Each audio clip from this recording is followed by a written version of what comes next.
Welcome to Novel Love Hearing. Get ready for heart-pounding action, thrilling adventures with fresh and unique elements, a touch of romance, and a dash of harem. Everything you're craving is right here. We're excited to have you join us on this journey. So come along to Novel Love Hearing, we're waiting for you. As a small favor, please consider sharing Novel Love Hearing with your friends, family, in YouTube comments, on Discord, Reddit, or anywhere else you hang out online. Happy listening, and enjoy the ride, but this means that the requirements for the safe house will increase proportionately. This guy's safe house probably won't last long, thought Song Jian. When Song Jian saw Li Ji setting up wooden spike traps, his eyes lit up and he seemed deep in thought. The green beam of light grew thinner, and the monsters outside became restless. Some reckless creatures had already started hitting the beam with their bodies, roaring angrily as they did. Damn it, there's no way I can hold them off. Li Ji's face turned pale. If only I had known, I would have gathered more materials. System, safe house construction complete. Congratulations, you now have a small nest of your own in the game. From now on, you can leave the game in your safe house, and your character will be under system protection when offline. Boom! With a soft sound, the almost transparent green beam shattered into countless glistening fragments. Roaring, the nearest monster charged towards Li Ji. Chapter 45 Failure. The moment the green pillar of light shattered, Li Ji darted into the safe house. Monsters raged around him, and only this small wooden hut could offer him temporary safety. Song Jian stood in the distance, watching the spectacle with icy detachment. Monsters lunged for the safe house, frenziedly slamming their bodies against the walls. Every impact damaged the safe house by a few points as a series of bloomed above it.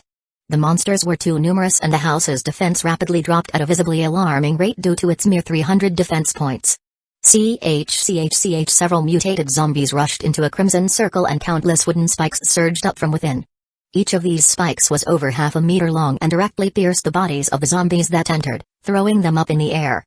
One wooden spike trap surprisingly killed 5 or 6 monsters at once.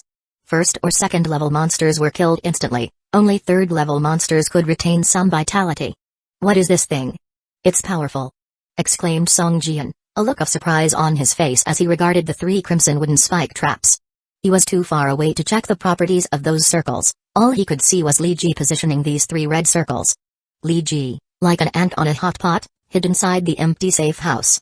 Listening to the roars of the monsters outside and feeling the continuous trembling of the safe house, he saw the defense points of the safe house declining rapidly. With gritted teeth, he pulled out a submachine gun from his pouch, let out a roar, rushed to the only window of the safe house, and started firing at the monsters outside. Da from the window of the hut, a snake of fire a foot long spewed forth. Bullets swept across and directly tore the nearest zombie to shreds. Bullets pierced through the body of the foremost zombie and penetrated into the bodies of the zombies behind. Witnessing the damage numbers popping up one after the other in front of him, Li Ji couldn't help but chuckle maniacally. This is so satisfying. This is how you play the game. Haha, this is how you farm monsters. The clip of bullets was quickly exhausted, turning over 20 monsters into ashes. Li Ji quickly replaced the magazine and continued his rampage. His experience points also soared rapidly, and he was about to level up to 4. Outside the house, 7 or 8 items of various colors appeared on the ground, white, green, and Li Ji even saw one shining with a blue light.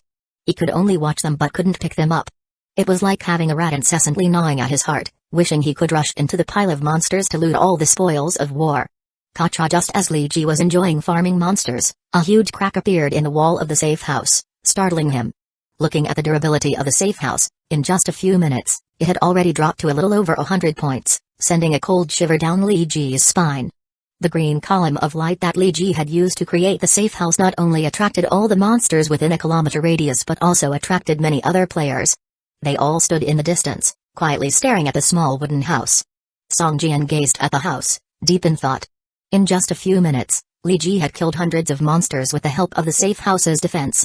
Even though most of them were level I mutated zombies, there were also level 2 and level 3 monsters among them. He even saw a level 3 elite mini-boss die without causing any damage to the player inside the house. This is a shortcut to leveling up. Song Jian's eyes gleamed, but first, you need a long-range weapon. If Li Ji hadn't had that submachine gun, he probably wouldn't have been able to kill that many monsters. Just then, a golden light erupted from within the safe house. Did he level up? Song Jian was surprised but soon understood. After killing so many monsters, leveling up was to be expected. However, even if he leveled up, he wouldn't be able to wipe out all these monsters relying solely on the safe house. The defense of the safe house probably isn't much left. If this guy has any tricks left, It'll be useless if he doesn't use them now, Song Jian muttered to himself. A few more minutes passed, and the cracks in the walls of the small wooden house increased and grew. The defense had plummeted below 50 points. Just then, several iron lumps the size of fists were thrown out from the window of the small wooden house directly into the area where the monsters were most concentrated. Boom, boom, boom, a series of explosions rang out in the midst of the monsters. Those few iron lumps were actually high-explosive grenades, and the area where the monsters had crowded was instantly cleared. A small mushroom cloud rose from the ground. Hiss, are those hand grenades? Song Jian drew a sharp intake of breath. No, regular hand grenades wouldn't have this much power. The power is almost comparable to a shell. Could these be high-yield hand grenades? This guy is really lucky to be able to get his hands on something like this. Other players who had been spectating began to stir. Those few high-explosive grenades had wiped out 50 to 60 monsters. If they were to use them for leveling up, it would be absolutely thrilling. Even if the quantity was limited and they couldn't use them for leveling up, having one or two on them could be a trump card, an extra insurance for their lives. At present in the game, no player can withstand such a powerful explosion. The high-explosive grenades are out, so will there be RPGs, battle vehicles, tanks, missiles, and other heavy weapons in the future? Why don't you consider nuclear bombs? With one, you could blow up the whole city and go straight to level 999. Just as all the players were eyeing the scene with envy, an agonizing roar erupted from Li Ji locked within the small wooden hut. I found an armory dungeon in the game. If anyone can save me, I'm willing to share this dungeon with them. Within the small wooden house, Li Ji roared in desperation. Armory dungeon? At this moment, not only other players but Song Jian was also somewhat moved. Soon, some players began to attempt to attack the monsters besieging the small wooden house. However, they only dared to draw the attention of some monsters on the periphery and didn't dare to go deep into the horde. At this juncture, facing hundreds of monsters, no one had the courage to charge into the monster horde and kill them. The defense of Li Ji's safe house eventually couldn't withstand the sustained attack until he was saved by other players. It only held on for another 15 minutes before the safe house that was just established was overrun by the surrounding monsters. Help! A chilling scream abruptly cut short. All the monsters stopped moving simultaneously, as if the pause button had been hit, and time seemed to freeze for a moment. In a second, all the monsters mysteriously returned to calm and resumed their previous state. After some hesitation, they slowly dispersed. Finally, where the small wooden house once stood, there was nothing left but charred ground. The entire house had collapsed and seemed to have been ravaged by a massive fire, leaving nothing but wreckage. Chapter 46. The zombie leader. The player who first created a safe house set an example for everyone through his death on the destruction of his safe house that mainline missions need to be taken seriously. This deterred a few gamers who originally planned to construct safe houses. To withstand the attacks of all monsters within a kilometer, the defense level of the safe house had to be over 1,000, and in addition, a substantial number of defense buildings were needed. This would entail a significant consumption of stone and timber resources, something that was astronomically expensive for beginner players. Just collecting enough materials to build a safe house seems far from sufficient. As Song Jian stared at the wreckage of the wooden house, a thoughtful expression crossed his face. At that moment, Song Jian spotted a humanoid monster among the horde, more than 2 meters tall and covered in purple-black scales, slowly retreating into a residential building amid a group of mutant zombies. Song Jian eyed on the monster, an elite-level boss. It had a severe gash around its waist when it had charged the wooden house, losing a fist-sized portion and shattering many of its purple-black scales. Moreover, the boss had been injured by a wooden spike trap. Its entire right foot had been blown apart, splitting into 2 halves, and there was over a foot-long wound on its thigh, oozing a black-green liquid. This elite-level boss named Zombie Overlord at level 5, with only about 60% of its vitality remaining, with a continuous bleed, defense reduction, and movement disadvantage status, was now at its weakest. The only challenge was that around this boss there were constantly about 50 or 60 mutant zombies protecting it. He'll give it a shot. The brave die of overeating, the timid die of overhunger. If there's a chance, I will off this boss. If not, I will retreat. Song Jian gritted his teeth and slowly approached the direction of the boss. The chances of regular monsters dropping equipment was extremely low. They mostly dropped material which, even if sold in stores, was worthless. To command a good price, it had to be crafted into a finished product. But learning the required skills and recipes entailed a huge expense, which players probably couldn't afford at the moment. As Song Jian approached the tall building where the boss was hiding, he suddenly found that several players, like him, were planning to take on the injured boss. Isn't that Wang Kaiyang, the leader of the Green Wolf Gang? Song Jian squinted, looking ahead. In the moonlight, he saw a familiar face amongst the group. I remember. He's now just a plain commander, gravely wounded, lost an eye, and yet he's already amassed so many followers. Impressive skills. Songjian quietly trailed behind this group, careful to observe. After watching for a while, Songjian found out that the leader of the Green Wolf gang, Wang Kaiyang, seemed to be someone else's lackey now. Although his injuries had improved a lot, his blind eye hadn't recovered. "Boss, I saw it clearly. That elite boss is seriously injured and its right leg is crippled. Our men can definitely kill it," Wang Kaiyang whispered to a man beside him. Li Dong sneered at Wang Kaiyang, a guy who was blind in one eye and reputed to be a gang leader. Now, he was worse off than ever. Without his assistance, this fellow would probably starve to death in the game. "Kaiyang, once a gang leader, do you know why you've fallen this low? It's because you treated your brothers' lives like nothing. Regardless of how crippled that boss is, it's still a boss. With us not even having a single skill, how can we fight it? In the end, aren't we risking our lives?" Li Dong coldly said with a laugh, chasing insignificant profits and forgetting important duties. "If I were like you, our White Tiger gang would collapse sooner rather than later. It's true, boss is just. We willingly serve under boss because he is so just." A slender man with dyed yellow hair said, a full smile plastered across his face. "The boss is just, the boss is just." The crowd started to chant all together. All right, I declare, this attack on the boss is the first guild event for the White Tiger gang. If we pull it off, I will treat you all to Galaxy Entertainment City food, drinks and baths." Li Dong shouted loudly. "Great, the boss is just.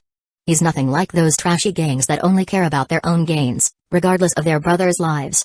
Yes, it's important to follow the right person." Wang Kaiyang's face turned ashen. Beneath his lowered gaze, a flash of violence sparked in his eyes. Since when could this kind of small fry step all over his head and shit on him? Li Dong gave Wang Kaiyang, who was silent, a quick look and felt unreasonably happy. He waved his hand and said, "Okay, we're all brothers here. No need for unkind words. Let's move fast, kill that boss and then we can talk about rewards." A bunch of people made a mad dash toward that high-rise, but a few minutes later they ran out even faster, babbling in fear. "Boss, I'm poisoned, infected. In half an hour, if I don't get an antidote, I'll turn into a zombie. Boss, Erg didn't come out. My blood brother Erg didn't come out. Please, go save him, save him." A team that originally had 7 or 8 people was reduced to 2 or 3 in just a few minutes. Those left bawled and screamed. Holding his arm, Wang Kaiyang's face held a dejected expression. Giving Li Dong a sidelong glance, he slowly began to retreat. "Well, nobody is noticing me, I should escape," Wang Kaiyang thought to himself. At last, he slipped away from the team quietly under the cover of darkness. The White Tiger gang was essentially finished. Of the 3 to 4 people who managed to escape, one was bitten by a zombie and infected. Without a detox elixir, it would be certain death for them. The remaining were Li Dong, a teenager around 16 or 17, who seemed to be still in high school, and a man who was crying like a baby over the death of his top brother. This assault was first suggested by Wang Kaiyang when he spotted the injured boss. Now that they were facing a big defeat, Li Dong was definitely going to take out his anger on him. Taking advantage of the chaos now, Wang Kaiyang could still escape. But if they calmed down later, they would probably make him the first target. Where's Wang Kaiyang? Where's that scum run off to? As expected, Li Dong, looking unpleasant, saw that the boss had not followed them out. He was so cross he yelled out, "It was him who instigated us to kill that injured boss. He got so many of our brothers killed. I'll kill him. Boss, that traitor ran off as soon as we came out." The man bitten by a zombie whined miserably, "Boss, I'm injured. I left have only half an hour. Can you give me some money to buy the detox elixir?" Hearing his words, Li Dong was taken aback. Chapter 47, Resisting the Monster. The detox elixir could be bought from system shops in the game, which were rather numerous if you knew where to find them. The bar counter that Li Care found was, in fact, one of these system shops. Li Dong and his so-called White Tiger gang also found a system shop which was located at the end of an alley, in the form of a vending machine. Through this vending machine, they could purchase some items approved by the system, including the detox elixir capable of curing the zombie virus. However, one bottle of detox elixir costs 300 doomsday coins, a price the man infected with the zombie virus couldn't afford. His only hope rested on the gang leader, Li Dong. "Zhao Mao, you must remember that the doomsday coins I carry are not mine, but belong to all the members of the White Tiger gang. If the coins were mine, I would have bought the elixir without hesitation. But, alas." Li Dong spoke with a troubled expression. Li Dong had over 500 doomsday coins on him, a result of collecting the coins from all the gang members. Li Dong was not willing to part with these coins. After playing the game for so long, he came to realize how challenging it was to earn doomsday coins. Moreover, the items in the shop were outrageously expensive. To him, spending 300 doomsday coins on the detox elixir felt like slicing off his own flesh. "Boss, I'm dying, I'm dying," Zhao Mao began to cry out in utter despair. "Zhao Mao, I understand, but the money I have belongs to everyone, and I don't have the right to spend it." Li Dong said, wearing an earnest look on his face. "However, I will make a call to arms. All White Tiger Gang members, let's start hunting monsters, sell all the loot we get, and pool the money to buy a cure for Zhao Mao." "Zhao Mao, aren't you still going to hold on for half an hour? I believe as long as the White Tiger Gang sticks together, we will definitely raise 300 doomsday coins to detox you within 30 minutes. Boss, you're so righteous." A 17-year-old teenager looked at Li Dong with admiration and shouted, "I will answer your call, boss. From now on, all the items dropped by monsters will be sold to buy Zhao Mao a detox elixir." Zhao Mao's face turned pale. He could feel an abnormal energy slowly spreading throughout his body, and his body was starting to stiffen. "Indeed, Zhao Mao, since you're already infected with the virus, you don't have to worry about those mutant zombies attacking you anymore. You go and take the front, and we'll give it another try. This time we have to take down that injured boss. I saw it was only at half vitality, and it's still bleeding. Once it's dead, we'll have enough money to buy you the detox elixir." Li Dong was still determined. He just needed to bring down that already injured boss which was still losing vitality points. "As long as we can kill all those zombies guarding it, I am confident we can bring that boss down with our combined strength." Li Dong quietly gritted his teeth. "What? You want me to take the front and tank those creatures?" Zhao Mao shivered. He recalled the previous encounter with the mutated zombies that were surrounding the boss, which were much more powerful and frenzied than the normal ones he had encountered. No, I can't do it. My maximum vitality points are only 90, and now they've dropped to just over 60. I can't tank them." Zhao Mao said with a gloomy face. "If you won't tank, then how can we help you?" Li Dong's face hardened. "You have to understand, we are trying to help you here. You need the detox, and you have to give more. Otherwise, I can't justify this to the other members." "Boss, you're so respectable, always considering everyone's well-being." The 17-year-old looked at Li Dong with admiration in his eyes and loudly exclaimed. At first, Li Dong was pleased with the teenager's flattery, but now he was starting to have doubts. Is this kid mocking me? "You, together with Zhao Mao, get the front and tank those creatures." Li Dong slapped the teenager on the back of his head. "A bunch of ragtag losers." Song Jian, who had been watching everything from behind, couldn't help but sneer. However, as cannon fodder, these people suited his purposes just fine. Song Jian maintained a safe distance behind them and slowly approached the building. It was an office building. The glass doors were shattered long ago, and the first floor was dimly lit, filled with an intense stench. Corpses scattered and piled high everywhere. The flesh and blood on these corpses had almost completely rotted away, revealing the stark white bones beneath. They were all waste products, not having fully transformed into mutant zombies, discarded like rubbish around the lobby. In the depths of the lobby, there was a pit 5 to 6 meters in diameter filled with fresh blood. Appearing as a blood pool, the mutant zombie leader lounged in its center, with only its head exposed. It was absorbing the force of death from the blood pool to heal its injuries. Above the zombie leader's head were negative statuses. The continuous bleeding status had disappeared, leaving only the defense weakened and mobility hindered status. Song Jian's heart sank. He did not expect the zombie leader to have such a method for healing its wounds. If too much time was allowed, its injuries might even be fully healed. "Zhao Mao, hold on. They're just ordinary mutated zombies and are all level 1 creatures. Since you're already infected, getting bitten a few more times doesn't matter. Hold on." Li Dong, holding a small handgun, kept attacking the hordes of advancing zombies from afar. Song Jian noticed earlier that although these zombies were all of level 1, their bodies were surrounded by a thin, gray mist, making them seem as if they were wearing protective suits, making them more difficult to kill. Li Dong and his men were having a hard time killing them. They were continuously retreating while fighting, fearful of getting surrounded and cut off by these zombies. Having killed 2 zombies, they hastily fled the building without even pausing to collect the dropped materials. The zombies too seemed strange, only guarding the first floor lobby and ceasing pursuit once the enemies retreated, repositioning themselves around the blood pool. This was one of the reasons why Li Dong had the courage to re-enter the building. "Phew, not bad, not bad. Everyone did well this time. We charged too recklessly last time, resulting in so many deaths." When Li Dong noticed that apart from a few new wounds on Zhao Mao, everyone else was safe, he immediately became excited. "Zhao Mao, let's go again. First, pick up the white quality material, then lure 2 out." Li Dong ordered confidently. Zhao Mao's face was grim. His eyes flashed with an almost imperceptible trace of violence. Lowering his head, he grumbled, "Yes, boss." Chapter 48, No one can escape. Zhao Mao, full of grief and anger, held a long sword in both hands. With a great roar, he charged towards the glass door once again. The moment he stepped into the glass entrance, as if triggering a switch, all the mutant zombies in the lobby, except the ones soaking in the blood pool, let out a furious roar. Like a tidal wave, they swarmed towards the door. "Go, he can't hold them off alone." Li Dong kicked the blue-haired boy's butt and whispered sharply. "Yes, boss, you're so kind-hearted." The blue-haired boy had a look of fear as he faced the oncoming horde of mutant zombies, but he had no choice but to raise his little round shield and charge forward.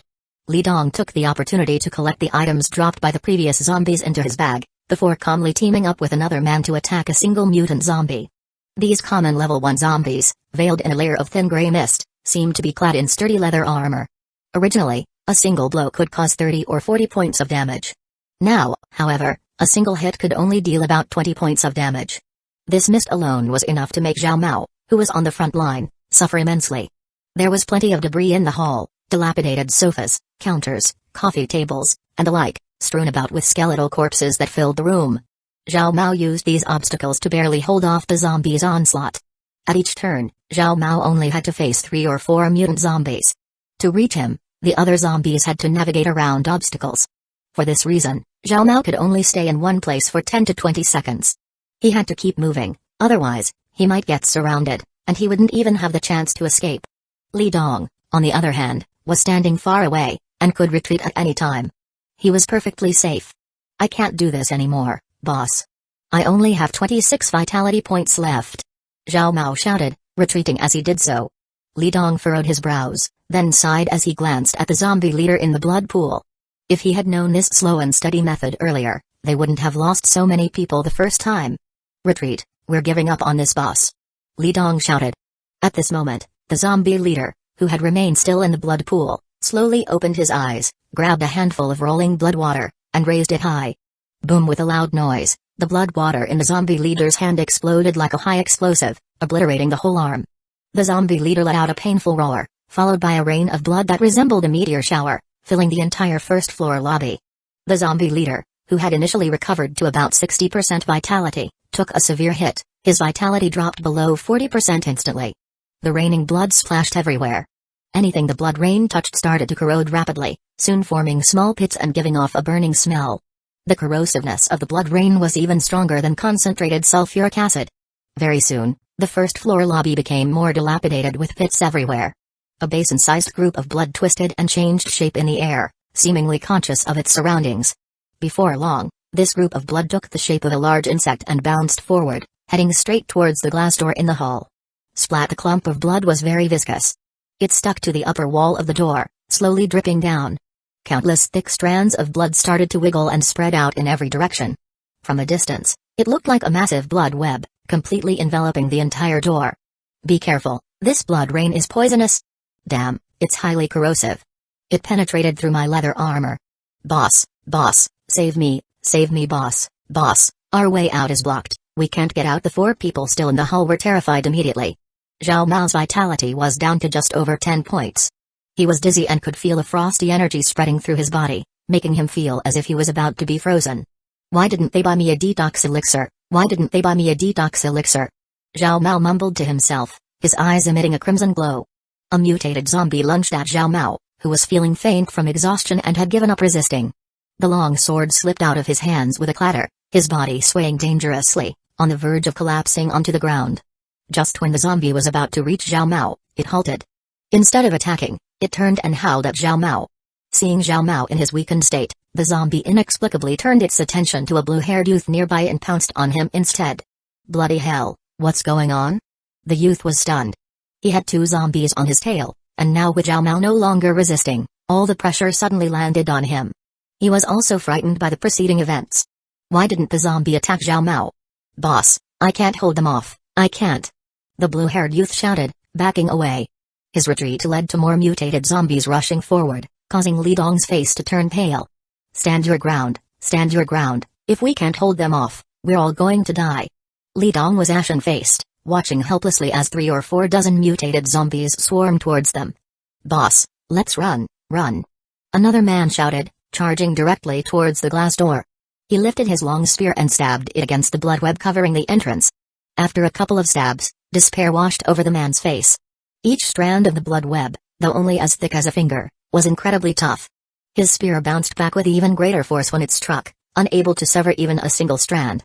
Boss, save me, the blue-haired youth hadn't gotten far before he was tackled by 2 mutated zombies. Then more zombies swarmed him, quickly submerging him under their mass. Why didn't you buy me the detox elixir? Why didn't you buy me the detox? Zhao Mao, his skin taking on a metallic sheen, his eyes blood red, turned around and began to stagger towards Li Dong. He looked no different from a mutated zombie.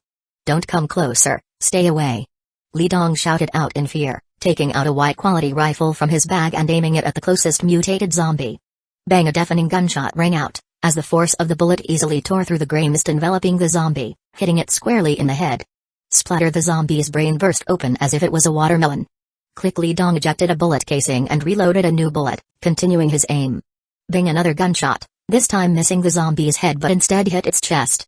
A fist-sized hole appeared on its chest, reducing it to a mere shred of its former self. The bullet passed through its body and lodged itself in another zombie behind. Click! Another shell casing ejected.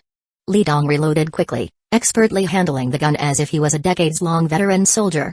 Bang! Another zombie was shot in the brain, killed instantly. While attacking, Li Dong slowly retreated, but the zombies were getting closer. 7 meters. 6 meters. 5 meters.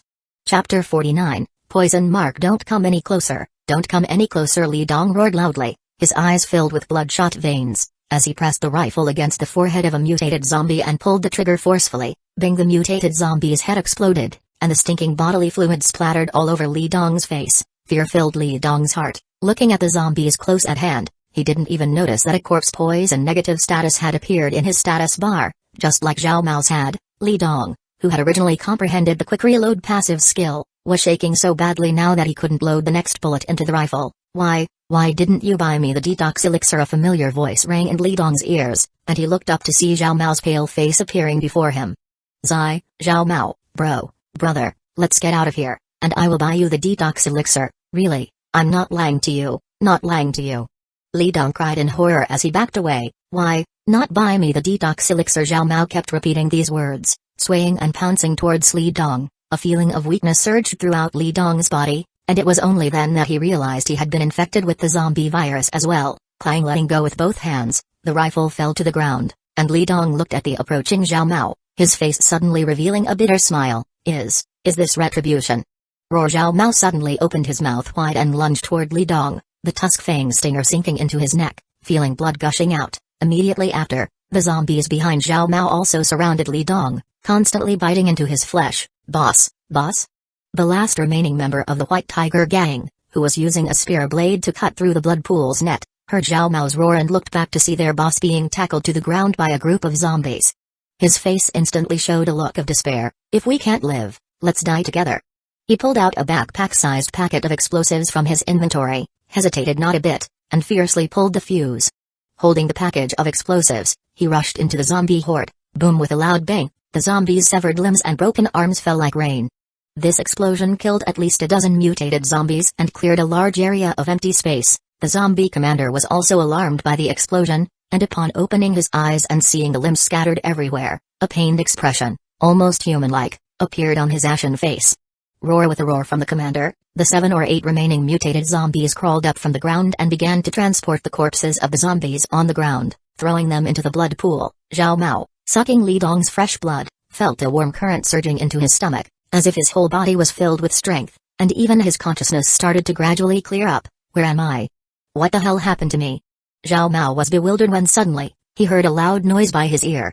Both of his ears were actually bleeding from the shock, and an air wave sent him and Li Dong's corpse into midair. Zhao Mao was like a solid rock, falling heavily to the ground, bouncing twice, and immediately fainting. 2 mutated zombies walked up to Zhao Mao, their eyes blank as they lifted him up and threw him directly into the blood pool. Standing on the street across from the office building, Song Jian heard a huge roar that caused the entire building to tremble, followed by a moment of silence. It's over, Song Jian thought to himself. At this time, the blood web at the entrance also began to dissolve slowly, turning into a puddle of blood that flowed along the ground back to the blood pool. From the entrance, Song Jian could see that only 7 or 8 mutated zombies were left inside. carrying the corpses of several players and throwing them into the blood pool. How come those zombies didn't turn into black ashes? Song Jian narrowed his eyes, noticing that the first floor lobby was littered with the corpses of dead mutated zombies, some even blown into pieces, emitting a foul smell, but these mutated zombies' corpses didn't turn into black ashes. That area seems a bit strange. Song Jian stared at the first floor lobby, feeling that the entire space seemed to be subtly vibrating, as if the surrounding air was burning and twisting. There were only 7 or 8 mutated zombies left guarding the zombie leader, and they were at their weakest at this time. Song Jian checked his pistol and double-barreled shotgun, held the tusk fang stinger in his hand, and placed the corrupt sword at his waist in the most convenient position to draw. He quickly rushed towards the office building. As he passed through the glass door, Song Jian felt as if he had passed through a thin layer of foam, and his skin tightened. Woo-woo! The zombies that were carrying corpses froze when Song Jian entered the glass door, halted their work, and roared loudly before charging at him. Song Jian swiftly drew his pistol, aimed at the nearest mutated zombie, and continuously pulled the trigger. Bullets penetrated the zombie's body, splashing dark brown blood. As his skill firearm mastery, pistol, had been upgraded to level 4, Song Jian wouldn't face the embarrassing situation of missing his target, but hitting the head with every shot was still quite difficult. After firing a dozen bullets, the zombie staggered but hadn't fallen yet. Each attack only dealt single-digit damage, which surprised Song Jian. Quickly putting away his pistol and grabbing his double-barreled shotgun, Song Jian aimed and pulled the trigger at the mutated zombie only 3 or 4 meters away from him. Bang! A strong impact force threw the mutated zombie back, and a large bloody hole appeared in its chest. With this shot, all the remaining vitality points of the mutated zombie were depleted, and it fell to the ground, dropping an item emitting a white light. After shooting the last shotgun shell, Song Jian held his dagger and lunged at the mutated zombie. Swoosh, swoosh, swoosh! The dagger left streaks of white light, and as it passed through a thin layer of gray mist, Song Jian felt as if he was piercing through a thick layer of cowhide. However, with his current strength of 9 points, this barrier couldn't stop him. After continuously attacking 5 times, the mutated zombie's vitality was reduced to half, and above its head appeared a symbol of 5 poison marks. Burst!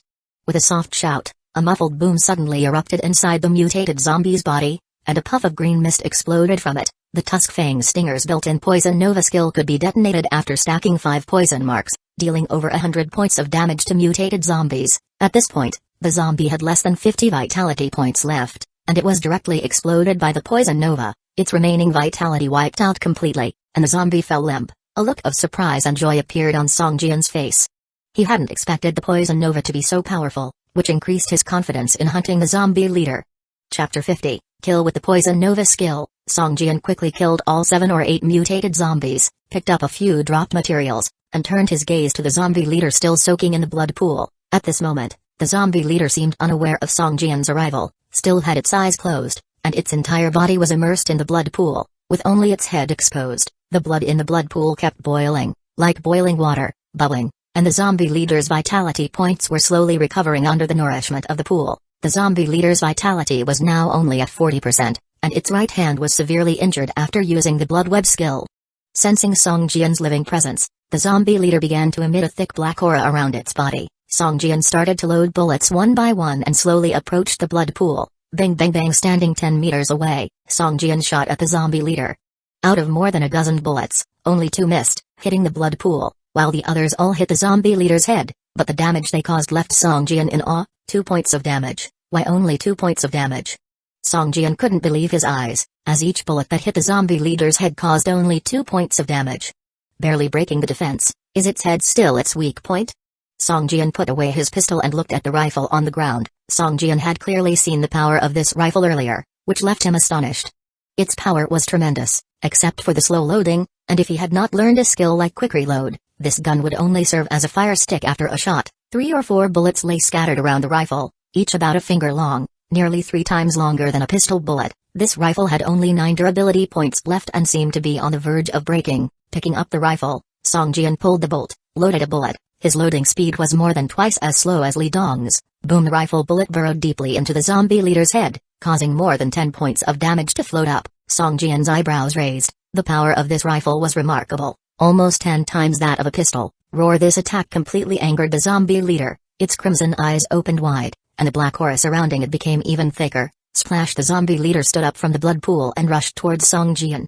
In only 2 or 3 seconds, it covered the 10-meter distance and arrived right in front of Song Jian. The zombie leader's movement speed was much faster than that of ordinary mutated zombies. With no time to reload, Song Jian waved the rifle in both hands, striking the zombie leader's body. Crack! The rifle was completely broken, while a huge mist floated above the zombie leader's head.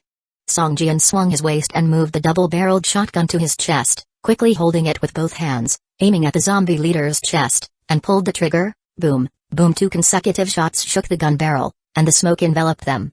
In an instant, all the bullets in the shotgun's chamber hit the opponent's chest, tearing open the tattered clothes covering the zombie leader's body, revealing metallic-like scales underneath. The scales on its chest were now scorched black, and 2 twisted, deformed bullets were lodged tightly on the chest scales. This guy's skin is too thick. Song Jian frowned, put away the double-barreled shotgun, drew out his dagger, bent down, and slipped past the zombie leader, slashing viciously at its waist. Slash! This blow was like cutting on a hard metal, making a sharp rubbing sound as sparks flew from the zombie leader's rib scales. The tusk fang stinger, being a blue-quality dagger, dealt much more damage than a pistol, and even cut off some of the zombie leader's rib scales. More importantly, it left a layer of poison mark on the zombie leader's head. 1 layer of poison mark could make the zombie leader lose 5 vitality points per second. Song Jian approached the zombie leader from behind, waved his dagger and fiercely stabbed at its heart. Whoosh! The dagger scattered the black fog around the zombie leader's back and pierced into its heart. A fist-sized scale was shattered. Song Jian's attack had no more strength after stabbing in only 1/3 of the dagger. He lifted his leg and kicked the zombie leader fiercely, withdrew his dagger, and continued to stab at its heart. At this time, the zombie leader reacted and turned around to punch Song Jian's cheek. Song Jian raised his left hand outwards. Bang sounded. A great force hit him. Suddenly, he felt severe pain in his left arm, as if it was hit by a steel pipe. His entire body was blown away by the force. The dagger in his hand pierced the air. Song Jian had only learned a single basic stabbing technique with a dagger, which was not obvious when dealing with ordinary mutated zombies. However, against the zombie leader, his inadequacy was immediately exposed. For a moment, he could only chop and slash randomly, causing single-digit damage to the zombie leader but also successfully stacking 5 layers of poison mark. Bang! The zombie leader swung another punch, creating a howling gale. At such a close distance and speed, Song Jian could only slightly tilt his head and was hit in the cheek. With a whoosh sound, Song Jian's body was lifted off the ground, spun twice in the air, and slammed heavily onto the floor like a worn-out sack. Song Jian could only feel a buzzing in his ears, a dizziness in his head, and half of his face losing sensation. His mouth moved slightly, tasting blood and feeling a few hard objects inside. He spat them out and saw they were his teeth. Only then did Song Jian feel the intense, radiating pain in his cheek. System, you suffer an attack from level 5 zombie leader, elite, losing 45 vitality points. Song Jian sat up and shook his head, watching the zombie leader approach him with heavy steps. Damn it! A ruthless glint appeared in Song Jian's eyes, his blood-stained face looking ferocious. This strike from the zombie leader had completely unleashed the brutality in his heart. Earth Teeth Assault. A cluster of tusk-like energy released from Song Jian's hand pressed to the ground, charging towards the zombie leader. Bang! With a loud noise, the zombie leader let out a miserable scream. Its legs seemed to be chopped by a giant blade, making a snap sound as they broke. Song Jian spat out a mouthful of blood and shouted, "Explode!" With a boom, the struggling zombie leader lying on the ground trembled violently, like a fish on a cutting board. It leaped into the air, and a cloud of green smoke burst out of its body. Taking out his double-barreled shotgun, Song Jian began to load the bullets one by one. The already immobilized zombie leader completely lost its mobility after its legs were broken, and could only watch helplessly as Song Jian loaded the shotgun. Click! 2 bullets were pushed into the barrel, aimed at the zombie leader's head. Song Jian's lips twitched slightly. Goodbye. Boom, boom! 2 gunshots took away the last bit of the zombie leader's vitality. The back of the zombie leader's head hit the floor heavily, its body motionless. Several items emitting white and green lights appeared around its corpse. Song Jian grinned and began to pick up the spoils of war. Chapter 51, Side Quests. The zombie leader dropped a total of 4 items, and Song Jian quickly inspected them. The attributes of the 4 items were revealed in order. Zombie leader battle armor, green, chainmail upper armor, equipped effect, physical defense +5, magic defense +2, constitution +2, vitality recovery speed +2, equipment requirement, level 5, part of the zombie leader set. Can it be taken out of the game? No. Zombie leader gauntlets, green, chainmail gloves, equipped effect, physical defense +2, magic defense +1, agility +1, attack speed +10%, equipment requirement, level 5, part of the zombie leader set. Can it be taken out of the game? No. Zombie leader mark, white, tattoo pattern, equipment effect, physical defense +3, Magic defense +3, vitality points cap +50, equipment requirement, none, can it be taken out of the game, no blood pool construction blueprint, white, special building blueprint, single use, used to construct the special building, blood pool, construction requirements, 100 zombie cores, 3,000 units of stone, hiss, these 4 items are all great. Song Jian revealed a look of surprised joy on his face. The zombie leader battle armor and zombie leader gauntlets were both green quality equipment and were part of a legendary set. Song Jian couldn't wait to change into the equipment. After equipping both items, an additional set attribute of vitality recovery increase by 30% appeared. Whether it was the attributes of the armor or the gloves, they were exactly what Song Jian needed, and his overall physical defense reached 7 points, magic defense reached 3 points, greatly enhancing his survivability. As for the other item, the zombie leader mark, the system prompted Song Jian to choose whether to use it or not, and Song Jian naturally chose to use it. The system began to ask for the body part where the tattoo would be placed. After some thought, Song Jian chose his right shoulder.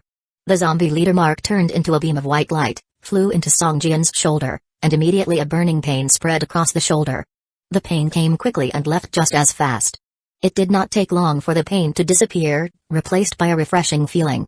He removed his armor and saw a skull-shaped tattoo appeared on his right shoulder. Along with that, a refreshing feeling flowed from the tattoo to the rest of his body. His overall physical defense reached 10 points, magic defense reached 5 points, and his vitality points cap reached 250 points. Song Jian was now considered a mini-boss among the newcomers.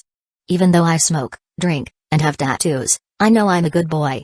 Song Jian touched the slightly raised tattoo and muttered to himself. Soon, Song Jian's gaze fell on the last item. What's the use of building the blood pool? Is it to breed zombies? Song Jian held the construction scroll, examining it for a long time. Since the building hadn't been constructed yet, and he couldn't see its attributes, he didn't know what use the blood pool would be, but just by its name, it sounded sinister. As for whether or not to build it, that would be decided after the safe house was created.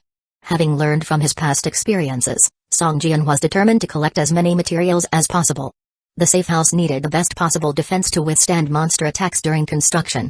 Seeing the countless waves of monsters still made Song Jian feel a lingering fear, and any thought of creating the safe house early had instantly disappeared. Glancing at the remnants of the zombie leader's nest on the ground, Song Jian's gaze fell on the blood pool, which still bubbled and gurgled. He could see that the blood in the pool was disappearing at a visible speed, soon leaving the pool dry and exposing the thick layer of densely packed corpse fragments at the bottom. After searching carefully again without finding anything else, Song Jian shook his head and turned to leave. Unbeknownst to him, Zhao Mao pushed away a corpse that was pressing on him in the blood pool, sat up with a bewildered look in his eyes. What on earth happened? Wasn't I infected with the zombie virus and already dead? Looking at his pale, iron-blue hands with a metallic sheen, Zhao Mao was shocked and hurriedly crawled out of the blood pool. What happened to me? Am I dead or alive now? In a panic, Zhao Mao finally remembered that he was in a game called Doomsday City. System, open the character attribute interface. Zhao Mao shouted in his mind. Soon, a semi-transparent interface appeared in front of Zhao Mao. The 3D figure in the interface resembled him, but now it had undergone a tremendous change. This figure only looked somewhat like Zhao Mao. Its eyes radiated red light, and 2 tusks protruded from its mouth. The skin was iron blue, and its body was filled with a brutal aura. Zhao Mao reached out to touch his lips, felt the hard tusks, and quickly retracted his hand in fright. Did I turn into a zombie? Zhao Mao looked at his character attribute race column, faint and lost, which had changed from human to zombie. He stood motionless by the blood pool. Just then, Zhao Mao's gaze was suddenly attracted by the corpse of the zombie leader.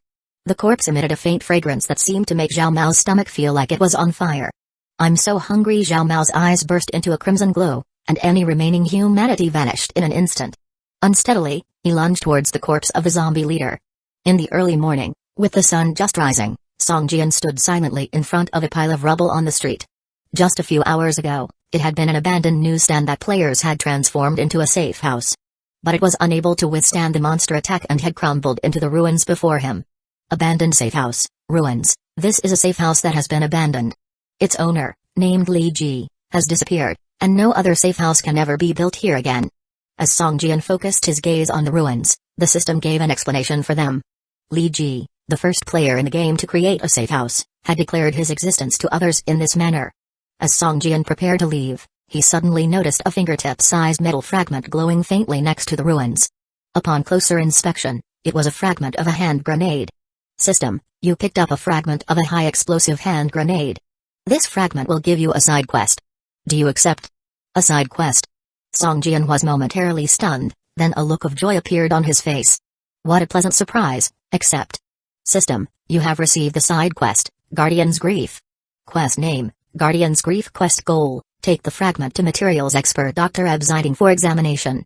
Quest hint, Dr. Abziding is hiding in the basement of a villa on 5th Avenue, and he goes to the Urban Waste Collection Center every day to look for something. Quest suggestion, you can go directly to 5th Avenue to find Dr. Abziding, but he is a stubborn and highly vigilant person. He has a high chance of attacking you as soon as he sees you. Quest deadline, non-5th Avenue. Song Jian took out the map and began searching carefully. Chapter 52, The Garbage Station. The straight line distance from Song Jian's current location to 5th Avenue was 3 kilometers, but to actually get there, he'd need to travel more than 5 kilometers along the streets, passing numerous hospitals, schools, and supermarkets along the way. 5th Avenue was a pedestrian street, surrounded by 3 high-end residential communities. Apart from 3 high-rise buildings, all the other houses were road villas or detached houses. The task hints didn't specify the exact location of Dr. Abziding. Even if Song Jian made it to 5th Avenue, finding the doctor would likely require a challenge. The Urban Waste Collection Center, or Garbage Station as most people called it, was situated on the western side of the city's Ring Road Highway, 10 kilometers from Song Jian's location at Camel Square. Although the garbage station was farther away, all he needed to do was head west along the highway without passing through the inner city. Song Jian could still remember from the first night how the closer he ventured into the city, the more ferocious the creatures he encountered. Going to the garbage station, thus, seemed considerably safer than heading to 5th Avenue. If only I knew what Doctor was searching for at the garbage station daily, Song Jian thought to himself, I could try to find it first and use it to initiate contact with him. Finding the place wasn't the hard part, the real challenge was figuring out how to make contact with the doctor. Anyone who could survive in a zombie-ridden city would be incredibly wary of strangers. Any attempt to initiate contact rashly would likely result in an attack, as the mission instructions had warned. Song Jian placed the fragment of the high-explosive grenade into the package slot and began walking towards the city's outer highway.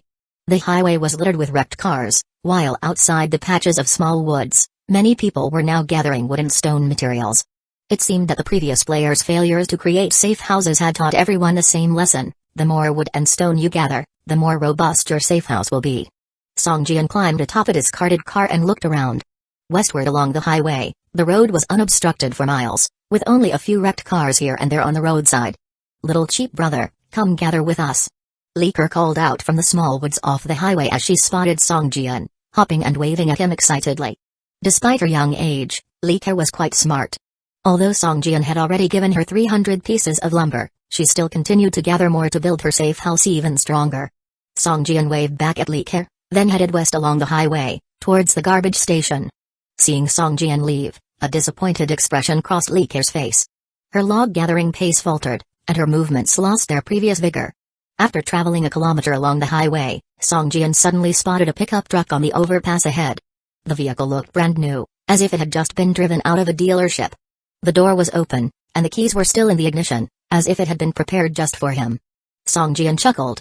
He hadn't been behind the wheel since he got his driver's license.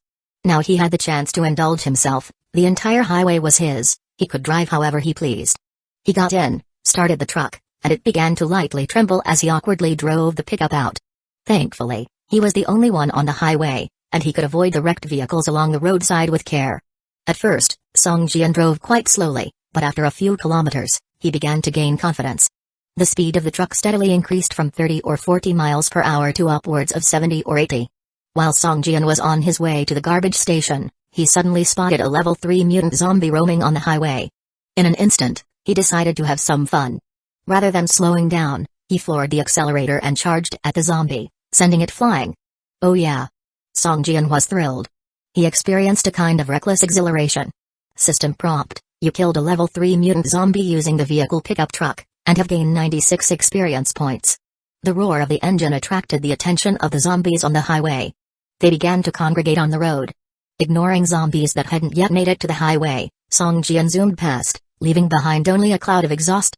For any that appeared directly in front of him, he drove the pickup straight into them, knocking out over a dozen zombies along the way. Most of these zombies were level 3, a higher level than those around his apartment when he first entered the game. This feels good, Song Jian laughed heartily. In no time, Song Jian saw a massive sign next to Highway, Urban Waste Collection Center. This must be the place. Song Jian gradually slowed down the pickup, made a turn on the side road, and headed towards the garbage station. Soon, Song Jian arrived at a huge iron gate.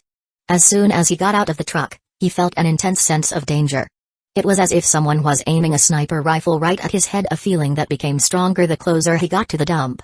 Could it be that Dr. Ebsiding is aiming his sniper rifle at me? Song Jian speculated.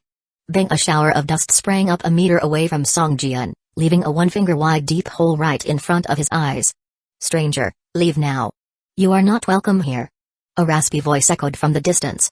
Song Jian looked around, but the garbage dump was filled with huge mountains of waste, making it impossible to discern the shooter's location. Song Jian raised both his hands and shouted, I mean no harm. I'm just here to find Dr. Ebsiding. I have something important to ask him. There's no one here that you're looking for. If you don't leave now, I won't go easy on you. The voice grew stricter. Alright, I'll leave. Song Jian slowly retreated, took one last look at the garbage dump, got back into the pickup, and turned around to leave the way he came. In the garbage dump, a wooden watchtower was hidden behind a mountain of trash. At this moment, two men in the watchtower were unblinkingly watching Song Jian's departing back. Boss, why did we let him go? I think that kid is a fat sheep for the taking. Look at his weapons, and the pickup truck behind him, they're worth a fortune. The younger man had a greedy look in his eyes as he quietly asked her man next to him.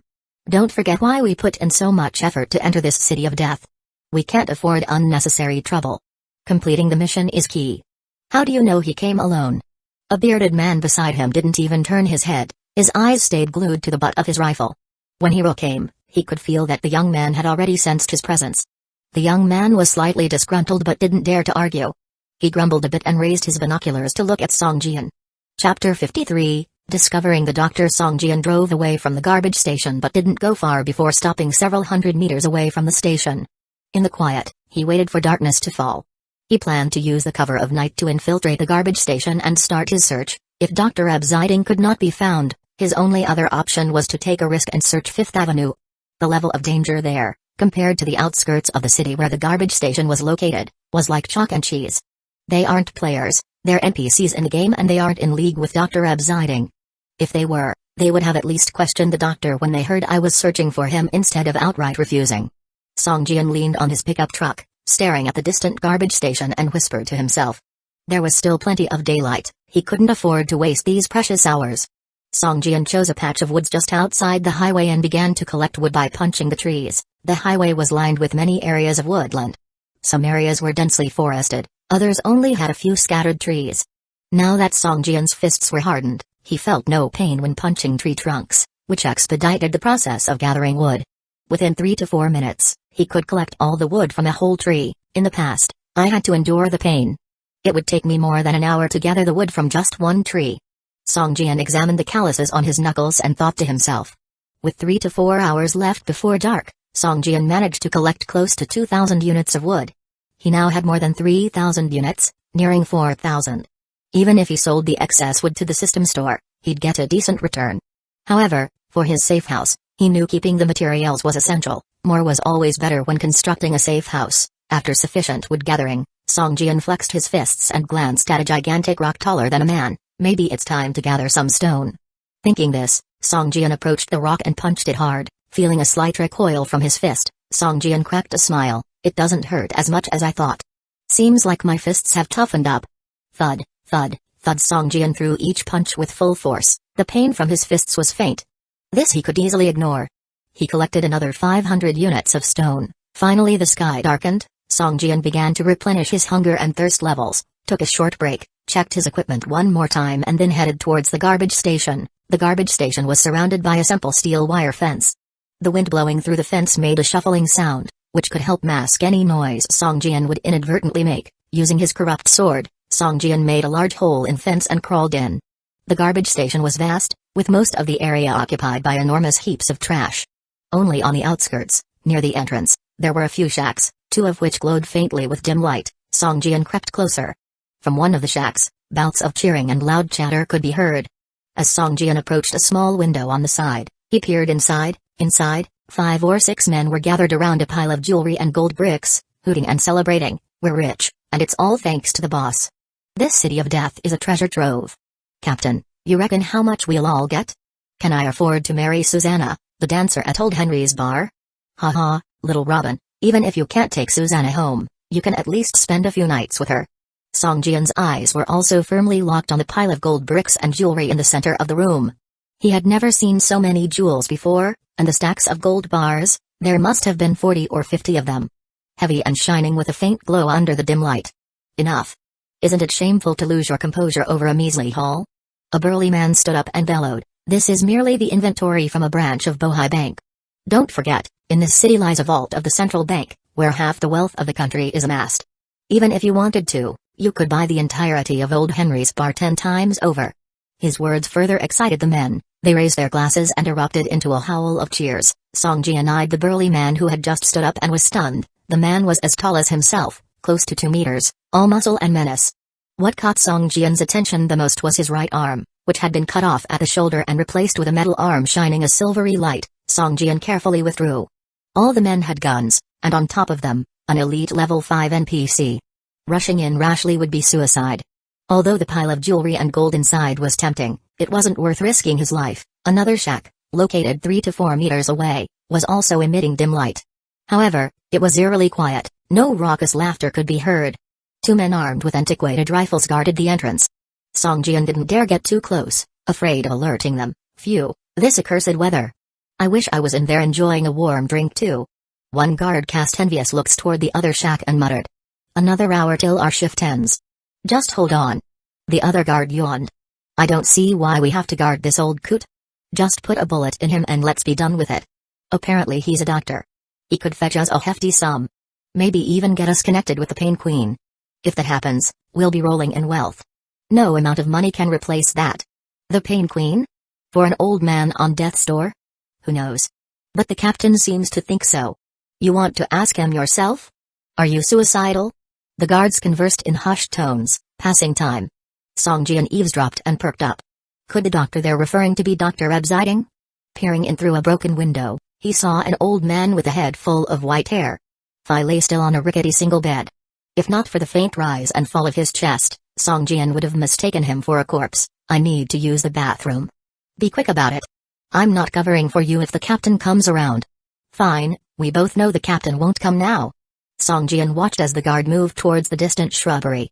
Seeing the guard left behind dozing with his rifle, Song Jian quietly began to approach the swath of shrubs. Chapter 54, Releasing Tasks. The guard muttered to himself, covering his stomach with one hand and pushing through the bushes with the other. He wore a duckbill cap on his head and a gray leather jacket with worn cuffs on his body.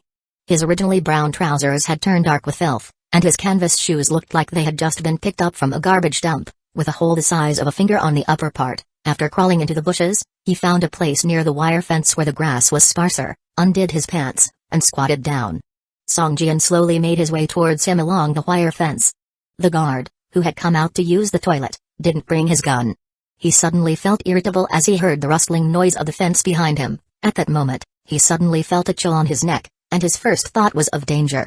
It was as if a ferocious beast was standing behind him, staring at him eagerly. With its hot breath blowing on the back of his head, without even pulling his pants up, he stood straight up, wanting to shout loudly, but a big hand covered his mouth.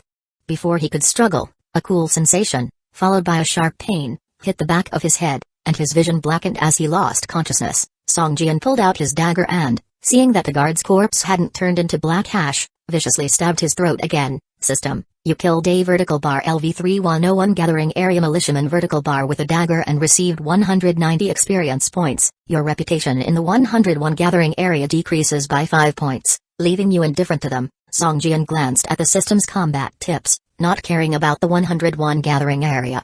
His only concern now was to confirm whether the old man in the room was the Dr. Ebsiding he was looking for. The corpse of the militiaman still hadn't disappeared, so Song Jian decided to strip him of his clothes.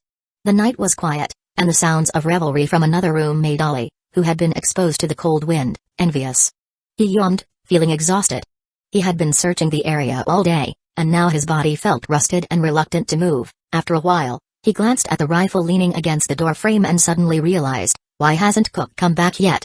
Alert, Ollie grabbed the rifle, turned on the safety, and looked towards the tall grass, preparing to call out. He saw a figure, swaying as it stood up. Damn, Cook. I thought you fell asleep on a pile of shit! !1 Ollie muttered quietly. Cook waved his hand casually, mumbling something in his throat while tying his pants and slowly walking towards him, his duckbill cap covering most of his face. Ollie snorted in discontent, continuing to lean against the wall with the rifle, his head tilted to one side. Half squinting his eyes and watching Cook pass by, he suddenly felt something was off. Why does Cook look shorter?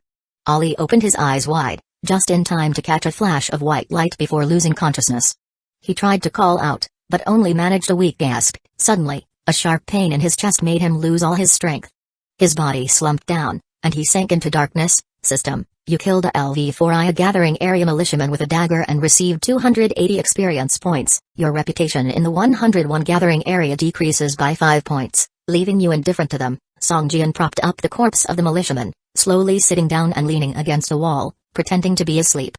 He opened a door, slipped into the room, and looked at the old man on the bed, whispering. Songjian called out, "Dr. Ebziding, are you Dr. Ebziding?" The old man was clearly Caucasian, probably in his 60s, with deep wrinkles on his cheeks, thin lips, and tightly furrowed brows even in his sleep. Upon hearing someone call his name, the old man suddenly opened his eyes, sat up, and glanced at Songjian, snorting coldly. "What are you robbers up to now?"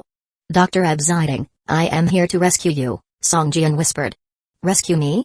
Dr. Ebziding obviously didn't believe Songjian, responding coldly, "I'm just a dying old man, worthless, not worth saving." Seeing Dr. Ebziding's standoffish demeanor, Songjian directly took a grenade fragment, held it out, and asked, "Doctor, do you know what this is?" Dr. Ebziding glanced at it and immediately turned his head away, snorting disinterestedly. However, his suddenly clenched fist betrayed his thoughts. Songjian smirked. "Doctor, this is a grenade fragment I found by chance. I think you might know the story behind it. Would you mind telling me?" "Boy, do you really think this would make me talk? You're insulting my intelligence. There's no such word as submission in my dictionary." Dr. Ebziding snorted coldly, visibly irritated. "Aren't you trying to sell me for a good price? If I die from sleep deprivation, you'll lose out. So, you robber, get out of my room." "Dr. Ebziding, I think you're mistaken. I just killed 2 of the robbers you mentioned, the guards keeping watch over you. You just need to take a look outside to see." Songjian shrugged, thinking how the mission prompt had mentioned that Dr. Ebziding was a stubborn and vigilant man. It was indeed true. Hearing that Songjian had killed 2 guards, Dr. Ebziding's expression softened a bit, but he still looked somewhat incredulous, staring into Songjian's eyes and asking, "Is everything you said true? You're not with them? You really killed those 2 guys outside?" "Of course. I think we should leave before we alert anyone else." "What do you think?" Songjian said. Dr. Ebziding suddenly stood up, hesitated for a moment, and then sat back down again. "Kid, I recognize the fragment in your hand, but if you want to hear the story behind it, you must kill all the robbers in this garbage dump.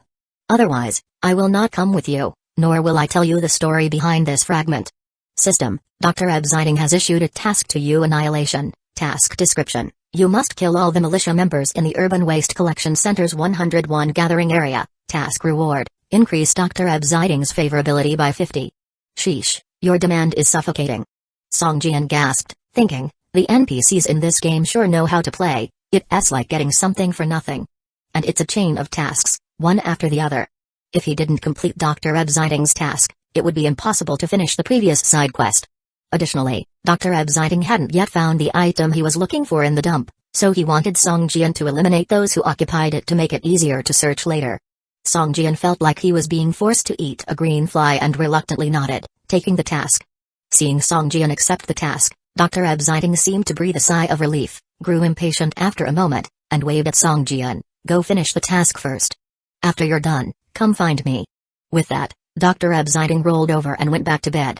Chapter 55, Sneak Attack. If he could, Songjian would really like to kidnap this stubborn old man like the militia in Base 101, but what the mission required was not the old man, it was the story behind the shrapnel of the grenade. Songjian guessed that this might be a chain task, and this fragment of the grenade might just be a lead, so it would be better not to offend Dr. Ebziding. Seeing the feisty demeanor of Dr. Ebziding, Songjian's face looked unsightly, but in the end, he just nodded his head and left the room.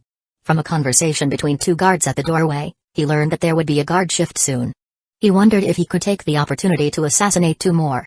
The room next door was too crowded, and the team leader was obviously an elite level 5 boss with firearms. Rushing in recklessly would surely get him shot up. The best time to strike will be when they get drunk, Song Jian murmured to himself.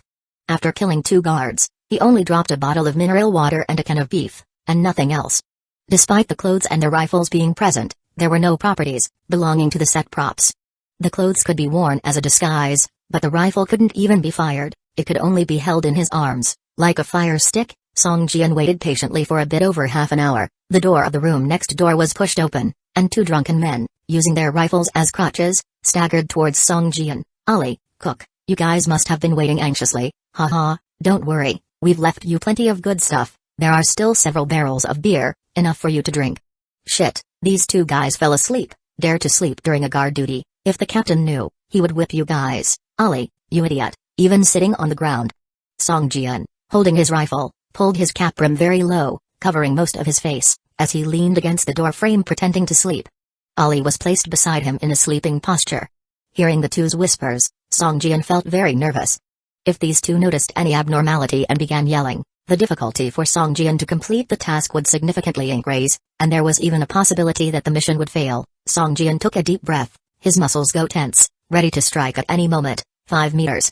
4 meters. 3 meters. The 2 people were getting closer and closer. Song Jian casually glanced at them from the corner of his eye. These 2 men looked to be in their 30s or 40s, their faces flushed from the drink, their eyes almost closed, their strides were shaky with an imminent fall. Even such people could stand guard? Song Jian bets that even after switching shifts, within 5 minutes, these 2 would sleep like dead pigs. When the 2 men were 1 meter away, Song Jian yawned as if he'd just woken up, stretching a lazy stretch. Clang. Song Jian pretended to fail in holding his rifle, which was of no use, and tossed it to the ground. "Cook, you bastard," even while on guard duty. The person closest to Song Jian cursed jokingly and tried to reach out to slap his shoulder. Song Jian went with the flow, grabbing his hand and pulling him toward him, while his other hand held the dagger, stabbing viciously into his chest. Whoosh, whoosh, whoosh. The alcohol numbed the militiaman's nerves, making his reaction extremely slow. After 3 continuous stabs, he reacted with a slight twitch, and before he could muster any strength, Song Jian let his hand go, and the militiaman fell weakly to the ground.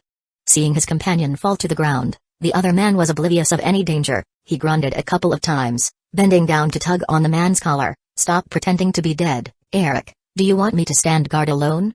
Seeing the man before him completely unaware, Song Jian showed no mercy, swiping his dagger across his throat before plunging it deep into his neck, blood splattering out. After a while, Song Jian stood where he was, covered in blood, with 3 corpses at his feet. A chill wind blew past, sending a shiver through Song Jian. A strange expression crawled onto his face. Is this what it feels like to kill? I killed someone. This game was just too real. Even though Song Jian kept telling himself that the other parties were just game NPCs, he still couldn't put it out of his mind. It felt like there was no difference from killing someone in real life. After standing still for a long time, Song Jian sighed and dragged one of the corpses into the room where Dr. Aizen was staying, then posed the remaining 2 corpses to look like they were sleeping with their guns, leaning on the door frame. "System, you have killed a LV-3101 gathering area militiaman, with a dagger, and gained 190 experience points. Your reputation with the 101 gathering area has dropped by 5 points, and you are now indifferent to 101 gathering area. System, you have killed a LV-3101 gathering area militiaman, with a dagger, and gained 190 experience points. Your reputation with the 101 gathering area has dropped by 5 points, and you are now hostile to the 101 gathering area. System, Dr. Aizen's goodwill towards you has increased by 10 points, and your relationship with him is now neutral. 3 system prompts in a row left Song Jian slightly startled. The relationship with the 101 gathering area is dropping too fast, right? Just killing 4 of them and the relationship has gotten so bad? Song Jian thought to himself. However, killing 4 militiamen had improved his relationship with Dr. Aizen, which was a good start for the side task. There are still 4 people left, including an elite boss. There are more of them than me, and they have firearms. There's no chance of winning in a head-on fight. Sneaking is the best choice. Song Jian calculated silently. The rifles these militiamen carried may have looked old and worn, but their power was undiminished. Song Jian had seen the leader of the White Tiger gang using this type of rifle. The damage was extremely high. Although he now had over 200 vitality points, he would be killed if he was hit with 3 or 4 consecutive shots. Just wait patiently, wait for them all to get drunk, then I can easily take them all down. Just at that moment, a shout came from the room. Cook and Ollie, those 2, how come they still haven't come? If they don't come soon, I won't be saving those 2 kegs of beer for them. Song Jian's heart sank. It seemed that he won't be able to wait for these people to get drunk before making a move. "Raven, go see what those two guys are up to," came a deep, raspy voice from the room. "Bring your weapon." "Okay, Captain." Bang! As the door opened, a burly man carrying a saber in his right hand and a rifle slung over his shoulder stepped out of the room. Chapter 56, Fierce Battle. Raven was a powerful figure. Although his face was red, his eyes were not at all foggy, twinkling in the dark like a hawk. "Eric, you two bastards.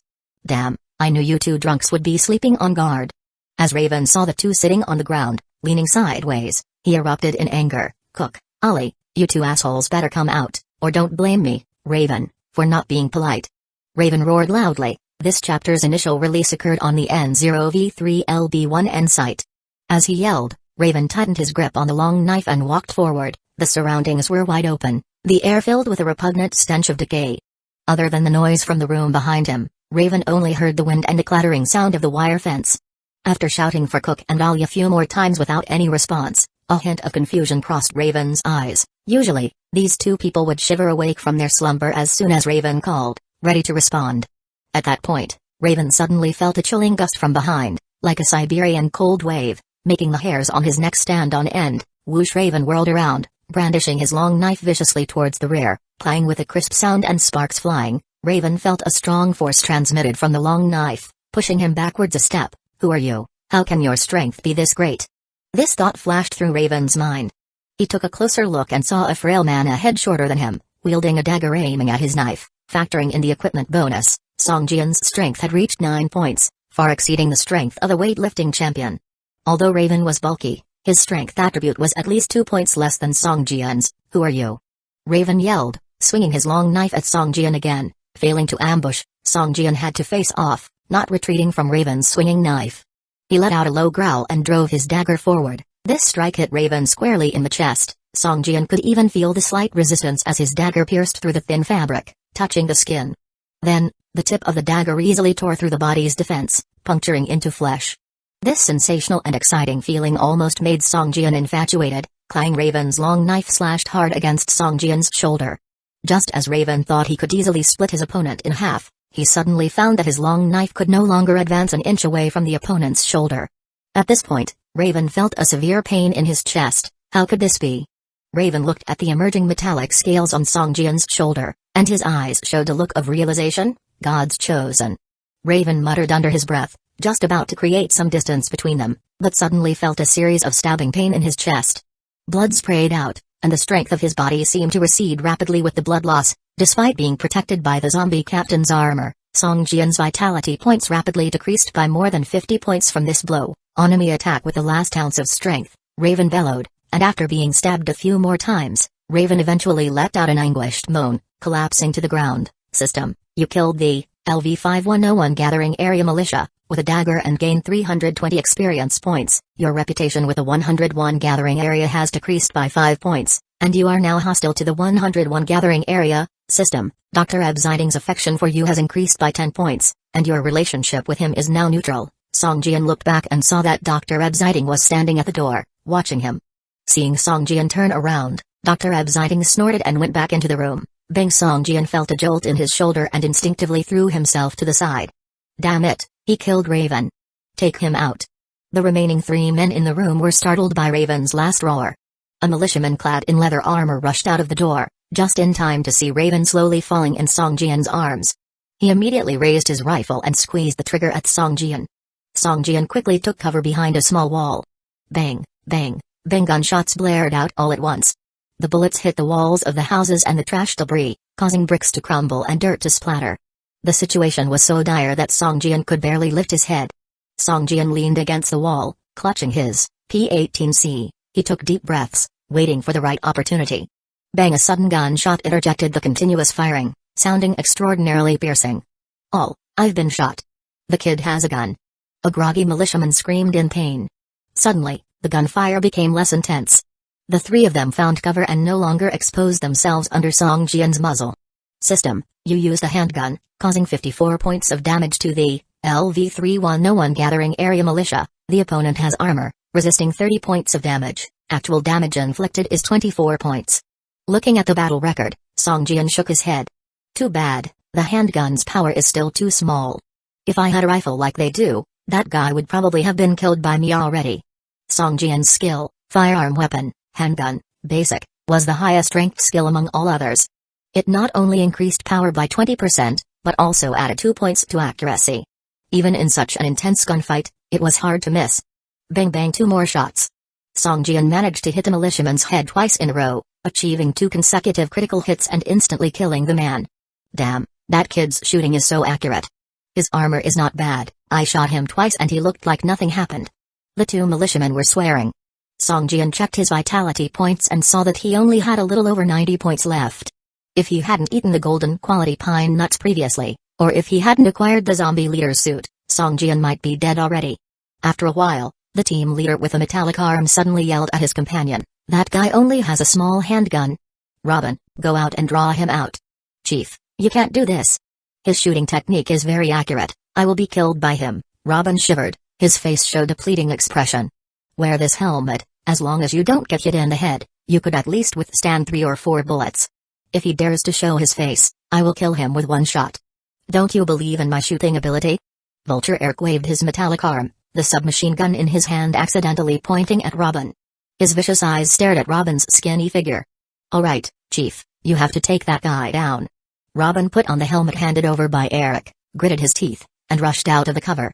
Chapter 57 Vulture Eric seeing a young man wearing leather armor and a steel helmet running towards him like a madman, Song Jian was taken aback. "Come and hit me." The young man's face was ferocious, as he ran and shouted loudly at Song Jian hiding behind the wall, "Bait? You must be an idiot." Song Jian sneered, pressing his left hand on the ground. Earth Teeth Assault. Wuxia fang-shaped air mass flew across the ground towards the young man. "Good job, Robin, that's right, provoke him. As long as he shows his head, I'll blow him away with 1 shot." Eric, the vulture behind him, had a triumphant look on his face and waved his right arm, shouting in his heart, "Bang!" As he was running, Robin suddenly soared into the air, like he'd been hit by an invisible armored vehicle. A scream accompanied the crisp sound of his legs breaking, and Robin's body fell heavily onto a pile of rubble, blood gushing from his mouth like a flood that had burst. "Damn, this kid's got bad luck, a critical hit?" Song Jian glanced at the damage numbers floating above the young man's head and sucked in a breath through gritted teeth. Vulture Eric's joyful smile froze, and he winced in sympathetic pain as he tracked Robin's trajectory and saw him crash onto the pile of rubble. What happened? Eric's face was full of confusion. All he saw was Robin rushing forward before suddenly being lifted into the air, like a staged performance. Is this kid trying to trick me? Eric stared at the writhing Robin in pain, and his first thought was this, but moments later, seeing Robin bloodied, legs bent at unnatural angles, Eric finally believed that Robin wasn't playing a role. "Robin, what happened? What's going on?"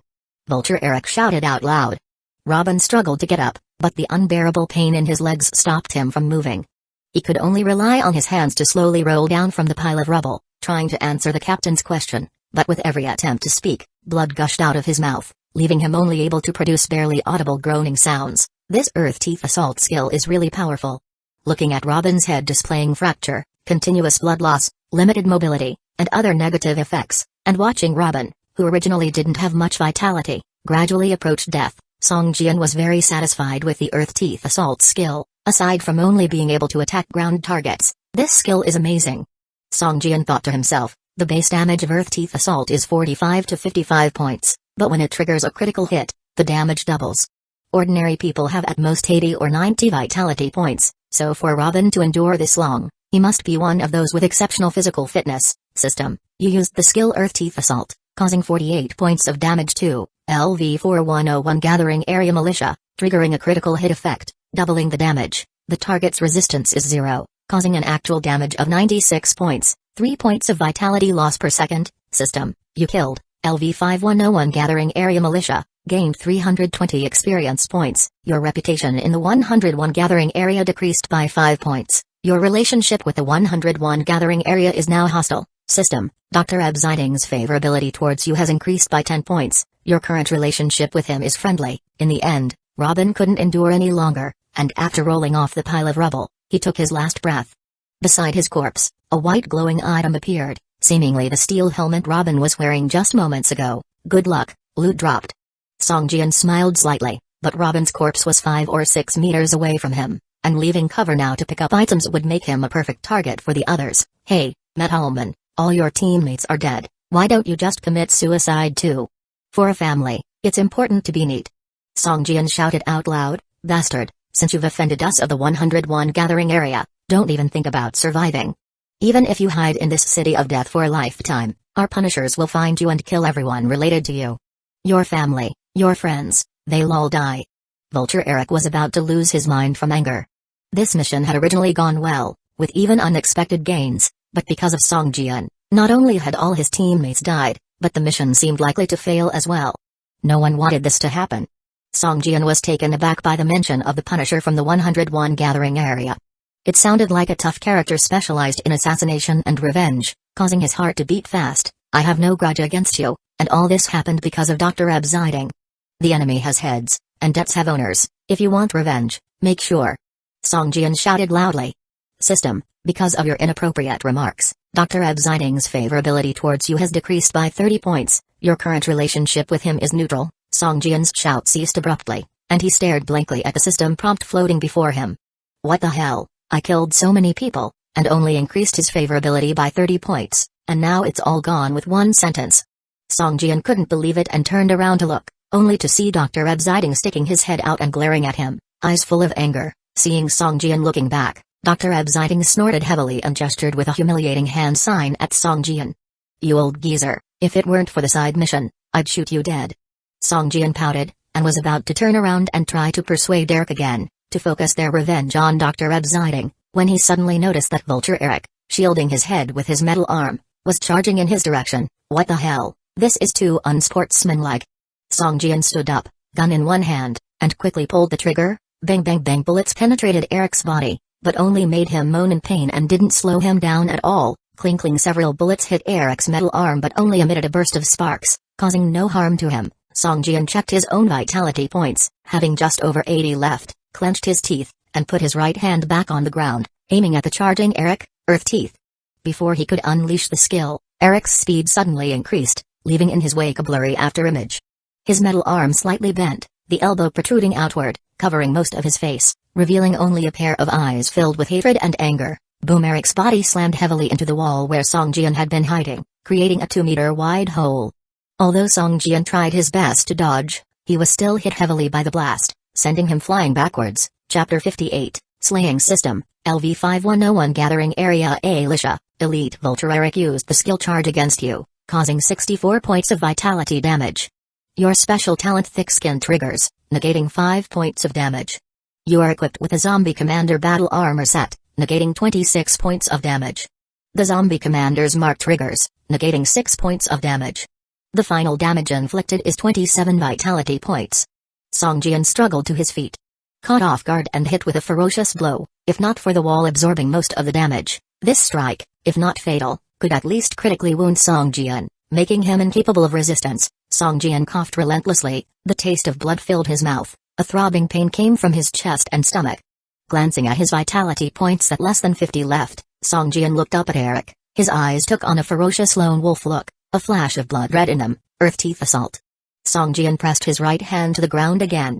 The tusk-like energy cluster let out a sharp howl and charged at Eric. At this moment, Eric was in a state of dizziness due to unleashing the charge skill. In a completely defenseless state, he took a heavy blow from Earth Teeth Assault.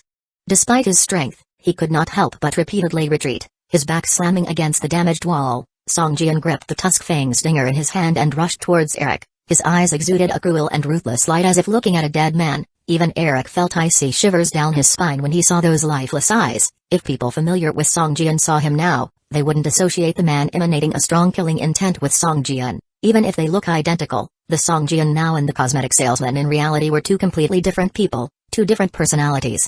Eric wanted to continue with his threats, but seeing the gaze in Song Jian's eyes, he was rendered speechless. Any additional threats against an opponent like this seemed pointless. Kill, kill, kill. Only one of us can survive today. Eric realized. Without another word, he drew out a heavy sword and fiercely chopped at Song Jian, playing the sound of metal colliding rang out. Sparks flew, both of them fiercely dug their feet into the ground. Neither was retreating under the impact, the force spread around them. Eric and Song Jian were within inches of each other, Eric's bloodshot, angry eyes opposite from Song Jian's cool, icy gaze, causing an involuntary tremor in Eric's heart. Why, he only has a dagger, while I have a heavy sword. Eric howled internally. The pressure from the heavy sword made Eric want to run away, The sheer power made Eric almost believe he was having a hallucination. Song Jian let out a low roar, his left hand fiercely pressing against the hilt of the dagger. He exerted all his strength and pushed forward, sputter pressing down Eric's heavy sword. The dagger ruthlessly stabbed into Eric's shoulder, sinking into nearly half of the blade. The intense pain caused Eric's facial muscles to twist grotesquely, letting out a beast-like roar. A dazzling red light burst forth from his body, as if activating some ability. Bang! Just as Eric was about to activate the bloodthirsty berserk skill, Song Jian suddenly kicked out. Kick.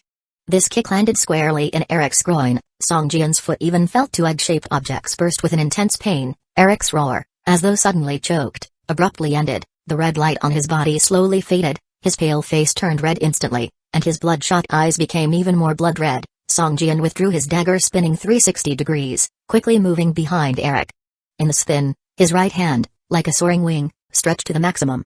His body drove his right hand, the dagger drawing an arc, ruthlessly stabbing Eric in the back. Whoosh! The dagger easily breached Eric's defenses, plunging into his flesh until the hilt was no longer visible. Eric's body involuntarily flinched, the muscles in his back clamping onto the dagger, and like a wounded beast, he grew more frantic. With a sudden reversal of his heavy sword, he fiercely stabbed backward, through his own body. Eric's action was so violent that he even sliced an elongated slash under his own ribs, where blood gushed out.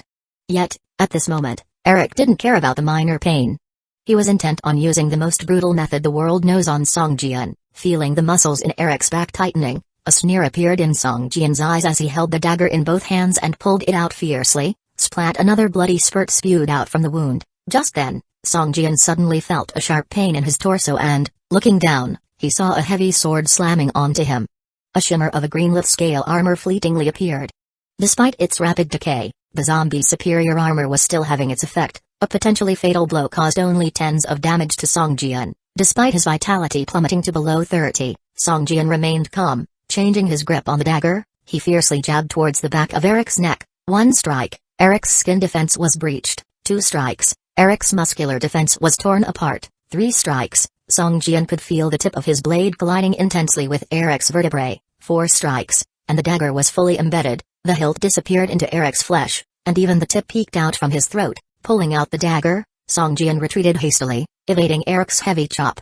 Haha! Eric, covered in blood, couldn't roar due to his injured throat, and his voice was wheezing. Dragging his heavy sword, Eric moved step by step towards Song Jian. Even if barely alive, Eric was determined to slay Song Jian here. He's only level 5, the injuries he suffered are not less than mine. Surely he has fewer vitality points left. I might be able to take him down with my next strike. Eric's steps became even more firm. Watching Eric inching towards him, Song Jian revealed a bloody grin. His mocking smile was unmistakable. Boom! A clear syllable was spat out from Song Jian's blood-filled mouth. Thud! There was a muffled noise, and Eric's body shook violently as green smoke burst from his surface. A damage of 110 points floated above Eric's head. Eric's eyes were filled with disbelief right before his body went limp and fell. System, you use the weapon's built-in skill Poison Nova. Inflicted 110 points of damage on LV-5101 Gathering Area Militia, Elite, Vulture, Eric. The target is dead. Chapter 59, Harvest. Not until the Vulture Eric fell did Song Jian sit down on the ground, panting heavily, with less than 30 vitality points left. There isn't a part of his body that isn't in pain. He's covered in blood, his own and mostly from these militiamen. There's a taste of blood in his mouth. It's very unpleasant.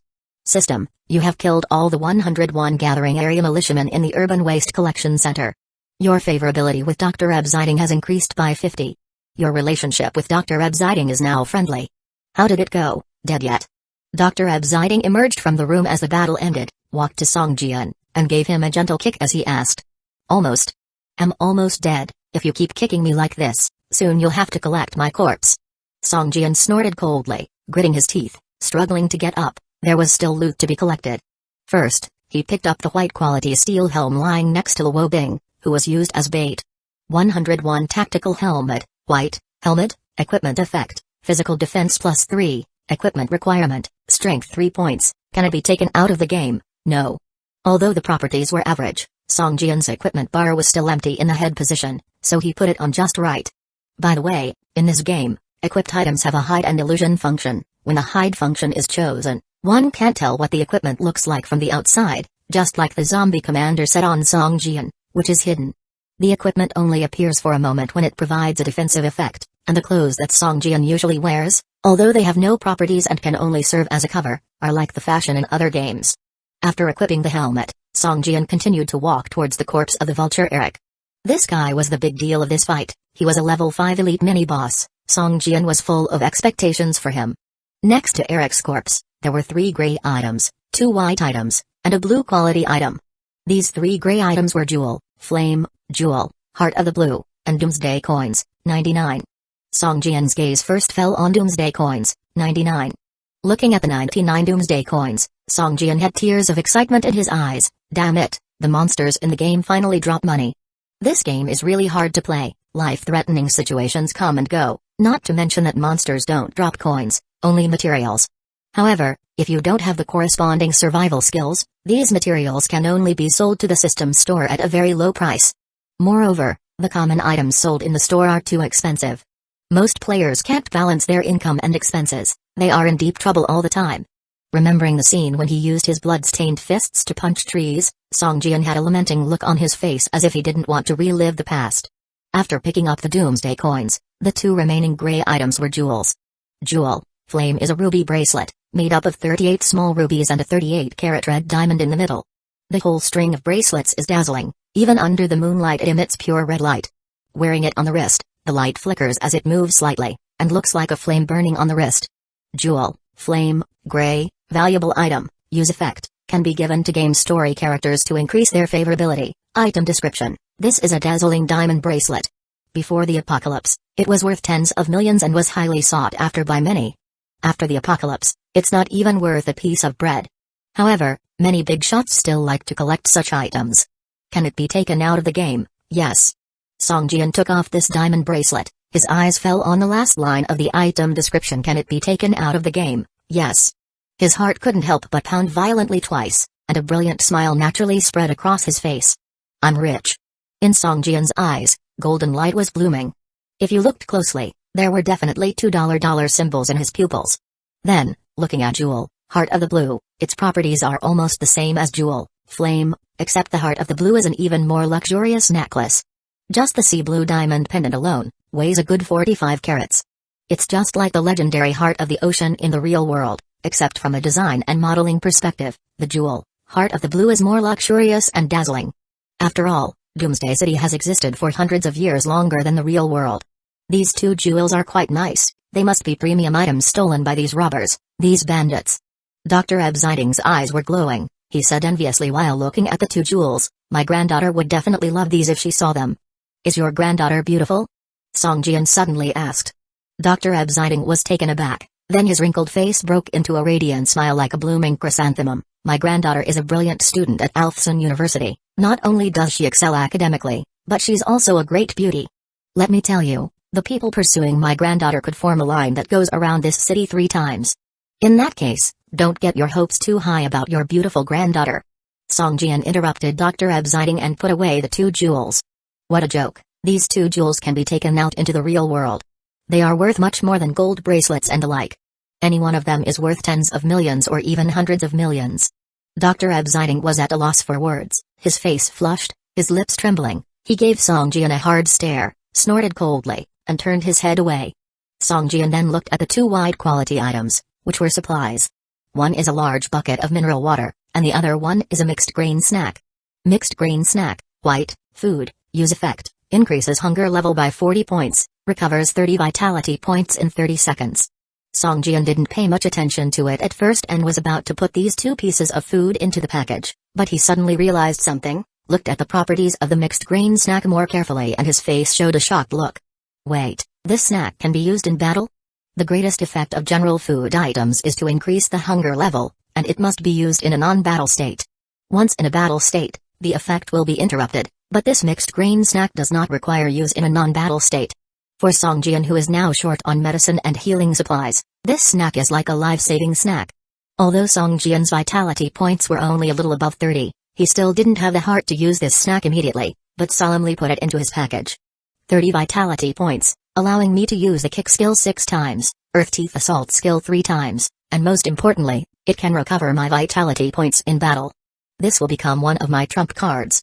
Song Jian slightly raised the corner of his mouth, his face showed a satisfied expression. Isn't it just a broken snack? I could have had as many as I wanted before the apocalypse, enough to make you sick, HMPH. Dr. Absiding sneered as he saw Song Jian treating a single snack so seriously. Song Jian ignored him as if Dr. Absiding didn't exist, picking up the last piece of item dropped by Vulture Eric, also the one with the highest quality. Chapter 60, Bricks Mist Grass, how could you produce this? Song Jian's face was filled with a look of surprise and delight as he stared at the key in his hand, which was emitting a blue light. Motorcycle key, blue, vehicle, usage effect, can summon a motorcycle with a defense level of 100. Instructions, this item can be used repeatedly. The summoned vehicle will be destroyed when its defense level reaches 0. The destroyed vehicle cannot be summoned again. If you possess the skill of equipment repair, you can repair the vehicle when its defense level is not full. Great stuff, great stuff. Song Jian held the motorcycle key lovingly. The vehicle he had found on the highway had already given Song Jian a pleasant surprise. To explore this metropolis, a vehicle was a necessity. However, the random vehicles found on the road couldn't be stored in his inventory. This meant that their safety wasn't guaranteed, and anyone could potentially drive them away. But the item that had just dropped didn't have this drawback. It could be used whenever needed and could be turned back into a key and stored in his inventory when not in use. It was incredibly convenient. Activate. The key in Song Jian's hand silently recited, and soon, a brand new motorcycle appeared before his eyes. It's beautiful. Song Jian couldn't help but exclaim as he touched the smooth paint surface of the motorcycle. It's just an old model of a KTM off-road motorcycle. Why are you cherishing it so much? Dr. Absiding couldn't help but sneer. Such junk wouldn't even be accepted by me before the apocalypse. It's too ugly. Perfect, then walk away on your own later. I won't drive you there. Song Jian retorted. Dr. Absiding was taken aback, and a touch of anger emerged on his face. He wanted to argue, but when he opened his mouth, he found himself at a loss for words. He snorted coldly and said nothing more. With this motorcycle, Song Jian's movement became much easier. After admiring it for a while, he transformed the motorcycle back into a key and carefully placed it in the first slot of his inventory. Let's go and see what they are celebrating. I remember they grabbed a lot of good stuff. Song Jian said spiritedly. Although he almost died this time, the loot was immense. Just the 2 pieces of jewelry made Song Jian feel it was extremely worthwhile, let alone the blue-quality motorcycle vehicle he had also obtained. The 2 of them went to the room where the vultures had just held a wild celebration. When they opened the door, both Song Jian and Dr. Absiding simultaneously gasped in surprise. Beautiful, Dr. Absiding exclaimed. We're rich. Song Jian's eyes lit up. In the center of the room, there was a huge pile of jewelry. Pearl necklaces, jade rings, diamond bracelets, all heaping up to over toddler height. Besides this pile of jewelry, there was a neat stack of gold bricks, each a standard 1 kilogram in weight, stacked to nearly half a person's height, with at least 40 or 50 pieces in total. To describe them as gold bars would be more apartment. Song Jian rushed to the pile of gold bricks, and Dr. Absiding watched him with a slight frown in his eyes, revealing a disdainful look. He snorted softly, went to the pile of jewelry, and carefully picked up a pink diamond ring to examine it under the dim light. Song Jian picked up a gold bar and examined it carefully, specifically checking whether it could be taken out of the game. As expected, all these gold bars had the attribute to be taken out of the game. Song Jian's lips trembled, his eyes emitting an unusual glow.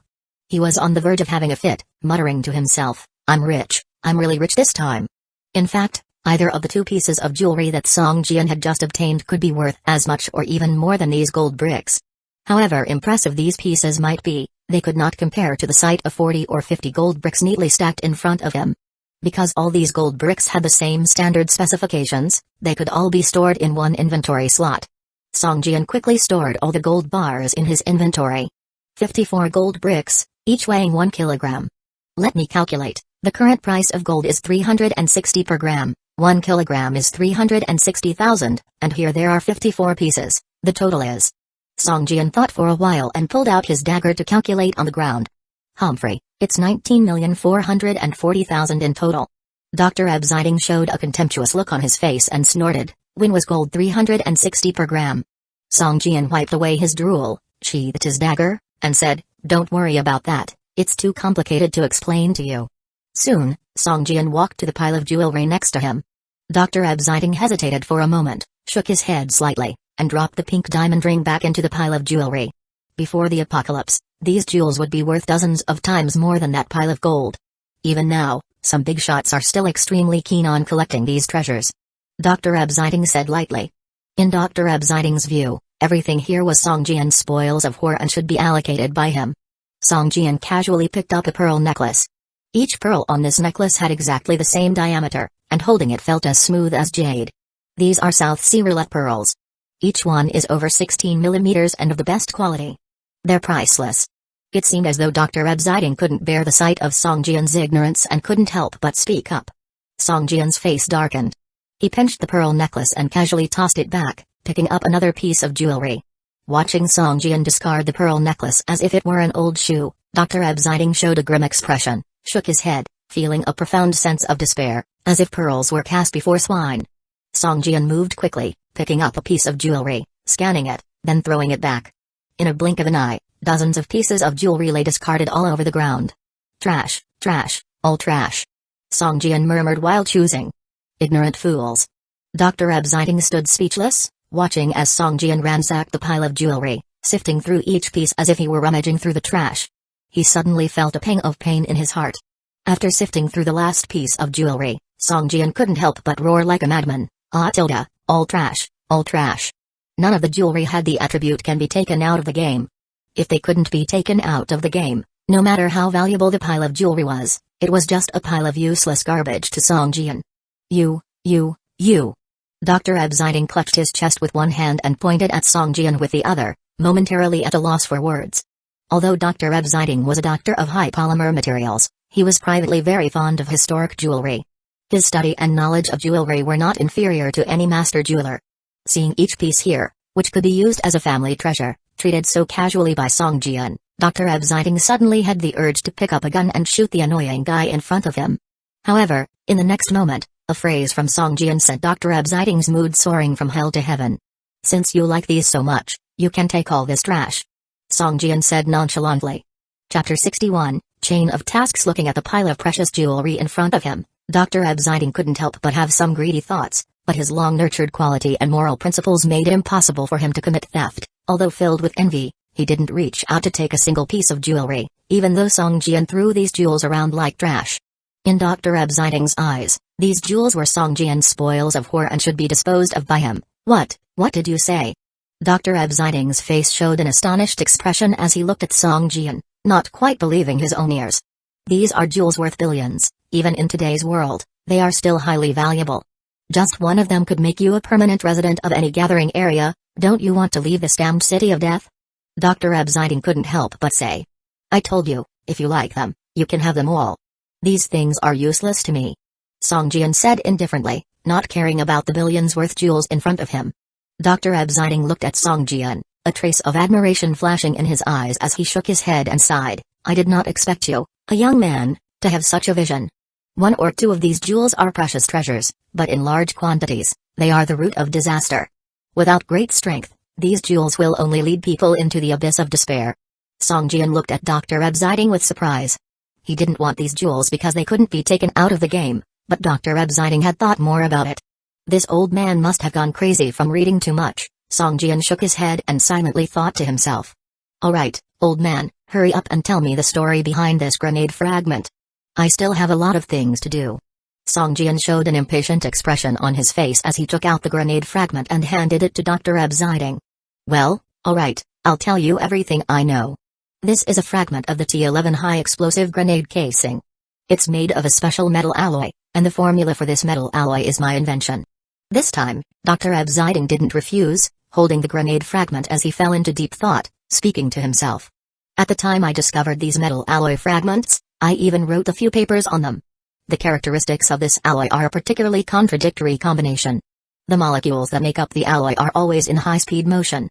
Such a molecular combination should exist in liquid or gaseous form, but strangely, it exists as a solid. Moreover, the physical properties of this metal alloy are 8 times that of titanium alloy. However, this metal alloy cannot withstand strong impacts.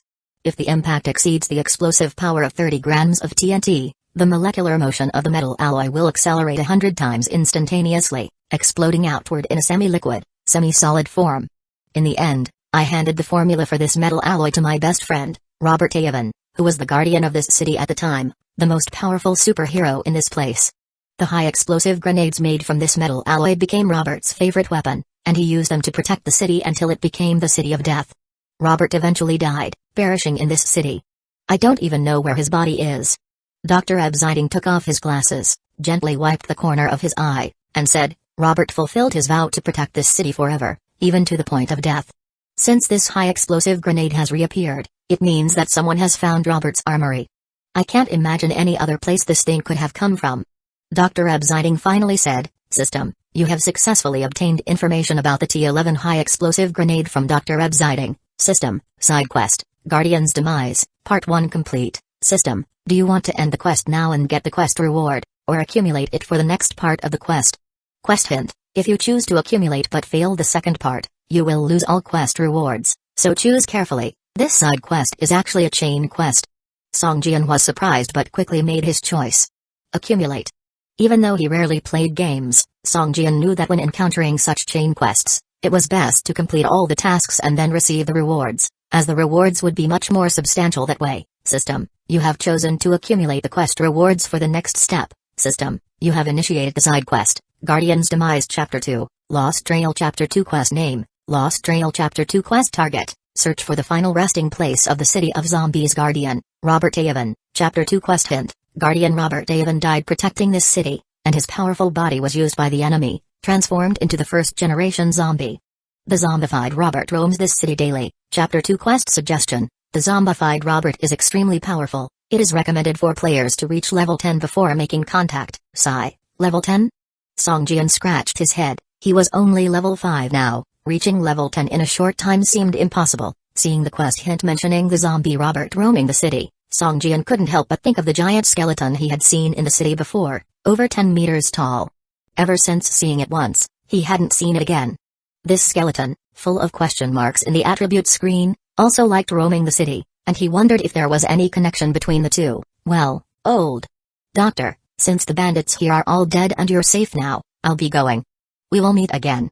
Song Jian glanced at the 54 gold bricks and 2 jewelry pieces in his bag, feeling quite satisfied. All right, young man, we will meet again. Are you sure you don't want these jewels? Dr. Absiding couldn't help but ask one more time. No, they're all yours. Song Jian waved his hand with an air of generosity. Watching Song Jian leave and disappear into the night, Dr. Absiding pulled out a necklace from his collar. The pendant on the necklace was a small metal sphere the size of a fingernail, with seemingly thousands of facets cut into its surface, shimmering with a strange glow in the dim light. He took off the metal sphere pendant, pressed it gently, and the sphere began to change rapidly, with the facets on the surface constantly shifting. Dr. Absiding threw the sphere forward, and it floated in midair, quickly turning into a huge plane, like a sheet of silvery white cloth. The silvery metal plane, 6 or 7 square meters, floated tightly in front of the doctor, completely defying all laws of physics. The doctor placed all the jewelry on the silver metal plane one by one, lightly tapped it, and the plane began to shrink inward. In a short while, it turned back into a small metal sphere. The doctor hung the small metal sphere back on the necklace, took a glance at the vast night, and whispered to himself, the young man is not bad, what a pity. I don't know if I can find that thing in this garbage dump. If I do find it, maybe I can create the second city guardian. Chapter 62, Upgrading the second ring task had no time limit. Robert was a wandering type of boss in this city. If one deliberately sought him out, it would not only be time-consuming and strenuous, but there was also no guarantee of finding him. More importantly, although this task was merely a suggestion, it was clear that reaching level 10 was a necessary condition for completing it. If one were to happily rush to complete it before reaching level 10, then even if one encountered this patrol boss, they would have no chance of defeating it and would instead be throwing their life away. Song Jian was currently only at level 5 and needed a considerable amount of experience points to reach level 10. The experience points in this game increased on a tiered system. The initial levels were reasonable, but after level 5, the amount of experience required to level up kept increasing. It would likely take Song Jian a while to level up to 10. Leaving the junkyard, Song Jian didn't summon his motorcycle. Instead, he found where he had hidden his pickup truck and drove it onto the freeway. The freeway at night was filled with more mutant zombies. Song Jian put the pedal to the metal, causing the pickup to roar as it furiously barreled into the mutant zombies on the highway. System, you killed a LV3 mutant zombie using the vehicle pickup, 96 experience points obtained. System, you killed a LV3 mutant zombie using the vehicle pickup, 96 experience points obtained. System, you killed a LV3 mutant zombie using the vehicle pickup, 96 experience points obtained. Mutant zombies were physically stronger at night, but in front of a pickup speeding at 110 miles per hour, they were as vulnerable as raccoons. Either being flung aside or crushed, Songjian barely felt a bump as he rolled over one zombie body after another. This way, his rate of leveling up was extremely fast, and it came with a sense of violent pleasure. The only regret was that he couldn't stop to pick up the items dropped by the zombies. Once the pickup's speed dropped, it would be exceedingly challenging to speed up again on a highway full of zombies, making it quite likely that he would be surrounded by zombies. With Songjian's current strength, no matter how thick-skinned he was, if he got surrounded by this many zombies, he was definitely doomed. As the pickup truck sped along the highway, spewing thick smoke, Songjian's heart felt like it was being pulled out each time he saw the glimmering items on the ground. System, your experience points are full.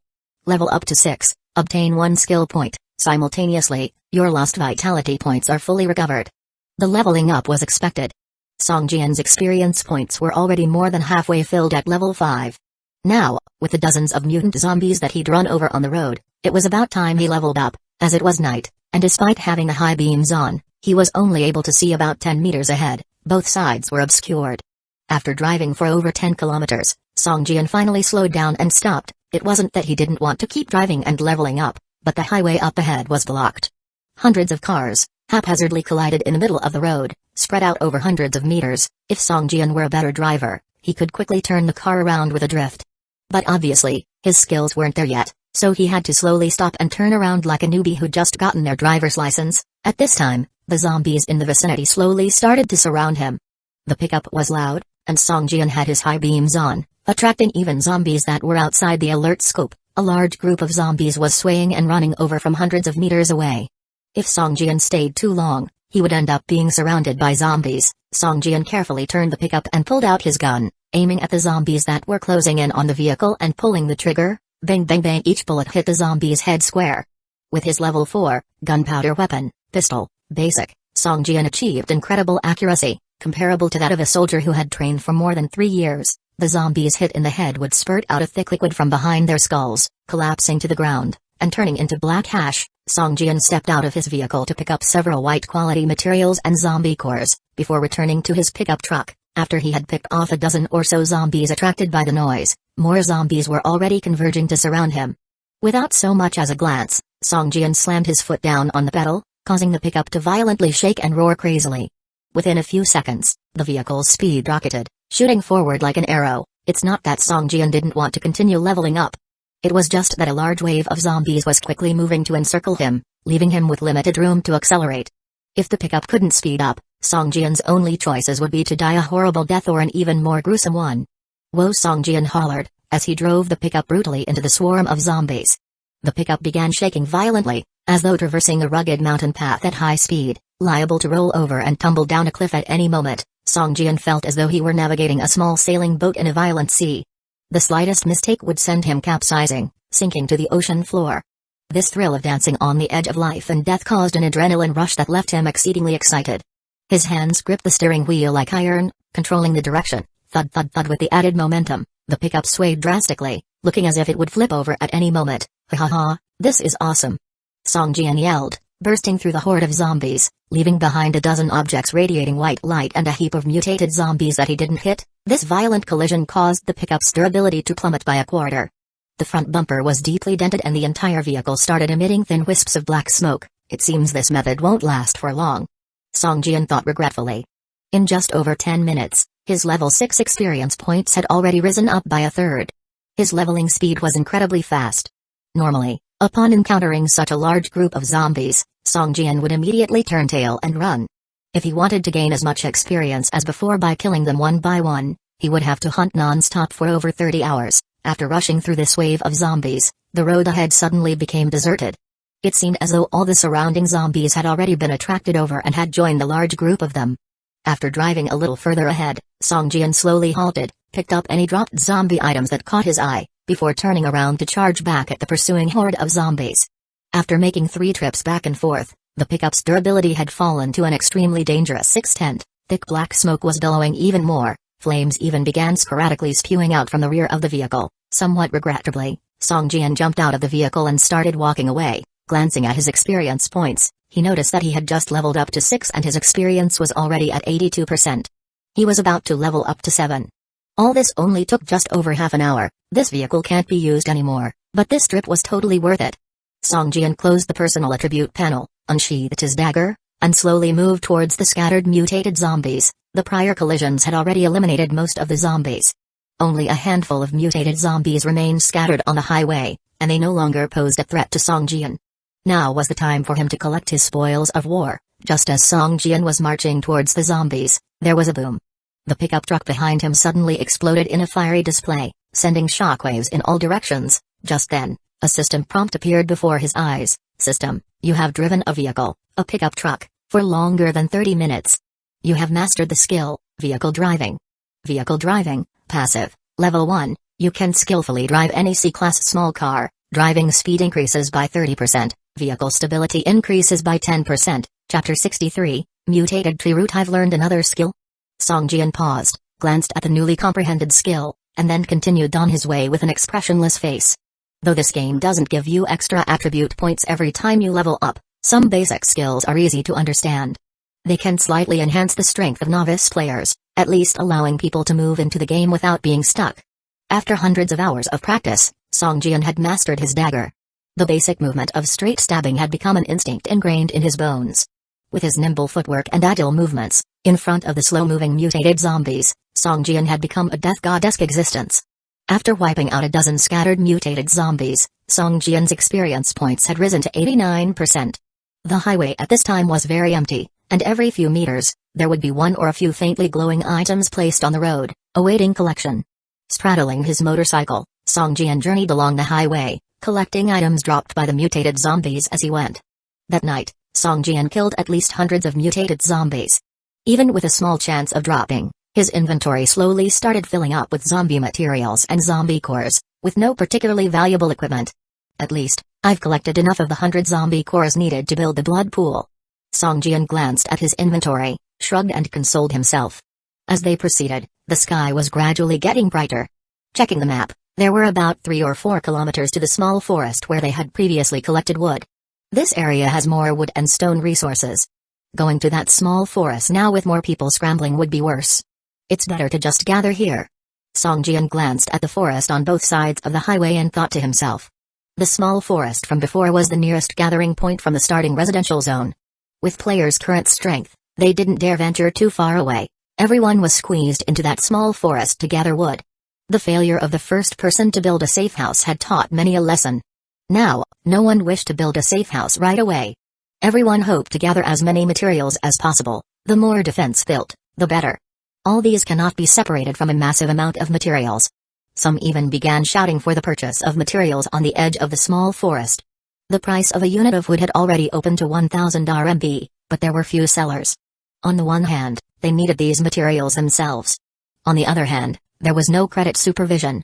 To trade, they must first give the other party materials in the game and trade RMB after leaving the game. If the other party broke their promise, the seller would lose both the money and the materials. The risk was too great. As for using doomsday coins to trade within the game, the purchasers were unwilling to. Now, most people are saving money to buy tools for collecting, they're barely making ends meet and unwilling to use doomsday coins. This is the place. This forest looks at least twice as big as before. Song Jian glanced around as he followed the highway. His eyes lit up when he spotted a forest. This forest was very dense, with every tree having a trunk as thick as 2 people combined, and the largest one requiring 4 to 5 people to wrap around it. It was very wide and spread as far as the eye could see, extending into the foggy outskirts of the city. Just looking around, the forest had a scope of several kilometers. Song Jian got off the highway, came to the edge of the forest, randomly selected a tree, and punched it hard. Thump thump thump, the quiet forest echoed with the pounding sounds, and a few minutes later, a large tree disappeared into thin air. It transformed into wood which automatically flew into Song Jian's inventory. Good, good. I got almost 100 units of wood. Nice. So the thicker the tree, and the older it is, the more wood you can get. Song Jian nodded contentedly and headed towards the next big tree. The forest was strange. It was full of large trees but not a single rock. This disappointed Song Jian, who was eager to start gathering stone. What Song Jian didn't notice was the eerie silence of this forest. The other forests were quiet too, but there would always be insect chirps and bird calls, even appearances of small animals like squirrels and rabbits. But in this forest, besides the large trees, there were no other signs of life, so naturally there were no other sounds. With no one in sight to compete with him, Song Jian could quickly harvest. In a short time, over 1,000 units of wood were stored in his inventory. Refreshing. The entire forest is mine alone, ha ha ha. A smile played on Song Jian's face. Although he had almost 5,000 units of wood now, he was still not satisfied and wanted to gather more. Just as Song Jian was about to venture deeper into the forest, he suddenly felt a slight tremor under his feet. He instinctively jumped aside with a bad feeling. Whoosh! A root as thick as an arm suddenly thrust up from the ground. The root was mottled and as pointed as a spear. It looked like a piece of tree root. If Song Jian hadn't reacted quickly enough, he would have been skewered like a lamb. Soon enough, the ground started churning and tree roots started breaking through the ground, stabbing towards Song Jian like earth dragons. What the hell is this? Song Jian exclaimed. In Song Jian's eyes, these tree roots appeared to have their own names and vitality points. LV1 Mutated Tree Root, Common, Vitality, 10 inches Level 1 Small Monsters? The only thing is, there are too many of them. Song Jian started retreating while thinking. Swish! Swinging his dagger, he cut off a few roots that were pointed at him. Even though these roots had 10 vitality points, Song Jian could easily cut them down. But there were too many of them, making him feel overwhelmed. The cut roots rolled on the ground like dead snakes, then lay motionless. In a short while, the ground was covered with a thick layer of foot-long roots. PFF eventually, one of the numerous roots managed to bypass Song Jian's waving dagger and stabbed his shoulder. The moment the root hit, the zombie overlord armor manifested a small piece, blocking the root's attack. The attack only caused 2 points of damage to Song Jian. He felt at ease and instead of retreating, he charged forward. Suddenly, dozens of roots swept towards him from all directions, looking like a beast opening its bloody mouth wide, ready to swallow Song Jian whole. Chapter 64, The Mutated Tree Spirit. Swish swish swish. A few flashes of silver light, dozens of tree roots around Song Jian were cut off and fell around him, constantly twitching. In no time, they stopped moving. Boom! 7 or 8 meters away from Song Jian, a robust and lush tree shook violently, as if trying to break free from the earth and emerge from the ground. An old face slowly emerged on its gnarled trunk, looking eerie. Thump thump. Countless tree roots surrounded the tree, drilling out from the ground one by one. The tree looked like a giant octopus with countless tentacles, buried underground. Song Jian stared attentively, and at the top of the tree, a red light-emitting attribute description appeared.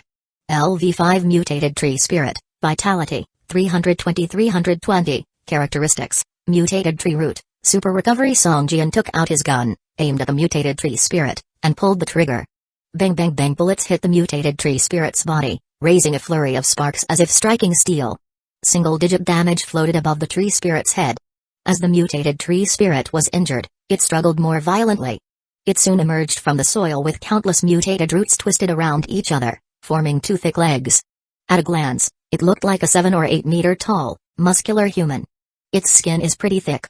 Song Jian felt a toothache. His bullets could only cause 5 or 6 points of damage, and for a mutated tree spirit with more than 300 vitality points, this damage was like being bitten by a mosquito.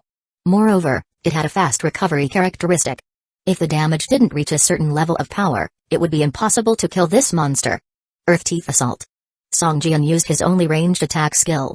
A sharp-toothed air mass emitted a screeching whistle and rushed towards the mutated tree spirit, which couldn't react in time and was hit. Thud! Large chunks of wood splintered, and one of the mutated tree spirit's legs was blasted in half by the energy assault. Dozens of tangled roots snapped and scattered around. Rumble! As one of its legs couldn't support the massive body, the mutated tree spirit fell to the ground with a thunderous crash. Splash! Its other leg also suddenly broke apart, transforming into dozens of mutated tree roots, sweeping towards Song Jian. Song Jian rushed forward instead of retreating, swinging his dagger while continuing to approach the tree spirit's main body. The mutated tree spirit struggled, trying to stand up again. However, it was impossible for a 7 or 8 meter tree to get up after losing half of its roots. Song Jian swung his dagger, cutting off 5 or 6 roots with each strike. But more roots surged towards him, confounding him for a moment.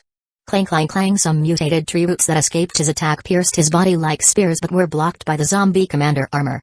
Single-digit damage floated above Song Jian, whose 250 vitality points made him not concerned about the injury. Enduring the attack of the mutated tree roots, Song Jian rushed to the base of the tree spirit and furiously stabbed the firm trunk with his dagger. Clang! The dagger blade penetrated only a third of the way before it couldn't go any further. A damage of more than 10 points floated above the tree spirit's head. Frowning, Song Jian straddled the tree spirit and kept stabbing the trunk.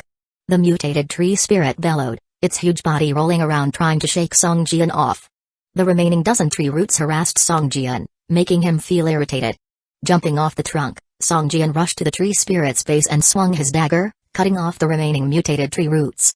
Now, the base of the mutated tree spirit was bare, with no roots longer than a foot, posing no threat to Song Jian. Though the mutated tree spirit was a level 5 ordinary monster, its high defense, fast recovery, and swarming mutated roots put it on par with an elite level monster. Its only weakness was its low attack power and limited attack methods. Song Jian kept swinging his dagger at the tree trunk. Clang clang clang burst. After stacking 5 layers of poison mark, Song Jian released the dagger's built-in skill Poison Nova. Over 100 points of damage floated above the mutated tree spirit's head. Following 2 consecutive poison novas, the mutated tree spirit's vitality was reduced to about 20. At this moment, a green light suddenly appeared around it, and its vitality rapidly increased, reaching 50% in no time. However, this recovery wasn't without a price. Nearly all of the leaves on the mutated tree spirit withered and fell, and even its branches became withered and fragile. Dying breath. Song Jian murmured, continuing to swing his dagger at the tree spirit. This recovery only delayed the mutated tree spirit's demise. In the end, it couldn't withstand Song Jian's onslaught. It let out a low, mournful cry as the light in its eyes went out and the tree turned into a huge, dead piece of wood lying horizontally on the ground. The moment the mutated tree spirit died, several glowing orbs jumped from its body and scattered around the corpse.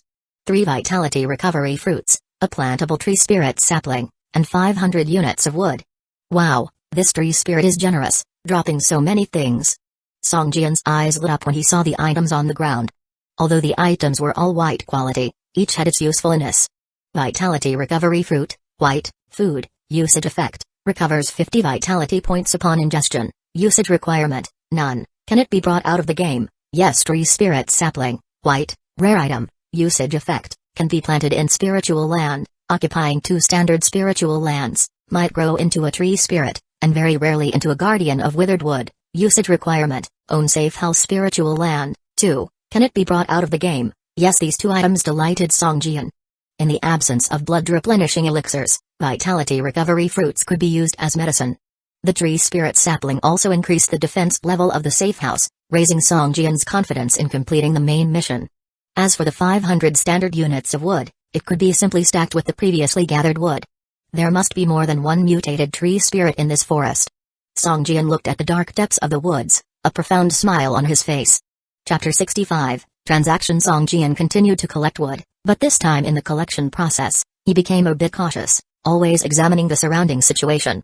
After collecting more than a dozen large trees, there was a slight tremor in the ground, putting a joyful expression on Song Jian's face. He started to look around. A face-like contour gradually emerged on the trunk of a big tree about 5 or 6 meters away from his right hand. I've got you.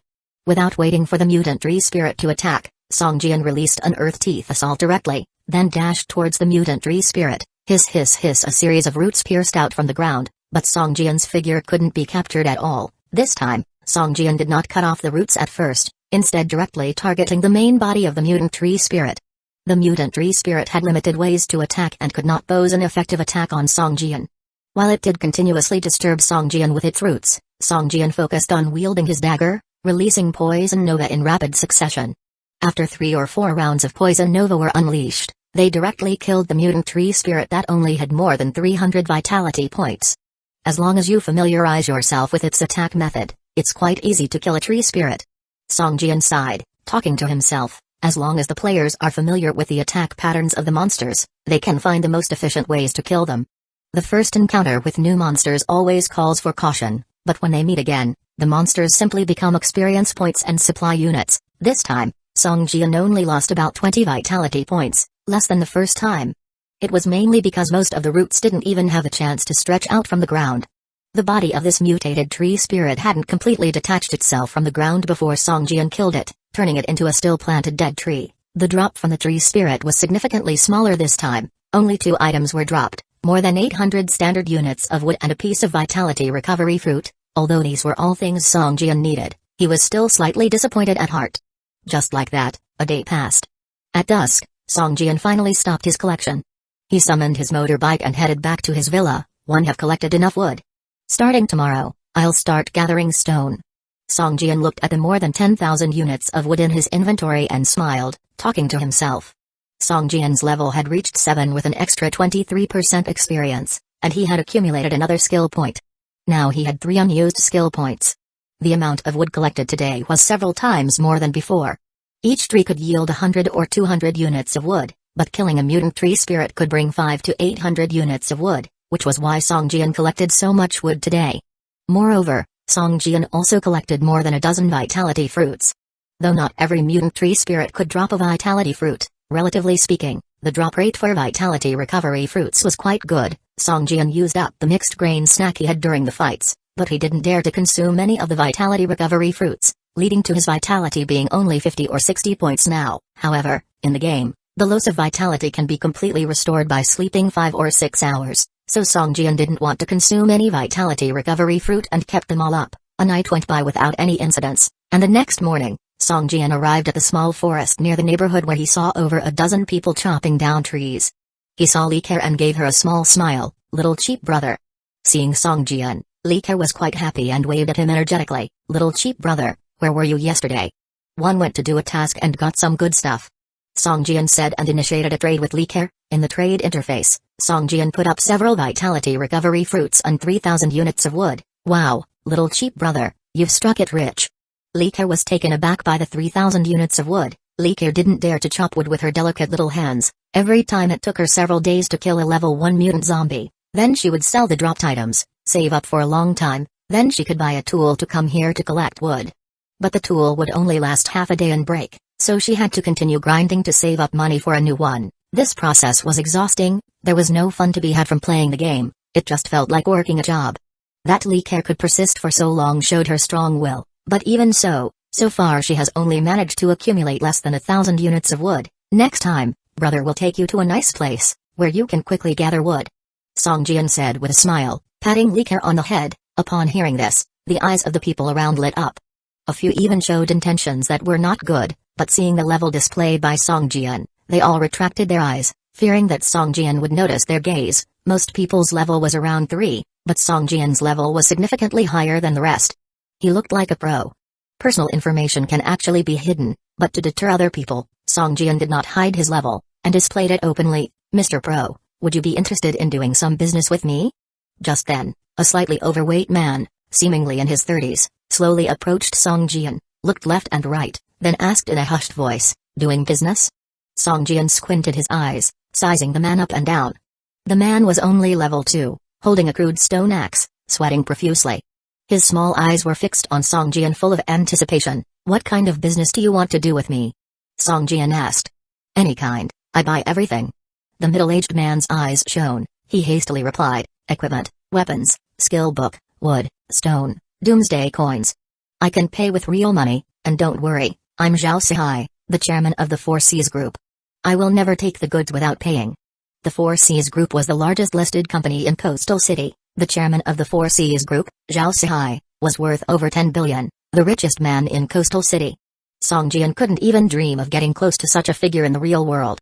He would probably be driven away by the bodyguards. "Sorry, I'm not interested in real money. Either trade with me using doomsday coins, or with items I'm interested in, otherwise there's no deal," Song Jian said indifferently. Hearing Song Jian's reluctance to trade using RMB, a bitter smile appeared on Zhao Sihai's face. "Brother, this is making things difficult for me.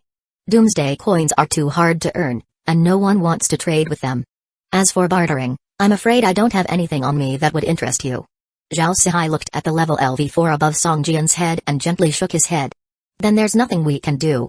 Song Jian raised the corner of his mouth slightly, shrugged his shoulders, and made an indifferent gesture. He didn't think that other players in the game would have anything that interested him, since their levels were too low. Song Jian was different from other players. While they were afraid, he had immediately adjusted his mentality. As others hid in their rooms, trembling, Song Jian had already gone out on the streets to hunt monsters with his weapon.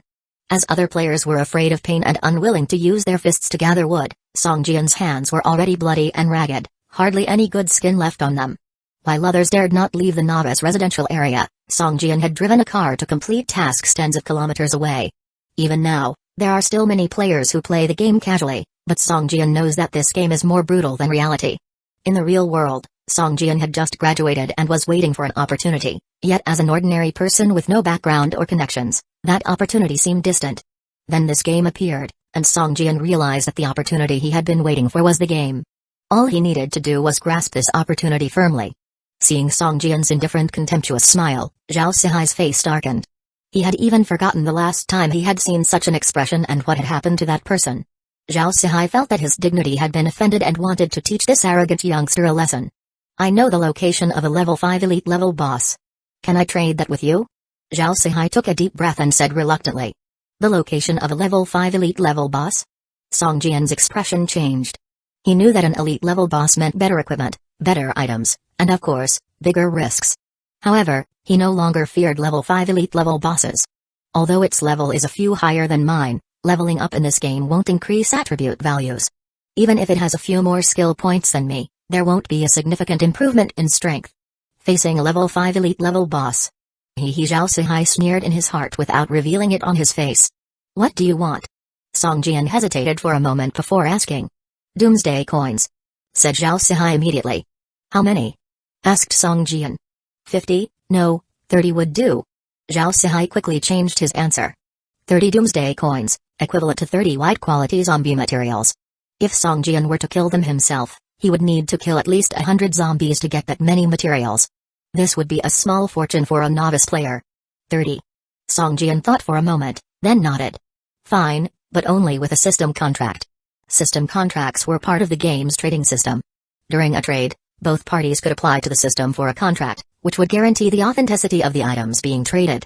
Song Jian could also have the system verify the information in advance based on the content of the trade. Soon, a trade interface appeared in front of both Song Jian and Zhao Sihai. Song Jian simply needed to put the 30 doomsday coins on it, while Zhao Sihai had to mark the coordinates of the level 5 elite level boss on the map provided by the trading system. The margin of error could not exceed 3%, otherwise, the system would consider it as deception, and his credibility value would decrease. It wasn't long before Song Jian saw a system prompt on the trading interface. The information provided by the other party has been system verified. The accuracy is 92%, trading can proceed.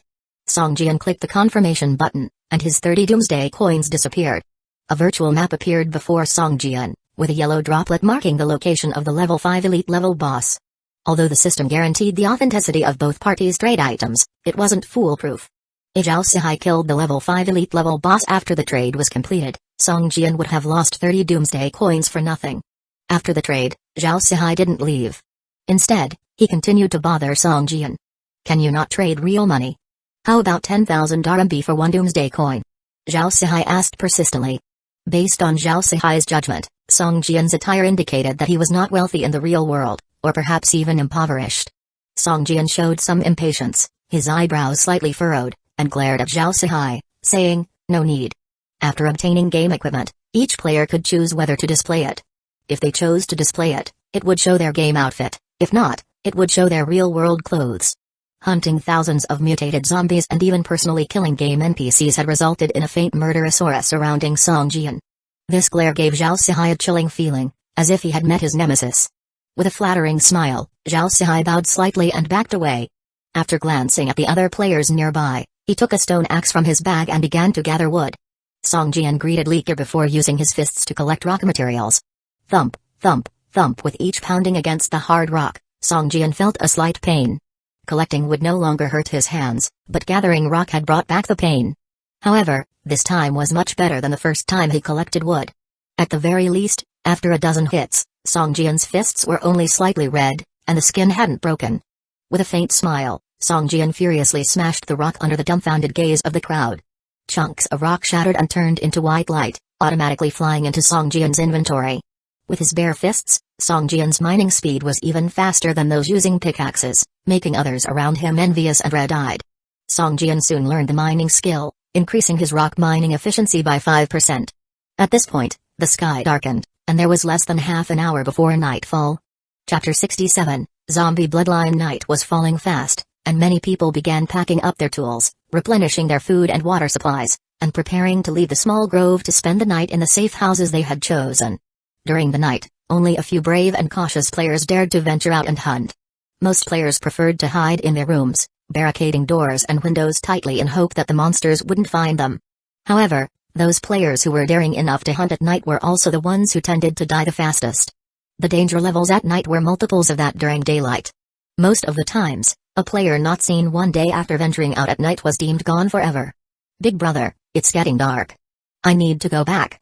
Liker, looking at Songjian who was still gathering, expressed her worries. Alright, Care, I'll walk you back.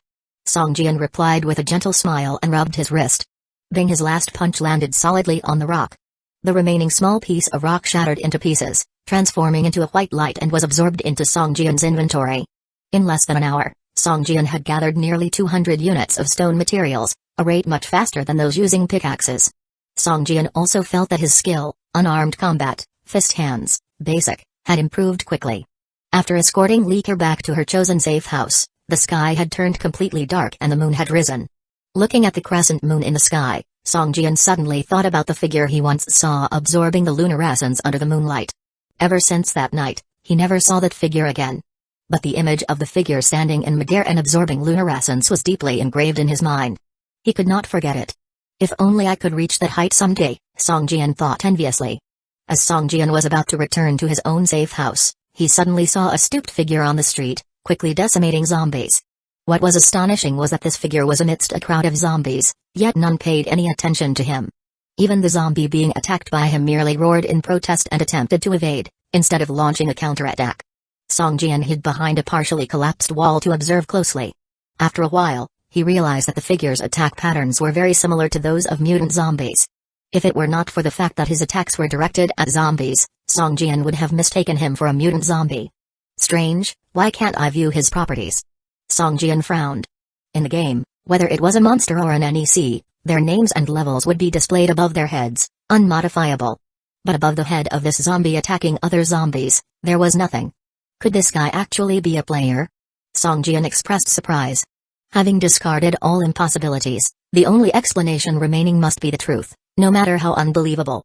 Roar while attacking a zombie, the figure suddenly went berserk. After letting out a roar, he latched onto a zombie's body, biting and sucking on its neck furiously. Songjian's eye twitched as he watched. This guy was way too brutal. His initial intention of making contact faded significantly. To Songjian, this player was no different from a zombie, whether it was habits or actions. Hopefully, he can return to normal when he returns to the real world. Please don't carry these habits back into reality.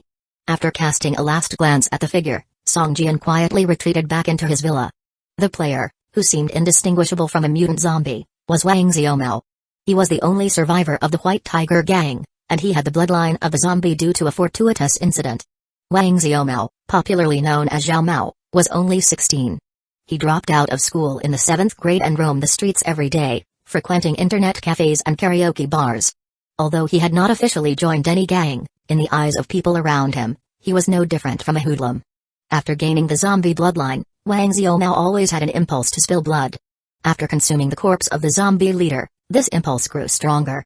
This impulse was particularly intense during fights. As the fight carried on, his impulse would become even stronger.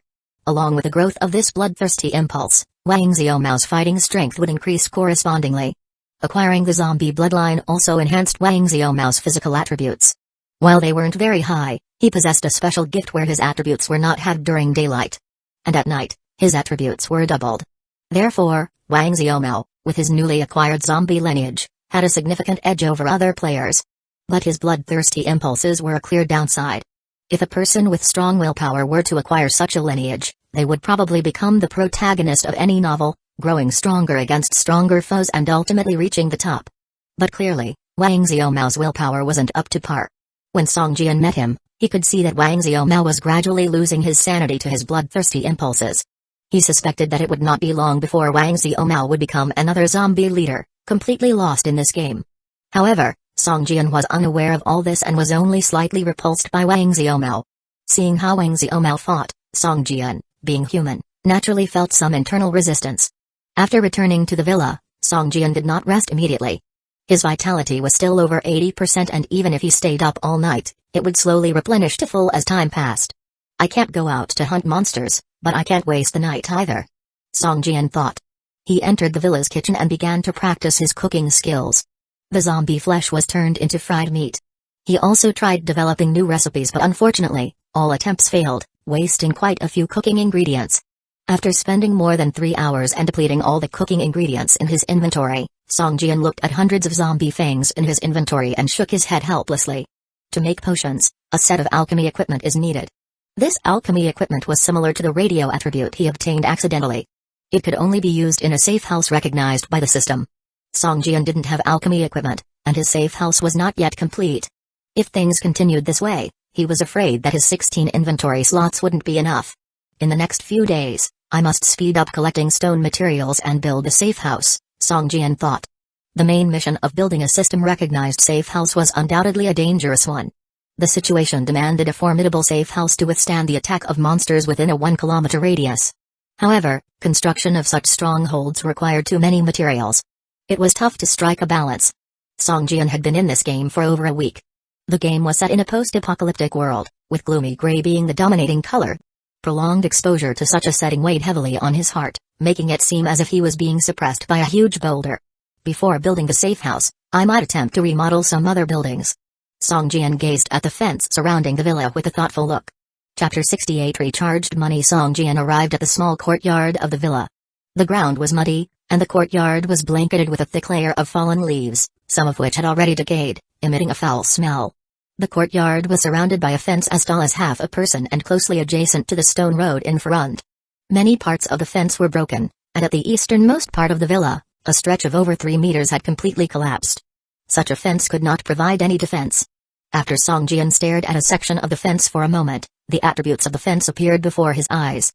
Damaged fence can be modified on the fence modification interface. A 1 meter and 20 centimeters high wooden wall appeared, an option to replace a section of the fence with a wooden wall.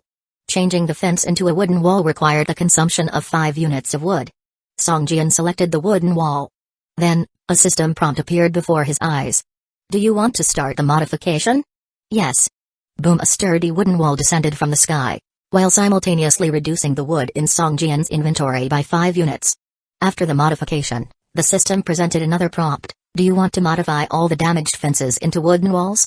Song Jian was slightly surprised. The game system seemed pretty user-friendly, saving him the trouble of making changes one section at a time. Yes. After selecting, phantom wooden walls started descending from the sky one by one. The wood in Song Jian's inventory decreased by nearly 200 units, and when the wood was deducted, the phantom wooden walls became sturdy in an instant. Wooden wall, level 1, defense 100 inches. After the modification, the attributes of the wooden wall were evidently stronger than the fence from earlier. Level 1 wooden wall? Could it be that this wooden wall can be upgraded to level 2?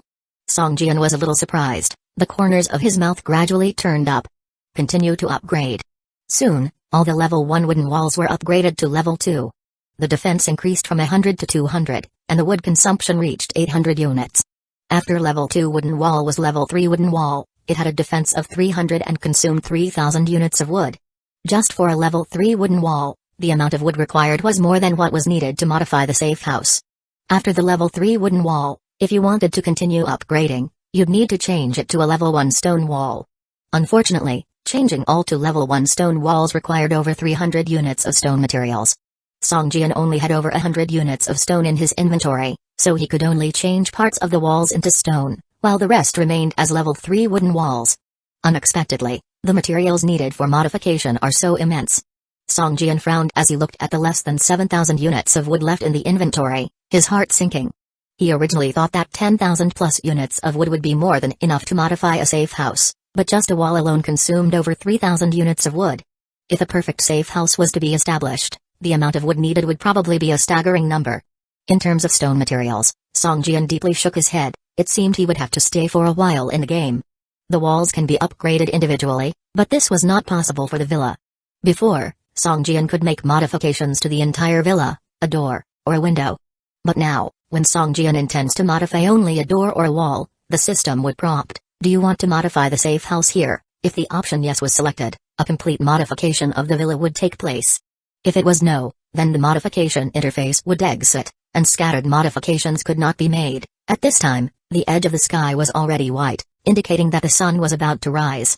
The monsters on the streets also began to weaken, hurrying to hide in the dark alleyways.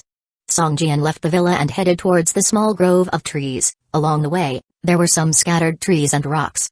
Song Jian didn't leave any of them behind, collecting everything. Song Jian's collecting speed was extremely fast now.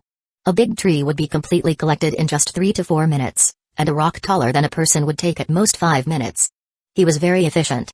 By the time Song Jian returned to the small grove, Nearly 100 units of rock and 500 units of wood had been added to his inventory. Once he entered the small grove, Songjian started collecting. In no time, player after player arrived to collect as well.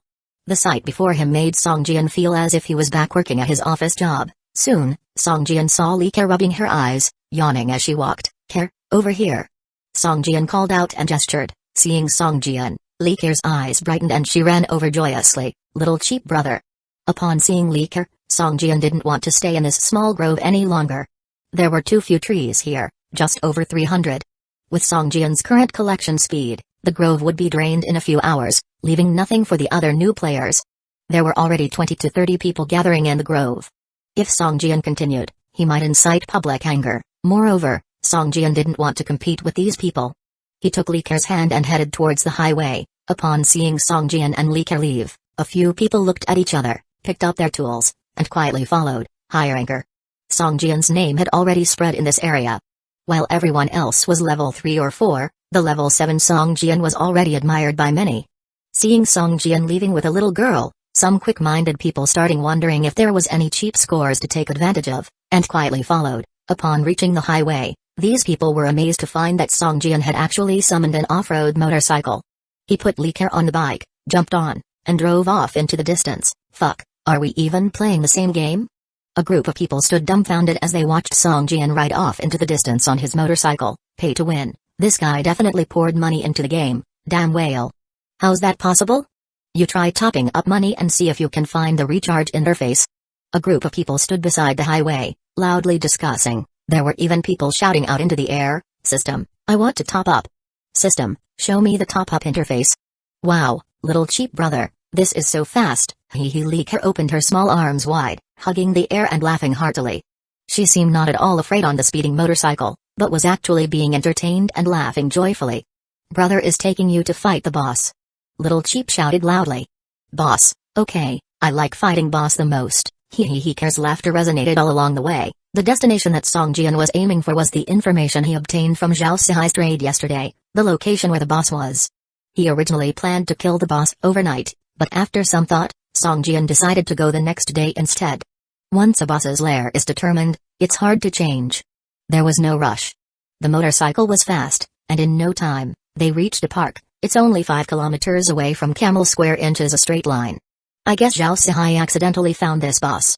Songjian muttered as he looked at the map. Chapter 69, Impenetrable Defense. The park marked on her map was called Steele's Forest Park, located southwest of Camel Square. The park was divided into 2 areas, with the north park being Fu Mountain Steele's Forest, and the south park being Three Pines Steele's Forest.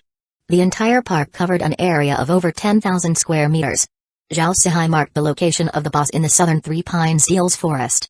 Coming from Camel Square would require a detour, but coming from the highway would lead directly to the entrance of the south park. Before they even approached the park, Songjian heard the howling of mutated zombies from Three Pines Steele's Forest. Strange, zombies should be quiet during the day and only go crazy at night.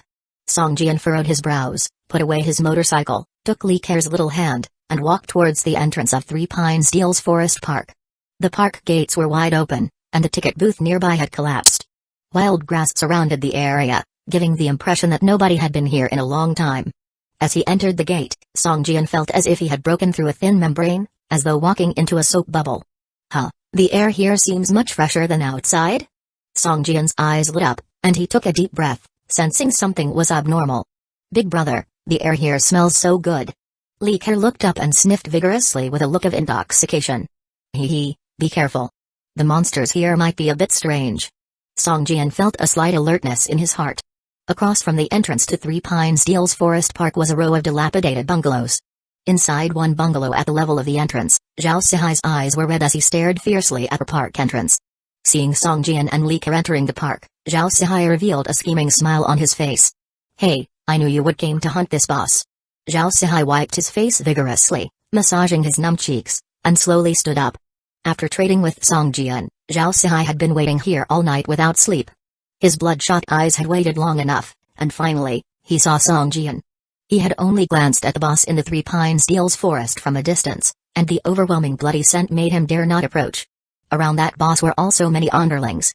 With Zhao Sihai's abilities, he couldn't even deal with the small monsters in the Three Pines Steele's Forest. Even if your level is higher and your strength stronger, It is still uncertain who'll jar the last hit on that boss. Zhao Sihai sneered and pulled a long rifle over 1 meter from his parcel.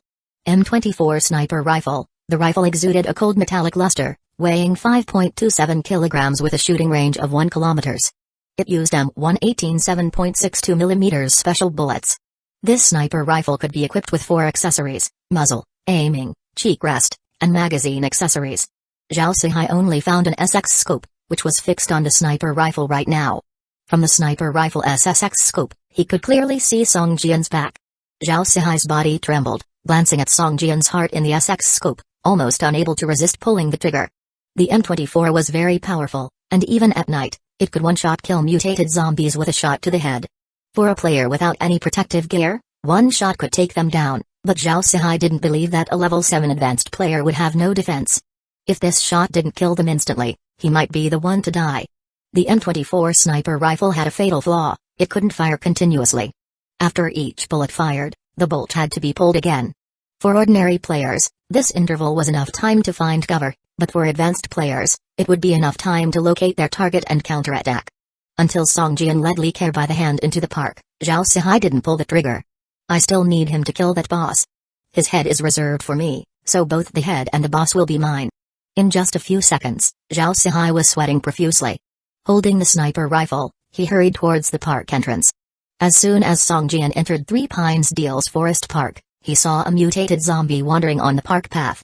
This mutated zombie was different from the ones he had encountered before.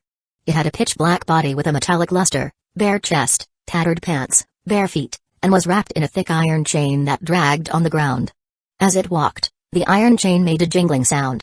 Its eyes were blood red, and its 2 tusks protruded from its lips, making it look like a blood-sucking vampire.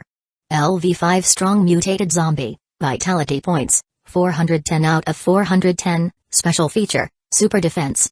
After checking her mutated zombie's attributes, Song Jian felt a headache, as this level 5 mutated zombie's attributes were almost on par with an elite boss of the same level. And it wasn't even in a daytime weakness state. It might have something to do with the environment here. Song Jian thought of the membrane-like sensation when he entered the park and there, guessing in his heart. Little cheap brother, that monster looks quite formidable. Li Ke said worriedly. Song Jian patted Ke's little head and smiled. Ke, don't be afraid. I will tank in front, and you just deal damage from behind. Aim at the monster, and don't aim at the brother, okay? Ke nodded heavily, taking out her silver-quality crossbow from her package. This crossbow seems a bit different from before. Song Jian glanced at it casually, feeling the crossbow in Ke's hands had more intricate patterns on its surface. Yeah, my crossbow leveled up, it's level 2 now. Li Ke showed off her crossbow, her eyes curved into air scents. Song Jian gasped, this upgradable weapon is too exaggerated, Ke. Did you recharge? No, little cheap brother, as soon as I entered the game and searched for supplies, I found it. I love it so much. With that, Ke rubbed the crossbow against her face, cherishing it dearly. Song Jian shook his head and once again confirmed that Ke was the favorite child of this game. Alright, Ke, I'm going in. As soon as I grab the monster, you start attacking. Song Jian took a deep breath, raised his pistol, and aimed at the monster's head. Bang, bang, FLSC pistol bullets poured out, and in a few seconds, more than a dozen bullets hit the mutated zombie's head. However, when the bullets hit the zombie's head, they produced a series of sparks and a dull impact sound. Bam, bam, bam. 1 point damage popped up over the mutated zombie's head, and Song Jian's eyes widened in disbelief. Was it unable to break through the defense? Chapter 70, the strong mutated zombie. Looking at the increasingly close monster, Song Jian furrowed his brows, a look of surprise emerging on his face. This defense is much stronger than a LV5 elite boss. He had never encountered this situation prior when using his pistol to attack the zombie leader. It should be noted that the current monster was just an ordinary level 5 creature. Having run out of bullets, Song Jian swiftly unequipped the pistol from the equipment bar and put it in his inventory. Instead, he equipped the corrupt sword in his offhand. Although he wasn't going to use this sword, the corrupt sword could enhance some of Song Jian's strength attributes. Only when he equipped the corrupt sword could his strength reach its current peak, 9 points. With Beretta double-barrel shotgun in his grasp, Song Jian rushed towards the monster. The closer the double-barreled shotgun was to the target, the greater the power. When he rushed to 3 or 4 meters in front of the monster, Song Jian pulled the trigger. Bang, bang. The upper and lower barrels of the gun almost simultaneously spewed out a trail of fire. 228 bullets shot towards the monster in a 30-degree triangle. Numerous tiny steel balls scattered in the air, becoming a rain of steel that enveloped the whole area in front of the tough mutated zombie. The steel balls even tore through the air, emitting a sharp whistling sound. Being too close, the tough mutated zombie was unable to react in time and could only forcefully endure this attack. The monster stumbling towards Songjian faltered, as though its chest had been powerfully bitten by a ferocious beast. All the steel balls were deeply embedded into its flesh. Songjian swiftly swung the double-barreled shotgun onto his back and withdrew the tusk fang stinger, charging at the monster. The tough mutated zombie's eyes flashed red, and it violently swung its right hand forward. The iron chain wound around its arm produced a shrill whistling noise as it brutally lashed towards Songjian. At this point, Songjian was less than 2 meters away from the tough mutated zombie. Caught off guard, the iron chain smashed into his body. Clang, a crisp metallic striking sound rang out. The area hit by the iron chain displayed the form of chainmail. Songjian felt a great force on his shoulder. His charging figure abruptly slowed down, and a few dozen damage points floated above his head. Given his natural talent, thick skin, and the deflection effect of the zombie leader's battle armor, Songjian was still able to bear the loss of these dozens of vitality points. After all, regardless of how you put it, the tough mutated zombie was just an ordinary level 5 creature. Since the defensive figure had already turned out to be so bizarre, if the offensive figure was further increased, the level 5 elite bosses would feel unbearable. The origin of this chapter's debut can be traced to N0VBJN. The battle continued. Songjian swung his dagger, dodged the chains on the mutated zombie's body, and stabbed at it through the gaps in its body. Songjian could sense that the skin of the tough mutated zombie was very tough. Even with the sharpness of the tusk fang stinger, only a third of the blade could be stabbed in. Swoosh, swoosh, swoosh. Semi-transparent crossbow bolts were embedded one after the other into the zombie's brain. Damage in the 30s floated up from its head. As expected of a growing silver-quality weapon, it really is powerful. Songjian raised his eyebrows in surprise. With such a powerful defense, if they could still inflict damage in the 30s, it gave a good indication of just how powerful the hand crossbow in Lee Ker's grasp really was. The tough mutated zombie was not very fast. Even though it had the iron chain as a semi-distance attack method, as long as Lee Ker was careful, it was not impossible for her to kill it alone. I can't let the little girl outshine me, Songjian thought, unable to help but speed up his movements. Hiss, hiss, hiss, hiss, hiss. 5 almost imperceptible slicing sounds emerged, and the tough mutated zombie showed 5 single-digit damage points above its head. Then Songjian was heard softly commanding, "Burst." Bang! A ball of the green smoke erupted from the body of the tough mutated zombie, and its vitality points rapidly decreased significantly. This dagger is really like some kind of bug.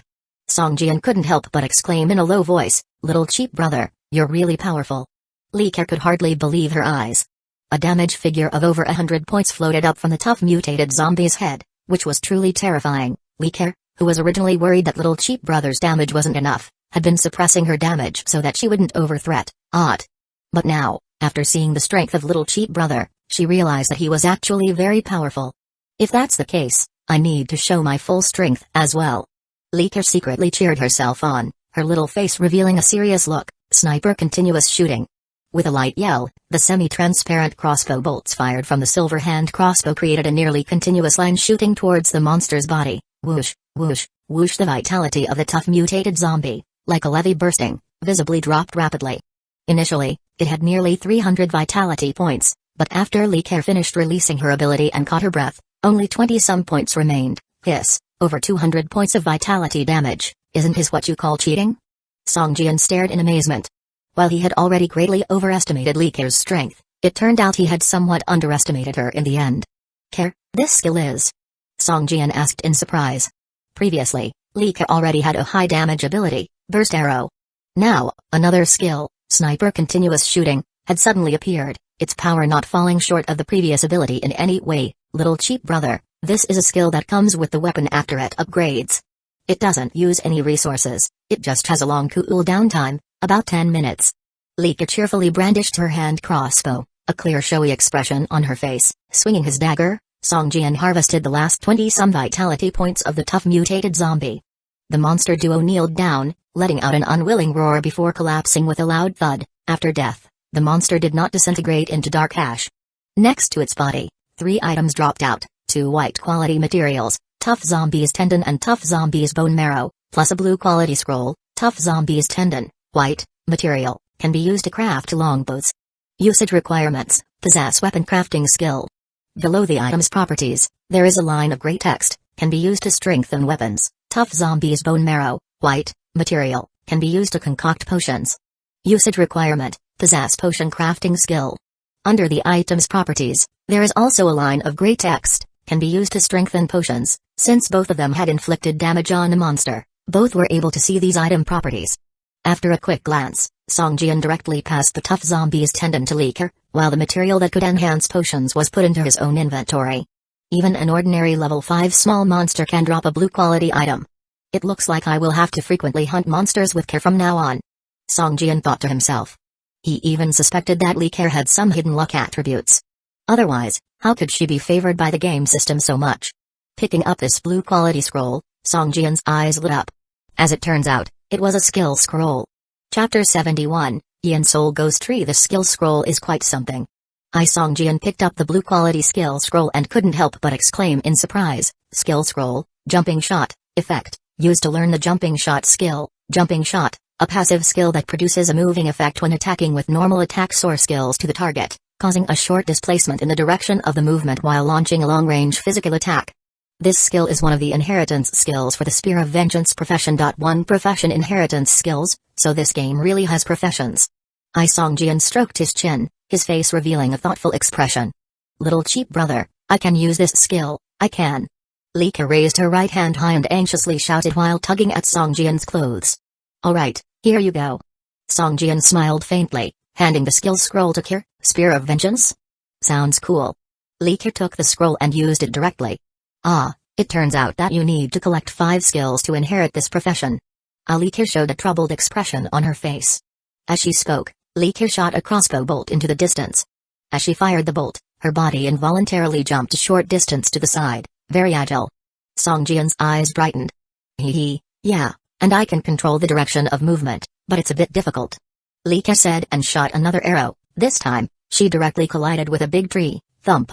It hurts. Lee Ker's forehead turned red, and she looked at Song Jian with teary, aggrieved eyes. Practice well. I feel that this profession inheritance must be very powerful, Song Jian said to Lee Ker with a serious nod.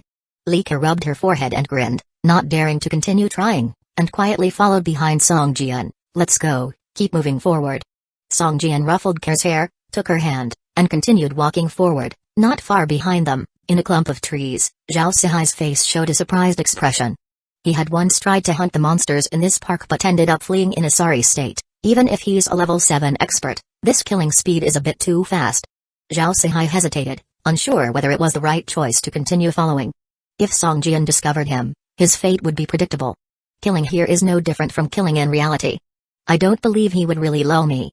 Zhao Sihai's bloodshot eyes revealed a crazed expression, similar to when he was destitute and stalking a woman carrying an LV handbag at night. It was this craziness that allowed Zhao Sihai to seize every opportunity.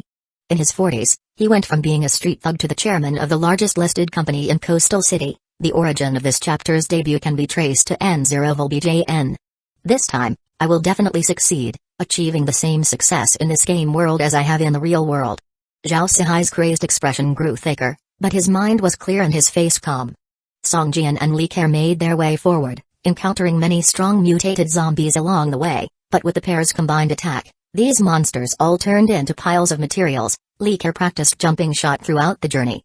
Whenever she was not careful, she would collide with trees, rocks, and pillars, turning her forehead red and making her teary eyes look pitiful. However, Lee Ker was very strong and did not give up her practice of jumping shot even after failing again and again, continuing to use it for her attacks. Little cheap brother, I always feel like someone is watching us. After killing a strong mutated zombie, Lee Ker signaled for Song Jian to bend down and whispered in his ear. Upon hearing this, a trace of coldness appeared at the corners of Song Jian's mouth. He had always thought it was his imagination, but since Ker felt it too, that meant the feeling of surveillance was real. It doesn't matter. Some people want to follow us and take advantage of us, or even harm us, but our benefit is not so easy to pick. Song Jian whispered in Ker's ear. The two of them exchanged a smile and pretended nothing had happened, picking up the items dropped by the monsters and continuing to move forward. Through his 8x scope, Zhao Sihai could clearly see Song Jian bending down and talking to Lee Ker while smiling, but he didn't know sign language and had no idea what they were saying. He thought they were happy because of the items dropped by the monsters. You're quite happy now, but there will be a time when you cry. A confident smile emerged at the corners of Zhao Sihai's mouth. On their journey, Song Jian and Lee Ker cleared out every monster they encountered, allowing Zhao Sihai to follow behind him smoothly. Song Jian and Li Ke spent more than 2 hours clearing out the monsters they encountered along the way and finally arrived at a small forest. The small forest before them resembled the one where Song Jian had found the tree spirit initially.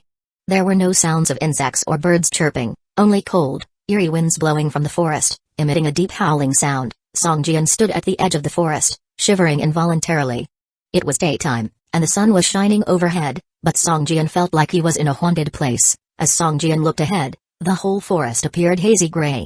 On the black barren ground, the trunks of the trees were covered in black stripes, forming bizarre patterns that looked like stretched and twisted human figures. The environment here was oppressive and gloomy, and deep in the forest, one could vaguely see a large group of stone tablets randomly embedded in the ground, looking like a discarded graveyard from afar. Little cheap brother, this place is so scary. Do we really have to go in? Li Ke wore a frightened expression, clinging tightly to Song Jian's clothes. Don't be afraid, it's just a game. Song Jian patted Ke's head, comforting her softly, although in truth, his heart was pounding as well. Hugh breaths resounded through the forest, as if a prehistoric behemoth was exhaling. The boss information provided by Zhao Sihai is here. Song Jian frowned, the forest before him giving him an uneasy feeling and a strong urge to stay away from it. At that moment, Li Ke suddenly exclaimed, little cheap brother, the trees here can also be harvested, and the grade seems to be much higher than the previous forest. Song Jian stared at a tree covered in black stripes, and after a moment, faint yellow words appeared on the tree. Yin Soul Ghost Tree, material, gatherable, with a certain chance of collecting Yin Soul wood, gathering requirement, chopping skill level 3 inches. Chapter 72, Yin Soul Wood. High quality wood? Song Jian was taken aback, not expecting this kind of thing in the game. Little cheap brother, my chopping skill is only at level 2. Li Ke made a troubled face. That's okay, there are plenty of ordinary trees in this park. You can start harvesting those until your chopping skill is upgraded to level 3. Then you can collect these high-quality Yin Soul Ghost trees. Along the way, Song Jian had already spotted many ordinary trees in the park. Li Ke can collect the trees herself without the need to compete, so her chopping skill will level up quickly. The origin of this chapter's debut can be traced to N0VBJN. Alright, little cheap brother, I'll go level up my chopping skill. Li Ke ran towards a standard quality tree, wielding her iron axe to hew it. Impatiently, Song Jian advanced towards a Yin Soul Ghost tree and threw a punch at it. Sheesh, this ghost tree is hard, and it's icy cold. Song Jian massaged his wrist. The ghost tree was harder than typical rock, leaving his fingers numb after a single punch. Plus, the ghost tree was filled with a frosty yin energy that would infiltrate his body with every punch. System, you are harvesting the Yin Soul Ghost tree. You have touched the ghost tree's yin energy, causing you to lose 2 yin attribute damage. Your innate skill Thick-Skinned has been triggered, negating 2 yin attribute damage. Final damage is 0. Who would have thought my talent would be so versatile? Song Jian smirked slightly as he continued to punch the tree. Thud, thud, thud. The Yin Soul Ghost tree rocked continuously. After a while, a large piece of splintered wood crumbled from the ghost tree, transformed into a white light, and flew into Song Jian's inventory.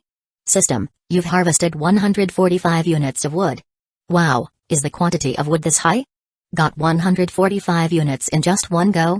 Wouldn't an entire tree yield thousands of units then? Song Jian's eyes lit up. He was initially just interested in the Yin Soul wood, but even without it, the ordinary wood is also abundant. This place is a sacred land for harvesting wood, far better than the area where tree spirits are located. Song Jian initially planned to gather wood from the tree spirit area after defeating the boss, but now it seemed unnecessary. He could directly collect wood from here. Zhao Sihai, who was hiding hundreds of meters away in a small pavilion, was scowling. Leaning on a wooden chair and looking at Song Jian through an 8x scope, he wondered, what's this guy up to? Why is he harvesting wood now? Zhao Sihai observed attentively for a while, sensing something unusual about the pitch-black forest. The ghost trees were significantly different from ordinary trees. Once he took a closer look, he understood why Song Jian was gathering wood instead of fighting the boss. Shit. I discovered this place first, it's mine. Now this kid's taking advantage of it. Zhao Sihai seethed, his heart throbbing painfully. Watching one Yin Soul Ghost tree after another fall down, it felt like Song Jian was cutting off slabs of flesh from Zhao Sihai's body. Each harvested ghost tree felt like a bloody chunk of meat being sliced off. The pain was so intense that Zhao Sihai almost stopped breathing. Mine, all of these are mine. Zhao Sihai muttered to himself. Several times, he'd been tempted to pull the trigger, instantly putting an end to Song Jian who was stealing his ghost trees, but in the end, he restrained himself. Go ahead, keep harvesting. You're collecting for me. Soon, the stuff in your inventory, the boss loot, even your life, will all be mine, Zhao Sihai muttered to himself, holding back his raging anger. The quantity of wood in Song Jian's inventory was rapidly increasing. 8,000 units. 9,000 units. 10,000 units. 15,000 units. Song Jian had even forgotten about the level 5 elite boss, as he transformed into a diligent lumberjack, destructively harvesting the Yin Soul Ghost trees. After an unknown amount of time, Song Jian's inventory had accumulated over 30,000 units of wood, when cheers rang out from behind. Wow, I've leveled up. My chopping skill is at level 3 now. Li Ke hopped excitedly towards Song Jian. Thud. Song Jian punched the Yin Soul Ghost tree again, leaving only a stump barely 3 inches from the ground. System, you've harvested 320 units of wood. System, your chopping skill has leveled up to level 5. System, your barehanded combat skill, Palm Strike, Basic, has leveled up to level 5. Chopping skill, Passive, level 5, when chopping trees, efficiency increases by 30%, probability of obtaining rare wood increases by 10%. Barehanded combat skill, Palm Strike, Basic, Passive, level 5, increases palm strike power by 30%, Constitution +1. Song Jian was pleased to see that both his chopping skill and barehanded combat had leveled up to 5. Constitution +1, so leveling up a passive skill to 5 increases one's attributes? Song Jian's eyes lit up at the sight of the attribute increase in the level 5 barehanded combat skill. Song Jian's constitution had already reached 7 points, his vitality points had increased from the original 250 to 270. His strength had increased a little further. Little cheap brother, you're harvesting so quickly. You've already harvested such a large area. Li Ke looked at the field of stumps in surprise and declared, looks like I need to work harder too, HMPH.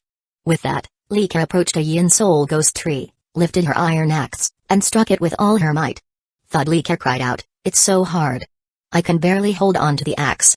After a moment, she shivered, it's so cold. Why is chopping down a tree this cold? Ah, it even reduces vitality points. HMPH, this is one naughty tree, said Li Ke to herself, before lifting her small iron axe and striking the Yin Soul Ghost tree again. Ke, watch your vitality points. If they drop too low, rest a while on the side to recover your vitality. Song Jian called out. Rest easy, little cheap brother, I know. Li Ke replied, resisting the icy cold that flowed from the ghost tree and continued to harvest diligently. Song Jian gave Li Ke an anxious glance, shook his head slightly, and continued to harvest the Yin Soul Ghost tree. A moment later, a Yin Soul Ghost tree collapsed with a crash, transformed into white light, and flew into Song Jian's inventory. Amid the white light, there was a strip of black light. System, you have used the chopping skill and harvested 290 units of wood. System, you have used the chopping skill and accidentally received 1 unit of Yin Soul wood. A piece of black iron-like wood was quietly lying in another slot in Song Jian's inventory, emitting a faint glow. Chapter 73, Zombie carrying a monument. Yin Soul wood, grade 3 material, can be used to create special items. Usage requirements, none. The origin of this chapter's debut can be traced to N0VBJN. Having collected more than 20 Yin Soul Ghost trees, only 1 piece of Yin Soul wood appeared. It was only after upgrading to level 5 chopping skill that they were able to collect such a rare piece. It indicated how precious Yin Soul wood was. This property description isn't clear. Special items, what kind of special items? Song Jian frowned lightly, staring at the piece of Yin Soul wood in the bundle for a long while. However, he couldn't figure anything out, so he had to put it aside and place it together with the hard pine wood. Hard pine wood is also a 3rd grade wood, but Song Jian subtly felt that Yin Soul wood's properties should be stronger than hard pine woods. After all, apart from being hard pine wood didn't have any other characteristics, whereas aside from being hard, Yin Soul wood also had a chilling, gloomy aura. Li Ke began to reinvigorate herself from the side, heave ho, heave ho. Holding a small, delicate iron axe, she chopped ghost trees, took a break to eat a piece of fried meat to recover her vitality points. The efficiency of 3rd grade chopping skill in collecting ghost trees was not very high, but the wood yielded was several times that of previous small woods, which made Li Ke's eyes curl up with laughter. As the two carried on with their collection, they headed deeper into the forest. Looking up, Song Jian saw several stone monuments standing on the ground within less than 100 meters. The inscriptions on them were somewhat blurred and some of them were even crumbling, looking quite dilapidated. As the two were busily collecting ghost trees, a horrific howling sound rang out by their ears, startling Li Ke into trembling. This sound was much like a human screaming at the top of its throat, only more sorrowful. It was full of the brutality and insanity of a beast, like an injured wild animal going mad. Lee Care looked terrified, quickly coming over to Song Jian and whispering through the collar of his shirt, What is that thing? Is it a boss? It's such a terrifying sound. Song Jian pulled Care behind a ghost tree, peeking out. A robust beast-like creature crouching, with its hands drooping in the likeness of an orangutan. The back of its hands, dragging on the ground, held talons about half a foot long, like sharp daggers, flickering with a chilling light. Its hair was sparse, its skin was rotten, and its upper body was bare. It had a tight leather skirt around its waist, with its thighs protruding, and a layer of black scales subtly appearing. This beast only had one eye, located on its forehead. This eye dominated half of its face, pushing the leftover nose and mouth to the very bottom, making it look repulsive and fierce. On its back, it carried a giant stone monument, about twice as large as the surrounding ones. The surface of the black monument glowed a faint purple and the face of the stone was filled with tiny characters, resembling tadpoles. Song Jian took one look and felt dizzy. Curious, Lee Care peeped and quickly retreated after seeing the creature's appearance. Her quickened breath, numbing scalp, and rapidly beating heart revealed her fear. Song Jian studiously observed the beast for a moment, noticing the small red words floating above it. LV7 Zombie with Monolith, Elite, Vitality Points, 600 out of 600, Characteristics, Super Strength. Song Jian's face turned sullen. During the trade, Zhao Sihai had said that the boss here was only level 5, but the boss in front of him was level 7. No wonder the system had said that the accuracy rate of the transaction content was only 92%. Song Jian originally thought the deviation was due to the specific location, but unexpectedly, it was the level of the boss that differed. Little cheap brother, do we fight it? Care tremulously asked. Fight. Song Jian gritted his teeth. This boss's characteristic is super strength, we can't fight it head on. I will distract it, can you attack from a distance? Control your power during the fight so as not to attract the boss's attention to you. Care nodded and reassured, don't worry, little cheap brother, I won't. Get ready, I'm going up. Song Jian charged at the boss, aiming with his pistol and pulling the trigger. Bang, bang in the blink of an eye, all 10 or so bullets plunged into its body, 5-6 of which precisely hit its head, causing purple-black blood to burst out. Although this boss's defense was relatively lower than the robust mutant zombie, it was still limited. Every bullet inflicted 2 to 3 points of damage.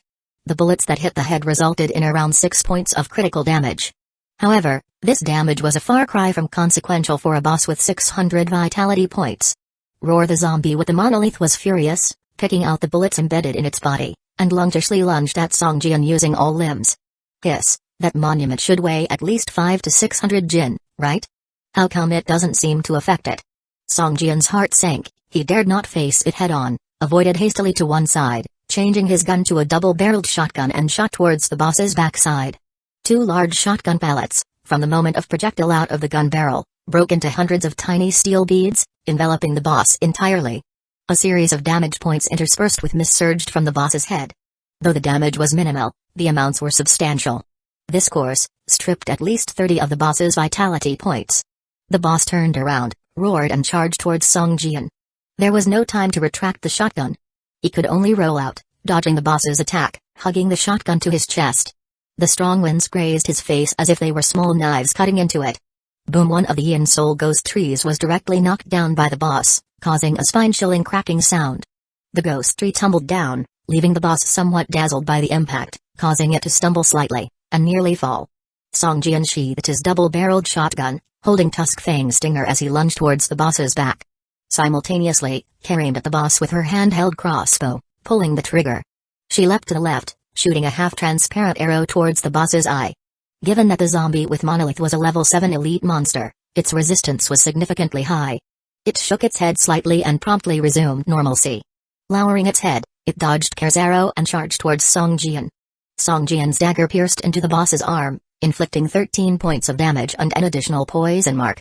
However, this time around, Song Jian wasn't able to dodge the boss's onslaught and was compelled to shield his chest and head to absorb the impact. Boom! Song Jian's body was sent flying by the strike, blood spewing out of his mouth. He was well protected by his zombie commander armor. -86. This blow took away more than 80 of Song Jian's vitality points. If it were an average player, this hit would have killed them instantly. 1/3 of his vitality was depleted in an instant, pain shot through his chest and abdomen. Rather than scaring Song Jian, this attack infuriated the ruthlessness hidden within him. Spitting out a mouthful of blood-streaked saliva, Song Jian charged towards the boss again. Chapter 74-74, 74, Snatching the monster. The hunched zombie, crouching, appeared to be about the same height as Song Jian, but when it straightened its back, its height nearly doubled that of Song Jian, displaying a disparity as large as that between an adult and a child. Seeing Song Jian rushing towards it, the hunched zombie abruptly stands tall, its two fists combined in a joint grasp, and smashes the ground forcefully. Boom! With a loud roar, the ground is violently dented by the hunched zombie's punch, shattered stone slabs lying in its wake, as a wave of energy, like a tidal force, charges towards Song Jian. Too close to evade, Song Jian can do nothing but shield his head with both hands and bear the brunt of the attack. Under the impact of the strength, Song Jian feels as though he's standing on cotton, his footing unstable, and he ends up sitting on the ground. The hunched zombie seizes the chance to pounce, rushing to Song Jian and swinging its palm at Song Jian, who is now sitting with his back to the ground. Its three withered fingers, like old tree roots, have sharp nails like little knives, that effortlessly break through Song Jian's defense. The armor of the zombie's commander emerges, creating a sound as piercing as glass scraping. The nails cut through the armor's defense and penetrate Song Jian's flesh. Three terrifying, bone-deep gouges appear on Song Jian's shoulder. From these wounds, fresh blood continuously spurts out, and Song Jian's vitality suddenly drops significantly, along with an added continuous blood loss status. With gritted teeth, Song Jian bears the pain, waves his dagger, and brutally slashes the hunched zombie's arm to repel it, hastily grabbing and consuming a fruit from his bag. A flash of red light and Song Jian's vitality points increase by 50. Meanwhile, Song Jian's left hand presses on his shoulder wound, silently invoking surgical treatment in his mind. Instantly, a white light envelopes the wound that rapidly heals the fresh and bloody cut. The continuous blood loss status also disappears from his status bar. Sniper continuous shooting from a distance, Lee utters softly, and her crossbow bursts into radiance, a series of translucent crossbow bolts shooting towards the hunchback zombie like a line. Song Jian feels a jolt of surprise in his heart. Lee Ker's skill inflicts tremendous damage and could easily cause aught. If the boss is attracted by Lee Ker's attack, Song Jian wouldn't stand a chance at drawing the boss's attention back to himself in such a short period. Dozens of crossbow bolts cruelly penetrate the hunched zombie's back, a series of damage points floating over the boss's head. As the boss's attention starts to wander, Song Jian, out of desperation, wields his dagger and stabs at the boss in a haphazard flurry. Tusk Fang Stinger, after all, is a blue-quality dagger. Even without any active attack skills, each of Song Jian's attacks could cause about 10 points of damage to the boss. Within a few seconds, Song Jian manages to attack the boss 3 times, stacking the poison mark up to 5 layers. Seeing the boss turn to charge at Lee Ker, Song Jian yells out, "Explode!" A dense green powder-like mist bursts out from the boss's body, detonating the 5-layer poison mark, causing over 100 points of damage to the hunched zombie directly. The hunched zombie only sways a bit before continuing its charge at Lee Ker. Song Jian's left hand presses hard on the ground, a tusk-shaped air mass hastily forms, its piercing whistle echoing as it lunges at the hunched zombie. Earth Teeth Assault. Boom! Blood splatters from the legs of the hunched zombie, both legs soften, and it falls to its knees. Its heavy body collides with the ground, causing a tremor akin to an earthquake. The sight before him left Zhao Sihai, who was hundreds of meters away, utterly terrified. Fi had only heard the boss's roar previously, unable to enter the park, hence unable to see the boss proper. Now seeing how terrifyingly powerful the boss was, he was both astounded and relieved. If I were there, I would probably be killed instantly. Zhao Sihai silently thought to himself. Utilizing his 8-times scope, Zhao Sihai kept his sights locked onto the boss's head, prepared to land a final hit at any moment. As long as he was able to inflict damage, he could collect the spoils of war. Once the boss is killed, only a heavily injured Song Jian and a little girl will remain. Won't I be the ultimate winner then? A sinister smile fluttered at the corner of Zhao Sihai's mouth. Seeing the boss lunge towards her, Lee Ker was frightened so much that she was slightly shaking, her face paling, but she didn't run, continuously using her crossbow to attack, every strike accompanied by a jump to a spot further away from the boss. She was gradually getting a hang of the jumping shot skill. With the use of the Earth Teeth Assault skill, he finally attracted the boss's attention. The boss, like a massive tank, charged towards Song Jian after getting up from the ground. Boom! The ground quaked. Song Jian's face turned ashen at the boss's awe-inspiring momentum, knowing that he would be instantly killed if hit head-on by the boss. In a rush, Song Jian dodged behind a Yin Soul Ghost tree. The boss, with a bellow, charged full force into the big tree, causing it to split in half and the upper part of its trunk to fly back with a whoosh. A gust of fierce wind made Song Jian lose more than 30 vitality points just by being hit by the wind and wood shavings. Nevertheless, he managed to evade the boss's attack. In a single leap, Songjian landed on the boss's back, grabbed the edge of the steel with one hand, and brandished his dagger towards the back of the boss's neck with the other hand. The boss stood upright, continuously trying to reach backward, but was unable to touch Songjian. 1 strike, 2 strikes, 3 strikes. The origin of this chapter's debut can be traced to N0VBJN. Tusk Fang Stinger finally broke the boss's defense, fiercely penetrating his flesh. Purple-black blood splattered out, and a critical hit with over 60 points of damage drifted above the boss's head. With its vitality points already falling below 200, the boss, whose original vitality points were 600, frenziedly crashed its back into a ghost tree in an attempt to shake Songjian off. Seeing that the poison mark was once again stacked to 5 layers, Songjian quickly shouted, "Burst!" The explosion of another green mist caused the boss to stumble and fall to the ground. Songjian took the opportunity to roll off, raised his dagger high in both hands, and brutally stabbed it down into the boss's single eye on his forehead. "Damn it, I can't wait any longer. If I do, the boss will be killed by him." Seeing the boss's vitality points dropping to less than 100, Zhao Sihai's heart pounded as he aimed for the boss's head and pulled the trigger. The boss, seeing Songjian thrust towards his eye, displayed an expression of terror on his face, letting out a roar as he violently turned to the side. Boom! A loud rumble echoed as a sniper bullet fiercely burrowed into the boss's shoulder blade, directly blowing half of his shoulder into a spray of flesh. "Someone is stealing my kill." Songjian was startled, seeing that the boss had only a dozen or so vitality points remaining. He hurriedly swung his dagger, harvesting the last dozen points of vitality. The boss, drained of vitality, struggled to get up, but his movements grew weaker and weaker. Eventually, he collapsed, with a large puddle of purple-black tainted blood seeping out slowly from beneath him. Songjian didn't have time to check the boss's drops. He quickly used a vitality recovery fruit, while darting behind a ghost tree. By now, Ke had already crouched down and began hiding away. Watching his vitality points being gradually restored, Songjian's expression turned increasingly stern. Chapter 75 to 75, 75, Little Purple. Ever since entering the park, Songjian had always felt he was being watched, understanding that someone was attempting to be a sneak attacker. Thus, while battling monsters, he dedicated half of his attention to his surroundings. What Songjian didn't expect was that Zhao Sihai was using a long-range sniper rifle, observing them with 8 times magnification, which is why he didn't notice anything suspicious. Getting distracted during a battle with a boss is life-threatening. Getting distracted in front of a tomb-bearing zombie is just as good as committing suicide. If the tomb-bearing zombie hadn't flinched from Songjian poking its eye, causing it to twist its body, the shot would have hit directly, causing weak point damage. The boss would really have been taken by this sneak attacker. Thinking about it, Songjian broke out in a cold sweat. If he aimed for me and not the boss. Thinking of that, Songjian immediately pulled out a vitality recovery fruit, bumping his vitality, which had dropped below half. "Back up, little cheap brother, someone wants to steal our monster." From a distance, Li Ke yelled out in frustration, "I know, Ke, be careful, don't show your head. He's carrying a sniper rifle, he might blow your head off." Songjian replied. Li Ke hid behind the ghost tree, her little eyes flickering, her brows furrowed. After thinking for a while, she took out a fingernail-sized egg from her inventory.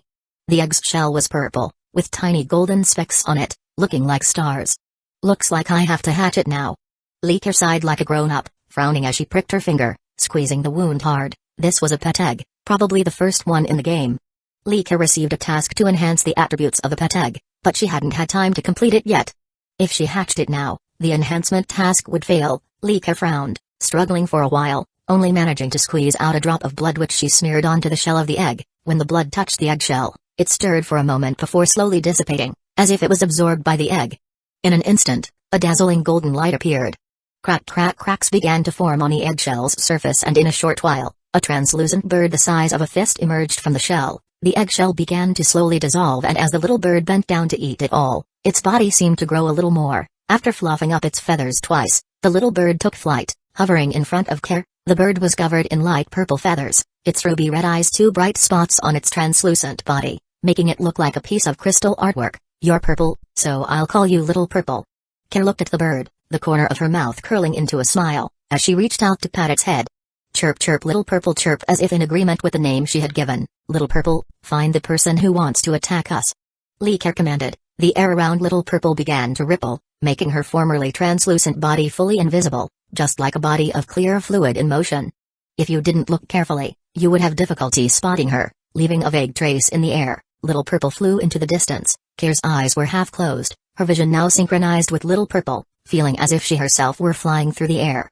She flew over the forest, crossing a small path, and in the middle of a dried-up lake, in an abandoned wooden pavilion, Zhao Sihai was lying on a bench, aiming his sniper rifle at the tree where Song Jian was hiding. Damn it, if the boss hadn't moved, the last hit would have been mine. Zhao Sihai was burning with rage, his eyes glowing red. The person who landed the last hit on the boss would get 1/3 of the experience points. For a 7th level boss monster, 1/3 of its experience points were enough for Zhao Sihai to level up once more. Now, Zhao Sihai had only inflicted over 100 points of damage on the boss, earning him just over 100 experience points. This amount of experience was equivalent to killing a normal mutated zombie. Although he also earned the right to collect the dropped items, how on earth could Zhao Sihai now dare to fight over the spoils with Song Jian? Once I kill you, everything will be mine. Zhao Sihai had already noticed 5 or 6 items that the boss had dropped beside it. There were 2 blue quality items, the rest green quality, and even one item emanating an intense black light. All this nearly drove Zhao Sihai insane with jealousy. I should have shot that kid first instead of trying to nab the last hit on that boss. Zhao Sihai regretted a bit, however, this thought was fleeting. If he hadn't inflicted any damage on the boss, he wouldn't have been able to claim the loot from the boss. If the drop loot remained unclaimed, it would disappear after a period of time instead of letting someone else profit from it. You jerk, so it was you, HMPH.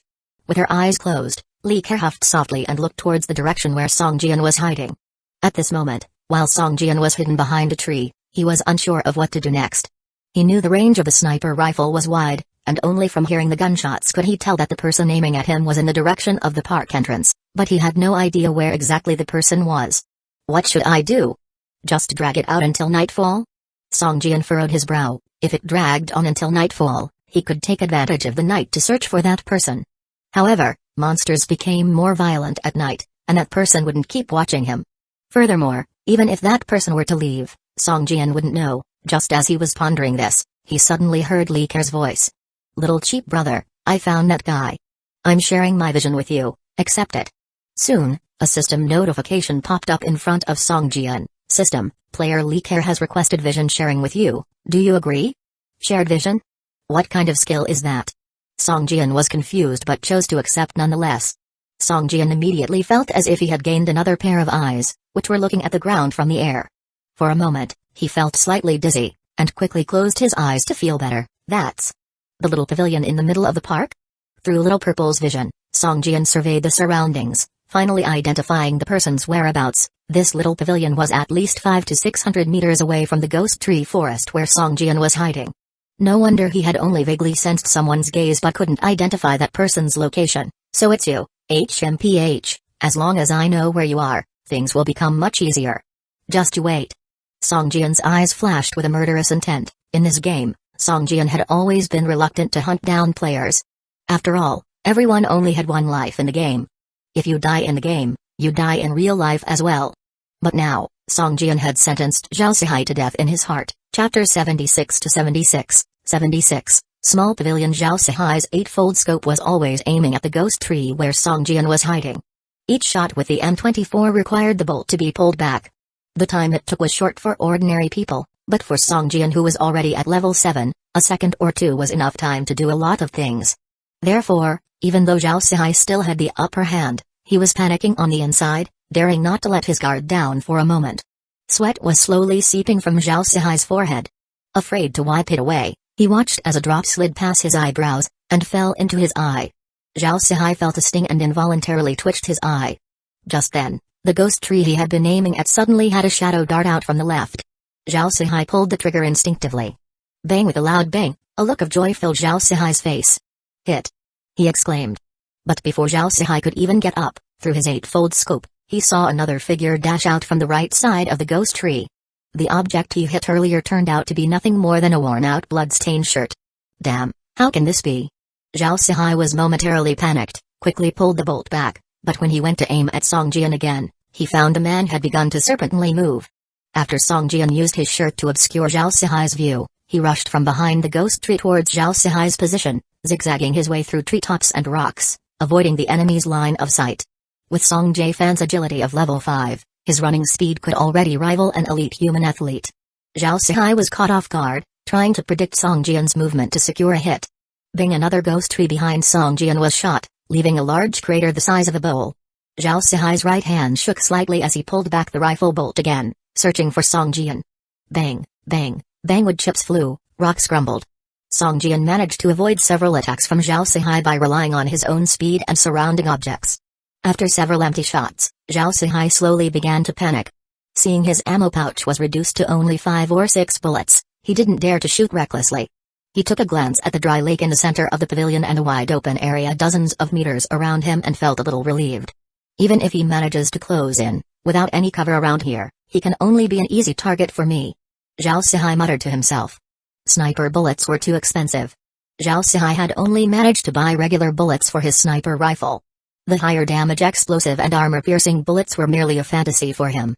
If not for Song Jian giving him 30 doomsday coins yesterday, he wouldn't have been able to afford even these few bullets. After Song Jian threw out his coat, he revealed a zombie commander armor on his upper body. The metal scales shimmered under the sun, making Song Jian look like a medieval warrior launching an assault to his enemies. After reaching a large rock on the edge of the central lake, Song Jian began to rest, panting heavily. The short distance of a few hundred meters had taken a lot out of him, leaving him on the verge of life and death, like dancing on the edge of a cliff where any misstep could lead to disaster. He consumed another vitality recovery fruit, refilling his vitality points. Now, there were only 3 vitality recovery fruits left in his inventory. If it weren't for you, my losses wouldn't have been this great. Song Jian cursed inwardly. Items like the vitality recovery fruit was like a trump card that could turn the tide of the battle before any healing potions were available.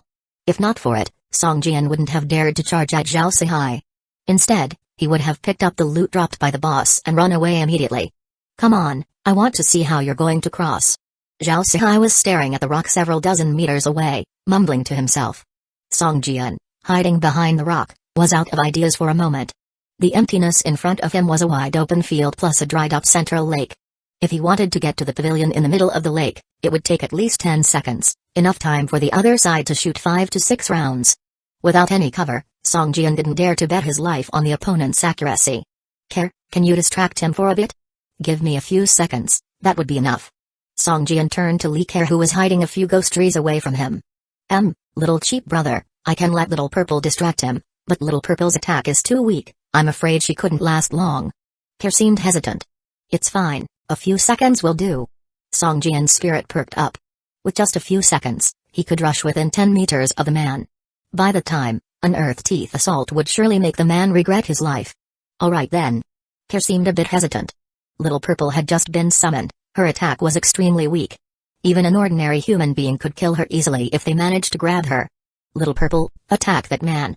Care commanded mentally. Chirp chirp, a sound from Little Purple came across Care's ear. Zhao Sihai wiped the sweat from the corner of his eye during the pause. His breathing began to increase, tightly staring at the rock. The moment he noticed any movements, he would pull the trigger. He has at most half vitality left. All I need is one shot, and I can bring him down. I still have the upper hand. Zhao Sihai analyzed calmly, self-motivating himself. Just then, Zhao Sihai suddenly felt a weak current of air coming from above. He looked up instinctively but found nothing. Study it carefully, Zhao Sihai suddenly widened his eyes. What was that? About a dozen meters above his head, a transparent mass of air was falling quickly towards him. The fist-sized mass, barely noticeable unless you had sharp eyes like Zhao Sihai, was incredibly fast. Before Zhao Sihai could even react, the thing landed on his face with a smack. A sharp pain came from his right eye, a critical hit of over 30 points floated above his head. System, Li Care's pet Little Purple has attacked you, causing a critical damage of 32 points to your right eye, leading to functional damage. Your right eye is blinded. Ah, what's this? On reflex, Zhao Sihai sprang up from the wooden bench, waving his arms wildly to guard his face. Blood trickled from his right eye, staining half of his face red. The muscles on his face twisted in pain. Zhao Sihai's mind went blank as the sudden attack sent him into a panic. At this moment, Song Jian, like a freed tiger, rushed towards the small pavilion in the center of the lake. Chapter 77, Understanding Skills. Hey, well done, Little Purple. Seeing how Little Purple had inflicted over 30 critical damage points on Zhao Sihai, Li Care was so excited that she nearly jumped for joy. Little Purple was just freshly hatched, and nearly had no attack power. Its main purpose right now was to share its field of vision and to act as a scout. For Song Jian's sake, Li Care was ready to sacrifice Little Purple, but she did not expect such an astonishing outcome. Taking advantage of this moment, Song Jian had already rushed into the dried-up central lake. However, he did not run in a straight line, but continued with his zigzag route. Zhao Sihai was swaying his hands about, trying to shoo away Little Purple. He couldn't see Little Purple, but he could sense its presence. I seem to have overlooked something. Zhao Sihai suddenly realized with a change in expression. Damn, that guy will seize this opportunity to charge at me. Only now did he remember Song Jian. Despite the stinging pain in his eyes, he gazed out of the wooden pavilion to see Song Jian, who had already sprinted into the central lake and was rapidly heading towards him. Ignoring Little Purple, Zhao Sihai quickly picked up his sniper rifle. Without even using the scope, he pulled the trigger in Song Jian's direction. Boom! Less than 1 foot to the left of Song Jian, dirt spewed up to 3 feet high, forming a large, deep pit on the ground. Even while sprinting, Song Jian continually switched directions to dodge. The power of the sniper rifle was too great for Song Jian not to defend against. Boom, boom, boom. After missing several shots, Zhao Sihai was left with just 2 sniper bullets. His eyes glistening with a wolf-like determination. If he doesn't die, then I will. Taking a deep breath, he endured the excruciating pain to calm himself. Little Purple was constantly attacking him from above, pecking at his head. But it didn't do much damage, occasionally jumping out a number -1 or -2. Song Jian was getting closer and closer to the wooden pavilion, but Zhao Sihai didn't pull the trigger. He just stood there like a statue, aiming his sniper rifle at Song Jian. 30 meters. 25 meters. 20 meters. Song Jian was getting closer and closer to Zhao Sihai. Zhao Sihai held his sniper rifle, its barrel slightly swinging but never leaving Song Jian's body. He knew he didn't have many chances. If he failed, and Song Jian got close, Song Jian would definitely not let him go. In the dark, Zhao Sihai felt that even with his eyes closed, he could still sense Song Jian's presence. His spirit had locked on him. Even with his eyes shut, he could see his opponent's charging movements. That's the feeling, that's it. Zhao Sihai trembled with excitement. He felt that his next shot would definitely hit Song Jian. He had never been so confident. Boom! As Song Jian charged within a range of 10 meters, Zhao Sihai finally pulled the trigger. This shot was aimed perfectly in Song Jian's path, making it seem as if Song Jian had run into the bullet himself. A colossal vitality loss of 180 points floated above Song Jian's head. His body violently convulsed, revealing a patch of shattered armor around the size of a fist on his shoulder with radial fractures around it. Behind the broken armor was a bloody, deep hole where you could see white bones, blood vessels, and nerve tissues. His entire left shoulder seemed to be on the verge of being ripped off. Song Jian felt a burst of severe pain, then a numbness spread from the wound. He could no longer feel his left shoulder, and his left arm was hanging limply, swinging back and forth with his momentum. I hit him. Zhao Sihai thrilled inwardly. System, you have understood the skill Heart's Eye in combat. A melodious system prompt resounded by Zhao Sihai's ear, making him burst into laughter. Ha ha, fortune favors the brave. Just like in real life, you have to dare to fight in the game too. I will definitely make a name for myself in this bizarre game. Zhao Sihai laughed uproariously. He hadn't realized that even though he had hit Song Jian with one shot, he didn't kill him. In Zhao's mind, nobody could have more than 150 vitality points. Even a level 7 player, having lost 180 vitality points, wouldn't be much different from a corpse. By the time Zhao Sihai looked at Song Jian with a face full of joy, he found Song Jian bending over with his right hand pressing against the ground. Earth Teeth Assault. A fang-shaped energy cluster charged towards Zhao Sihai. A deafening sound heralded the arrival of something with a chilling presence, radiating from his neck down his spine to the back of his head. Every hair on his forearm stood on end from the incoming threat. Zhao Sihai had experienced this before when he was kidnapped by a few men dressed in black. When one of them pressed a gun against his forehead, he felt the same way, scaring him enough to wet his pants. How could this happen? Zhao Sihai couldn't fathom why Song Jian was still alive, but now wasn't the time to ponder this. He needed to dive away. But as he moved, the fang-shaped energy cluster also slightly changed direction, colliding harshly against him. Boom! Zhao Sihai's massive body was thrown into the air, suffering more than 60 points of damage, and his legs snapped. His chest and stomach were in severe pain, and a foul taste filled his mouth as he spewed out a mouthful of blood. The original 100 vitality points Zhao Sihai had were reduced to less than 5 after this hit. System, your vitality is down to 3 points, you are in a critical state, and your speed is reduced by 100%. You will die if you don't get effective treatment within 30 seconds. Why is this happening? Zhao Sihai looked blankly at the sky, his entire body devoid of energy. He couldn't even twitch his little finger, could only wait silently for death to come. Song Jian glanced at the wound on his left arm, which was the closest he had ever come to death. Being able to personally experience the power of a sniper rifle and not die was something very few people could do in the real world. Surgical treatment. A ray of white light appeared out of thin air and fell on his wound, instantly making the numb left arm wound feel refreshing. Threads of pain began to emerge and the previous broken bones and bleeding had also disappeared. From severe injury to moderate injury, the potential of this surgical treatment is greater than I had imagined. A hint of surprise shone in Song Jian's eyes. Standing up, Song Jian looked towards the wooden pavilion. Zhao Sihai was lying on the floor of the pavilion. If it wasn't for the faint rising and falling of his chest, Song Jian would have thought that he was already dead. Sniper rifle. A scorching desire appeared in Song Jian's eyes. Such a powerful weapon, once he obtained it, would be a huge boost to his strength. Thinking of this, Song Jian couldn't help but quicken his pace and rushed towards the wooden pavilion. Chapter 78, Destruction. Zhao Sihai knew he had lost the gamble, and the bet he placed was his own life. Seeing Song Jian rushing towards him, he accepted his fate with calmness in his eyes. The winner is king, and the loser is the enemy. This time, I'm just unlucky. Zhao Sihai muttered softly, his gaze falling on the M24 sniper rifle in his arms. He knew why Song Jian was rushing at him so quickly. His goal was definitely the sniper rifle in his hands. A self-mocking smile appeared on Zhao Sihai's face, realizing that he was not even worth a sniper rifle. What I can't have, I won't let you have either. Hatred appeared on Zhao Sihai's face. After staring at the sniper rifle for a moment, he chose to destroy it. Click. A crisp cracking sound came from inside the sniper rifle. The entire gun started to disintegrate, turning into crystal-clear light points and slowly disappearing. Song Jian rushed into the pavilion, only to see the sniper rifle already halfway disintegrated and quickly vanishing. His face turned grim. Haha, there's no way I would let you have this sniper rifle. Zhao Sihai laughed heartily, spitting out blood as he spoke to Song Jian. Seeing Song Jian's flushed face made Zhao Sihai feel very satisfied.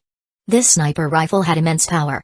For any player, it was a deadly weapon capable of killing most players instantly from a kilometer away. After disintegrating the sniper rifle, Zhao Sihai closed his eyes, looking ready to die. For a moment, Song Jian couldn't bring himself to attack. Killing him now, isn't it the same as murdering someone in reality? Doubts began to seep into Song Jian's heart. His past 20-year life experience in reality made it hard for him to accept becoming a murderer.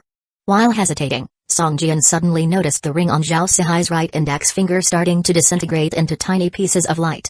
He immediately realized that Zhao Sihai was taking the opportunity to destroy all the items in his inventory and on his body. You deserve to die. Song Jian's eyes turned red with anger as he felt a surge of fury rush to his head. His own mercy had become a tool for the other party to mock him with. Song Jian quickly drew his pistol, aimed it at Zhao Sihai's forehead, and pulled the trigger. Bang! A hole as thick as a finger appeared on Zhao Sihai's forehead. System, you have killed player Zhao Sihai. The system determines this as self-defense. This kill does not increase your kill value. Zhao Sihai's mouth curled up slightly, as if mocking Song Jian's tenderness, giving him the opportunity to destroy all the items and equipment in his inventory. Song Jian realized that Zhao Sihai was destroying all the items he had, which filled him with rage and led him to kill Zhao Sihai. But after calming down and looking at Zhao Sihai's body, a complex feeling emerged in his heart. With a soft sigh, Song Jian felt as if he had stepped onto a completely different path. After Zhao Sihai's death, a package emitting a faint glow appeared next to his body. It contained all the supplies he had left behind. When a character dies in the game, all the items in their inventory and on their body will drop. Song Jian shook his head and touched the package. Immediately, a supply interface appeared before his eyes. Just as expected, Zhao Sihai had almost destroyed all his items. In the supply interface, only 3 items were left: a bullet for a 7.72mm M24 sniper rifle, 3 doomsday coins, and a skill scroll. Doomsday coins cannot be destroyed. The sniper rifle bullet was obviously left behind by Zhao Sihai to mock Song Jian, but the appearance of the skill scroll surprised Song Jian. Why would he leave me a skill scroll? Song Jian raised his eyebrows somewhat disbelievingly. The value of a skill scroll was huge. Even basic passive skills were sold for more than 500 doomsday coins in the doomsday supermarket. Song Jian focused on the skill scroll, and soon, the properties of the skill scroll slowly emerged. Skill scroll, Eye of the Mind, effect, used to acquire Eye of the Mind skill. Eye of the Mind, active, first level, skill effect, using mental lock on target has a 15% chance to find the target's weak spot without alerting the target. Can be used in conjunction with other skills, skill cost, 10 spirit points. Beneath the properties of the skill scroll was a line of yellow text explaining. If the items dropped from the target upon death is less than 3 kinds, a random skill from the target's skill bar will be dropped. This system is quite ruthless. Although it says it's random, I bet it's taken the most valuable skill from Zhao Sihai's skill bar.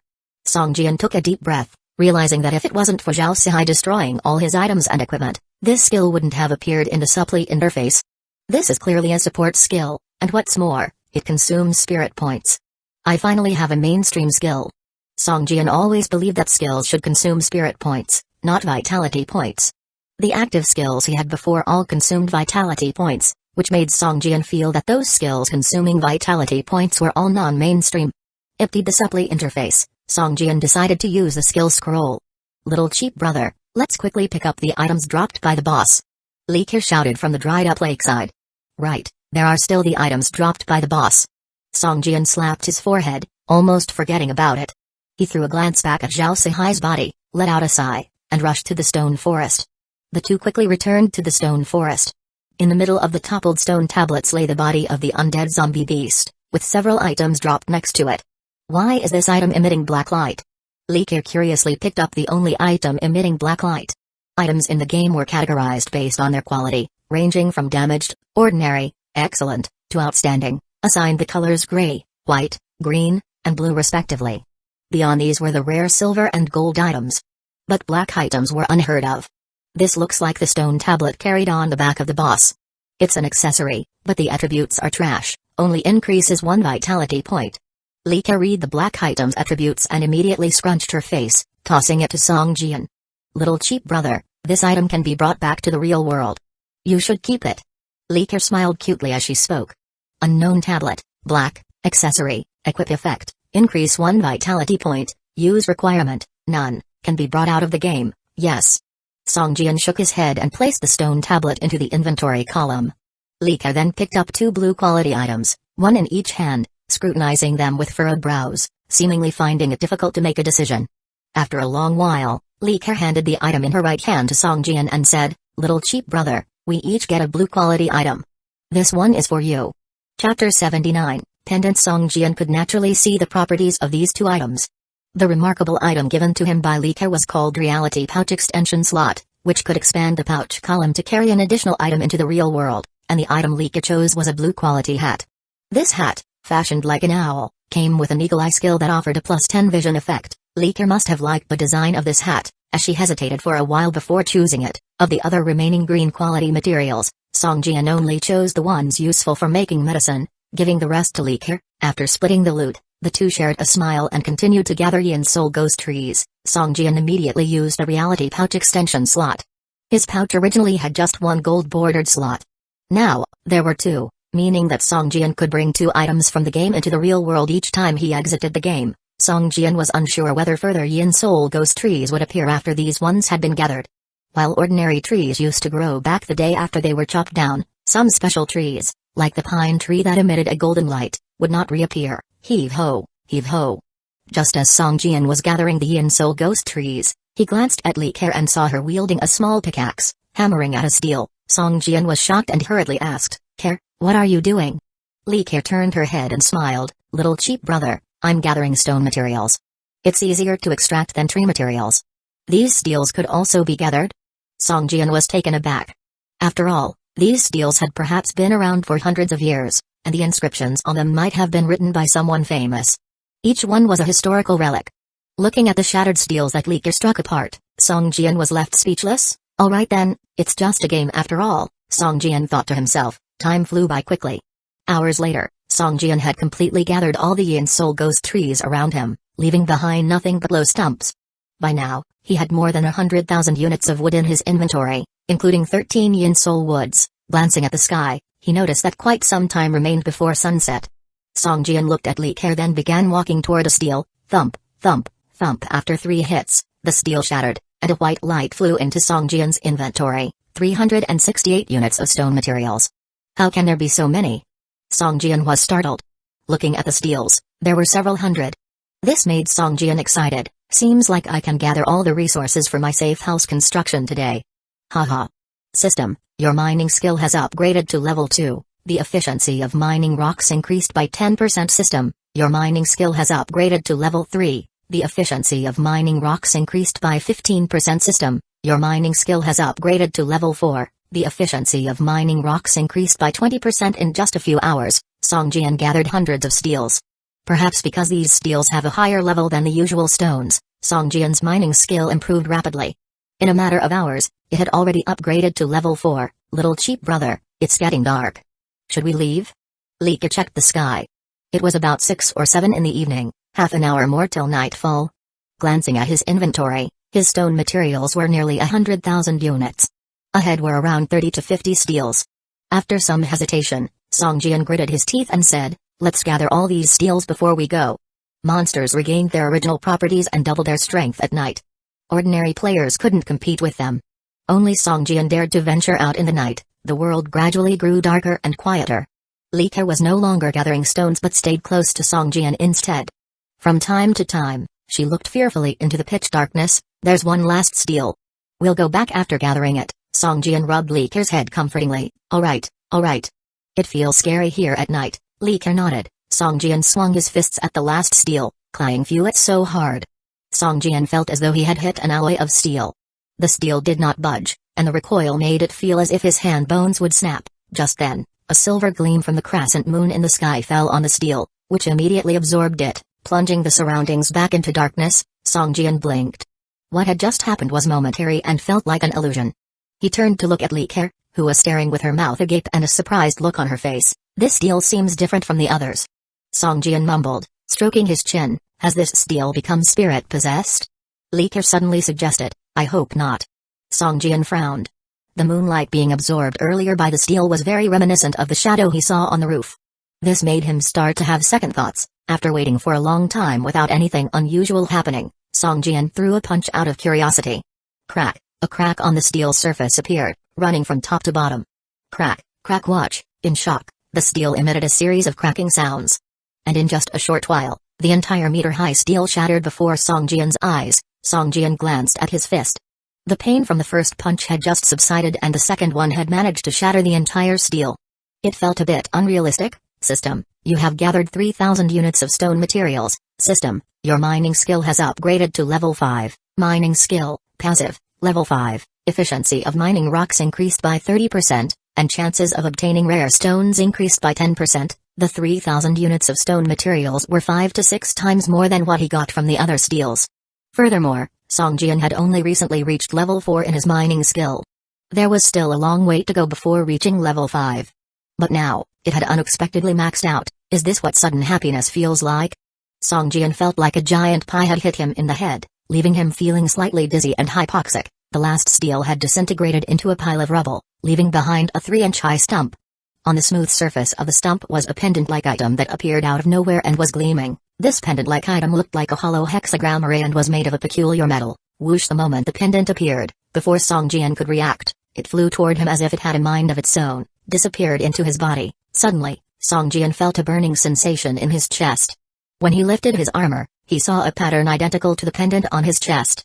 The pattern was slightly raised, as if it had grown out from his muscle. Chapter 80 Night Slayer, Foundation, Category, Integrated Hexagram Array, Usage Effect 1, at night, attack power increases by 15%, Usage Effect 2, at night, automatically absorbs moon essence to enhance physical qualities, Usage Effect 3, at night, capable of morphing into a dark cloud, immune to physical attacks, increases resistance by 100%, and can fly on air, inflicting 30 plus 200% spirit damage to targets within range every 10 seconds. Dark cloud state lasts for 60 seconds, consumes 1 spirit point per second, cooldown time 30 minutes. This skill can be actively released and cancelled prematurely. Usage Effect 4, can be embedded with 6 spirit talismans to further increase power. What is this thing? Song Jian was somewhat surprised, looking at the hexagram star pattern attributes that had merged into his body. Little cheap brother, what happened to you? Care asked Song Jian curiously, why did you take off your clothes? Can't you see the pattern on my chest? Song Jian looked blank and asked back. What pattern? There's nothing on your chest. Care looked confused. Could it be that only I can see it? Song Jian muttered to himself. Little cheap brother, let's go quickly. It's so dark here, and I'm a little scared. Care whispered, grabbing Song Jian's clothes. Alright, let's leave right away. Song Jian smiled slightly, holding Care's hand as they walked out of the park. The night was a time for monsters to rampage, and the roars and howls of various creatures echoed around them. Each one emitted a ferocious aura. Song Jian, holding Care, summoned his motorcycle and raced towards the highway. Yesterday, the mutated zombies on the highway were cleaned up, but they were reappearing one by one. It wouldn't be long before the highway was once again swarming with zombies just like before. In just a matter of minutes, Songjian arrived back at Camel Square. "Kir, do you want to go back to your place or come with me to my safe house?" Songjian asked. Perhaps it was because they were back in familiar territory, but Kir was once again as lively as ever. She jumped off the motorcycle and waved to Songjian, "Little cheap brother, 1'11 go back to my own safe house. That bar is a great place, and I want to keep it for myself. I can't let anyone else take it away from me." Songjian nodded and said, "Alright, if there's anything, just have little purple come look for me." This game surprisingly didn't allow players to add friends, nor did it have various channels, something Songjian complained about more than once. Watching Kir leave, Songjian headed towards his own safe house. As soon as he approached the villa's wall, Songjian could hear noise coming from inside, as if there were many people in there. Songjian's face darkened. He had spent thousands of wood and hundreds of stone materials to fortify the villa's walls. Ordinary mutated zombies wouldn't be able to break through its defenses. But he didn't expect that just after leaving for a day, someone had occupied the place. Seeing the broken door, Songjian's face became even grimmer, and the anger in his heart erupted. Without any countermeasures, even the strongest defenses would be destroyed by people. Songjian entered the courtyard and discovered 5 or 6 people gathered around a bonfire. The door of the villa had traces of being hammered and chiseled, indicating they were attempting to enter the villa but hadn't managed to break through yet. The main door of the villa had lower defenses compared to the courtyard gate, but if they wanted to destroy it, that low-level defense wouldn't stand a chance against them. Perhaps they were too tired or had exhausted too much energy breaking the courtyard gate, so they hadn't entered the villa yet. "Boss, this place has such good defenses, do you think someone chose it as their safe house?" A 17 or 18-year-old teenager asked worriedly by the bonfire. "Humphrey, even if there is someone, it must be a lone wolf. We have so many people, do we need to be afraid of them?" A 20-something with red hair scooped canned food with his hands, eating and talking at the same time. "That's right, there are so many of us, and our boss is already a level 4 guy. With him around, no one dares to mess with us." The other few people chimed in loudly. Zhao Yu had a smug smile on his face, eyeing the villa's wall. When he went hunting for mutated zombies today, he had spotted the wall made of level 3 wood and level 1 stone, which required a large amount of wood and stone materials. He knew that just by doing some mental calculations, it would take at least 10,000 units of wood to build a level 3 wooden wall around the villa. Perhaps this person spends every day gathering materials, so that's how they collected so much wood and stone. But their own level mustn't be high, and they must be very weak in strength. Zhao Yu thought to himself. At that moment, a teenager sitting next to Zhao Yu screamed and retreated, hiding behind Zhao Yu as if seeing a ghost. "B-boss, look over there, there's a zombie." Zhao Yu was startled and frowned when he heard the words "there's a zombie." He slapped the boy's head and scolded him, "Fuck. Haven't you seen a zombie before? I've killed more than a dozen by myself. There's nothing to be afraid of." Several people looked over to see a dark figure slowly approaching them from the courtyard gate. "Brothers, grab your weapons, it's just one." Zhao Yu stood up and shouted loudly. "Boss, it doesn't seem to be a zombie. It's a person." Someone hesitated. Zhao Yu was taken aback and squinted his eyes. Indeed, the other party was wearing metal armor, holding a dagger, and displayed a level above their head. Zhao Yu's heart skipped a beat. Level 7. A bad feeling surged in his heart, and he quickly sheathed his weapon and put on a smiling face. "Brother, I wonder what business you have in our base?" Zhao Yu deliberately emphasized the word base, hoping that the person in front of him would back off. "Your base?" Songjian smiled and opened his mind's safety valve completely after killing Zhao Sihai. He no longer had any scruples about killing. In this world, there are always some people who want to dig their own graves. Songjian had an inexplicable surge of rage in his heart. He didn't notice that on his chest, the hexagram star array diagram was faintly emitting black light. "Either get the fuck out of my house, or die." Songjian spoke coldly, his right hand gripping the dagger tightly. "What did you say, kid?" The group of people surrounding the bonfire all stood up, pulling out their weapons. Some were armed with knives and swords, some with firearms, all aimed at Songjian. A touch of coldness appeared at the corner of Songjian's mouth. The highest level among these people was only level 4, and most of them were level 2 or 3 players, hardly any different from ordinary people in Songjian's eyes. These people had vitality points between 70 and 100. With Songjian's current strength, he could essentially kill one with a single strike, and their attacks wouldn't pose a threat to Songjian, who had over 200 vitality points. It would only consume at most half of his vitality and result in all of them being killed. Song Jian stooped down slightly, preparing to make his move. Zhao Yu noticed the expression on Song Jian's face and seemed to think of something terrifying. He hurriedly shouted, "Everyone, put your fucking weapons away, or do you want to die?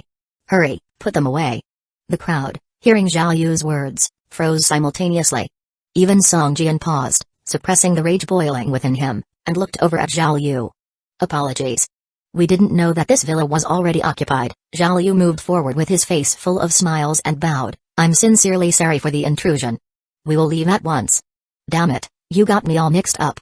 Song Jian's expression remained emotionless, but the intense killing intent he had been holding back seemed to dissipate, and the sudden surge of violent emotions gradually faded. Watching Zhao Yu's repeated efforts to restrain the others and have them put away their weapons, Song Jian suddenly felt a sense of boredom. He waved his hand toward them, indicating for them to leave. "Again, my deepest apologies." Zhao Yu continued to apologize as he bent over to Song Jian, hastily leading a few people out of the villa. After going several hundred meters, Zhao Yu went pale and started sweating profusely. "Boss, what happened just now?" a man next to him asked in confusion. "Don't ask. Just remember to stay away from him if you see him again. Never confront him directly, or you will die." Zhao Yu wiped the cold sweat from his forehead, shaking as he spoke. "Boss, he's just a higher rank, isn't he? What's there to be afraid of? I don't believe we can't fight him off with all of us combined." "Boss, you're being too..." After a long hesitation, the man finally found the right word, "merciful." "You mean to say I was being too cowardly, right? Didn't you notice? We all had weapons against him and he didn't seem scared at all. In fact, he seemed rather excited." Zhao Yu forcefully slapped the back of the man's head, speaking with a touch of disappointment. "Excited?" They exchanged glances and felt a chill run down their spines, along with a sense of lingering fear. Could he be a serial killer, or fugitive, in the real world? One person hesitantly asked. "All right, let's not talk about him anymore. Just remember what I said. Let's find a place to stay for now, and we'll look for a new place tomorrow." Zhao Yu slightly regained his color and shook his head. "I feel bad about the bonfire I just lit. That cost me 3 pieces of wood." A young man who was shorter than the others muttered softly, but no one paid him any attention. They seemed crestfallen and followed behind Zhao Yu, knowing that it was undoubtedly a blow to their morale to be frightened off by just one person. Watching the 6 men disappear into the distance, Song Jian felt the killing intent return again. This time, it gave him pause. What has happened to me? Why am I so bloodthirsty? Could it be that killing someone has changed me this way? Have I turned into a killer? Song Jian knitted his brows and his thoughts descended into chaos. What he didn't see was a faint light radiating from the hexagram array diagram on his chest. All just ants. Killing them would make no difference. The strong one is always destined to stand above all. Life is so fragile, just a slight pinch can end them. Those 6 men offended you. Chase them down. Kill them all. Kill. This is only a game, slaying others is its eternal theme. Kill them all. Kill, kill, kill. Song Jian looked pale as death, sweat dripping from his body. A whisper echoed in his ear, like a girl's tantalizing singing, which incited his violent emotions once again. Get out of my head. Song Jian roared furiously, and punched the ground. Bang! The hard ground was dented under his fist. As pain shot up his arm, the whispering in his ear gradually disappeared. Song Jian panted heavily and slumped on the ground. What is happening to me? Song Jian's eyes were bloodshot, feeling more weary than the entire fight with the boss. His forehead throbbed and he looked drenched as if he had just come out of water. Looking back, Song Jian was engulfed by fear. He almost transformed into a mindless beast, only knowing to kill. His self-awareness would be gone, and even if he survived, he would be no more than a walking corpse. I almost died just now. Song Jian gasped, a look of shock flashed in his eyes. System, you have successfully passed the Night Slayer trial, thus your willpower attribute has increased by 3 points. System, the Night Slayer has begun to merge with you. The fusion will take 12 game hours. After the fusion, your physical characteristics will be greatly improved. So it is this thing. Song Jian touched his chest and felt the hexagram array diagram emitting a faint warmth into his body. This warmth was barely noticeable unless he paid close attention to it. Willpower attribute? There isn't such an attribute in the personal interface. Song Jian glanced at the system prompt and was rather puzzled. When he opened his personal interface, he found an additional line of secondary attributes beneath the 6 major attributes. However, the only thing listed in Song Jian's secondary attributes was a single willpower, 9 inches. There was so much left to explore in this game. Song Jian sighed and closed the attribute interface, After Song Jian regained his composure, a faint silvery radiance appeared in the sky and slowly drifted towards him. After shrouding Song Jian for a few seconds, it gradually disappeared. Even at this point, Song Jian was still brewing in confusion, unsure of how to play this game. But everything seemed to be moving in a good direction. He had enough wood and stones to transform the villa into a safe house recognized by the system, and with fusion to his body, Night Slayer could greatly enhance his physical attributes. He just had to wait for 12 hours, then his strength would significantly enhance, making Song Jian cheered up. After suppressing the violent killing intent in his heart, Song Jian finally took a look at the bonfire that was still burning. To his surprise, there was also a set of attribute descriptions above the bonfire. Bonfire, Level 1, Effect 1, illuminate a radius of 3 meters, intimidating common beasts that fear fire. Effect 2, warm a radius of 3 meters, resisting cold. Effect 3, enable cooking, must learn cooking skill, burn level, 86 out of 100, building requirements, wood 3, tinder 1. Having examined the attributes of the bonfire, Song Jian's eyes lit up. This seemed to be pretty useful. Song Jian had plenty of wood, only lacking tinder. But wasn't the current bonfire a perfect source of tinder? With this thought, he quickly grabbed 3 pieces of wood and set them up. Then he took a small flame from the side of the bonfire and lit up the stacked wood. Soon, a blazing fire appeared before his eyes. System, you have successfully lit a bonfire and learned the skill Bonfire Spell. Bonfire Spell, Level 1, Active Skill, Skill Effect, construct a blazing bonfire to dispel darkness, skill consumption, wood 3, mental strength 1 point. Another skill that consumes mental strength. Song Jian glanced at the description of the comprehended bonfire technique, which consumed a little mental strength instead of requiring fire-starting materials, making it more convenient. Otherwise, every time he used the bonfire technique, he would have to find fire-starting materials. These materials would disappear after each use, making them quite inconvenient. Now that they were replaced with mental strength, it was a good thing for Song Jian. However, the 2 skills that consumed mental strength were only auxiliary skills, which was somewhat disappointing. Since there are 2 bonfires, might as well take this opportunity to clear out the cooking materials in my bag. For Song Jian, 16 slots in the bag were just too small. At this moment, he suddenly thought of Li Ke's safe, which was a large storage item with 36 slots. Some unnecessary items could be put in there. I'm so envious. Why do I only have a radio? I don't know what it's for. Should I use it to send a distress signal? Song Jian glanced at the radio that had been lying quietly in his bag and couldn't help but sigh. He skewered a piece of zombie meat with a wooden stick and placed it on the bonfire to roast. Soon, a faint fragrance wafted out. System, you have successfully cooked a piece of roasted meat, increasing your cooking skill experience points by 150 points, and comprehending the recipe for roasted meat. Roasted meat, white, food, usage effect, increases hunger level by 30 points 10 seconds after use when not in combat, restores 3 vitality points per second for 15 seconds. Song Jian's eyes lit up. This roasted meat had a good attribute. It could restore 45 vitality points at once, so he no longer needed to worry about being picked off by others after battles due to low vitality. After spending more than 3 hours, all the meat in the bag was cooked into roasted meat, freeing up a few more slots. As time passed, the bonfire's burning degree slowly diminished.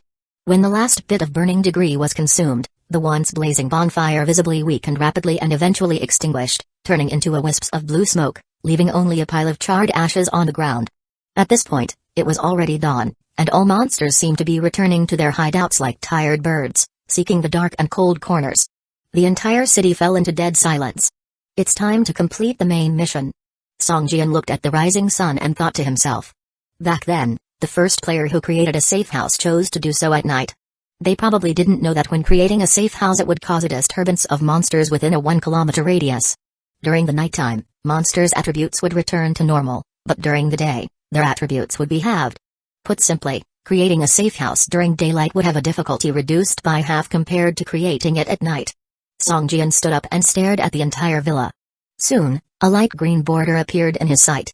At first, the border covered only the living room of the villa, and a prompt appeared in front of his eyes. System, do you want to create a safe house? Requires 300 units of wood and 250 units of stone. Song Jian thought, and the green border began to expand from the original single living room, extending to the entire villa. System, do you want to create a safe house? Requires 3,500 units of wood and 3,000 units of stone. Song Jian hesitated for a moment before continuing to expand the green border until it covered the entire courtyard, the wall, and even extended nearly a meter outward along the wall before finally choosing to confirm. System, is your selection finalized? Creating the safe house requires 5,000 units of wood and 4,100 units of stone. It was a good thing that the walls had already been upgraded to a mix of level 3 wooden walls and level 1 stone walls, otherwise, the materials required for creating the safe house now would be even more.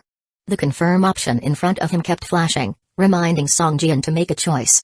This choice was a matter of life and death. Song Jian gritted his teeth and selected confirm. Boom! A dull sound seemed to come from under the villa, and monsters within a 1-kilometer radius all let out an angry roar.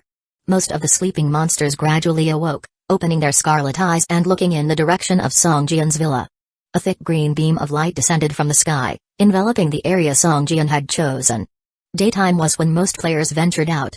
At this moment, all players saw the thick, towering green light beam, and almost everyone's face wore an expression of surprise. At the beginning, the first player to create a safe house had failed, and many people had seen it. Even if they hadn't seen it with their own eyes, they would hear about it from others afterward. Now, seeing someone attempting to create a safe house and complete the main mission, almost all players immediately abandoned their current tasks and rushed towards the direction of the green light beam. Hey, another fearless player. It seems the previous lesson wasn't enough, they must experience it firsthand. We all have the same main mission. It doesn't matter if you stick your neck out or not, better to die early and reincarnate early. How big an area do you think this guy chose for his safe house? I've only gathered over 600 units of wood and less than 500 units of stone so far. Judging by the size of the light beam, the area of the safe house he chose wouldn't be small. Let's hurry over and take a look. In just a few minutes, hundreds of players had gathered around Song Jian's villa, forming small groups and whispering among themselves. Is Brother Song preparing to create a safe house? Wang Chi looked at the now familiar villa and asked the young girl beside him with a surprised face. It should be. Little cheap brother didn't even tell me. Care bit her lips as though she was unhappy. Her eyes, filled with worry, were fixed on the villa's direction. Creating a safe house is very dangerous. Even if he told you, you wouldn't be able to help him. Wang Chi shook his head and said. Who says I can't help little cheap brother? Humphrey. Kir took out her crossbow and shot at a swaying mutant zombie walking towards the villa. PFT, a semi-transparent light arrow hit the zombie's head, instantly killing it and turning it into a pile of black ash. Count me in, haha, these monsters are so stupid. Their hatred must have been drawn by Brother Song. This is the perfect opportunity to kill more monsters and level up. Wang Chi's eyes glinted with excitement, and he laughed. Some clever players around also took advantage of this opportunity to start hunting monsters. Hunting at this time was virtually risk-free. However, most players remained indifferent, staring emotionlessly at the green light beam. At this time, Song Jian had no energy to pay attention to other players. He was fully focused on the transformation interface, trying to create the safe house as perfectly as possible. The moment Song Jian chose to confirm his choice, the wood and stone materials in the package automatically turned into white light and flew out, merging into the villa's phantom. The wood and stone materials ceaselessly condensed in midair into various shapes, filling every corner of the villa. In a mere 30 seconds, a villa brimming with a medieval style was constructed. After the villa was remodeled, a cream-colored light spread from the villa, extending to the small courtyard. Soon, a system prompt appeared again before Song Jian. System, 8 abandoned fields found. Do you want to rebuild them? Building each field requires 1,000 units of wood and 300 units of stone. Song Jian's stock of wood and stone materials in his inventory had exceeded 100,000 units. For him, this amount of materials was measly, so he casually clicked on confirm. Swish! The ground of the small courtyard, originally filled with rocky debris, was covered in white light. In no time, it had turned into 4 fertile fields. System, field remodel completed. A level 3 safe house can be upgraded to a spirit field. Spirit field? Song Jian was taken aback, but then immediately thought of the tree spirit seedlings, stored in his inventory. These were rare items that could be grown in the spirit field and had a potential to be upgraded into tree spirit guardians. I'm already at a level 1 safe house. It doesn't seem too difficult to reach level 3. A smile surfaced on Song Jian's face. Soon, the white light further spread to the fences. The fences were now a mix of level 3 wood and level 1 stone fences, and they didn't require more upgrades. They were just incorporated into the safe house range by the white light. The white light finally stopped slowly as it reached around 1 meter beyond the fences. Within a 1 meter range outside the fence, circular phantoms of future construction appeared. As Song Jian's gaze fell on the circular phantoms outside the fence, a line of small text was immediately displayed. Defensive traps can be built here. Current available traps: wooden spike trap, defensive structure, effect, Inflicts piercing damage on all enemy targets that enter the trap's range, and slows them down by 30% for 5 seconds. Construction requirements: 10 units of wood. Trap description: the trap can be reused, with a damage interval of 3 seconds. After 10 uses, the trap will be damaged and can be repaired with wood. Build. With a thought from Song Jian, there immediately appeared dozens of wooden spike traps surrounding the villa's fence. Now it was firmly encased within the traps. Now that it was merely a level 1 safe house, the only defensive infrastructure that could be built was the wooden spike trap system. The construction of the level 1 safe house is complete. Will you end the construction of the safe house? Gazing at the system prompt before him, Song Jian immediately chose to continue the construction. System: building a level 2 safe house requires 5,000 units of wood and 4,000 units of stone. Will you commence the building? Build. Swish, swish, swish, the quantity of wood and stone decreased rapidly.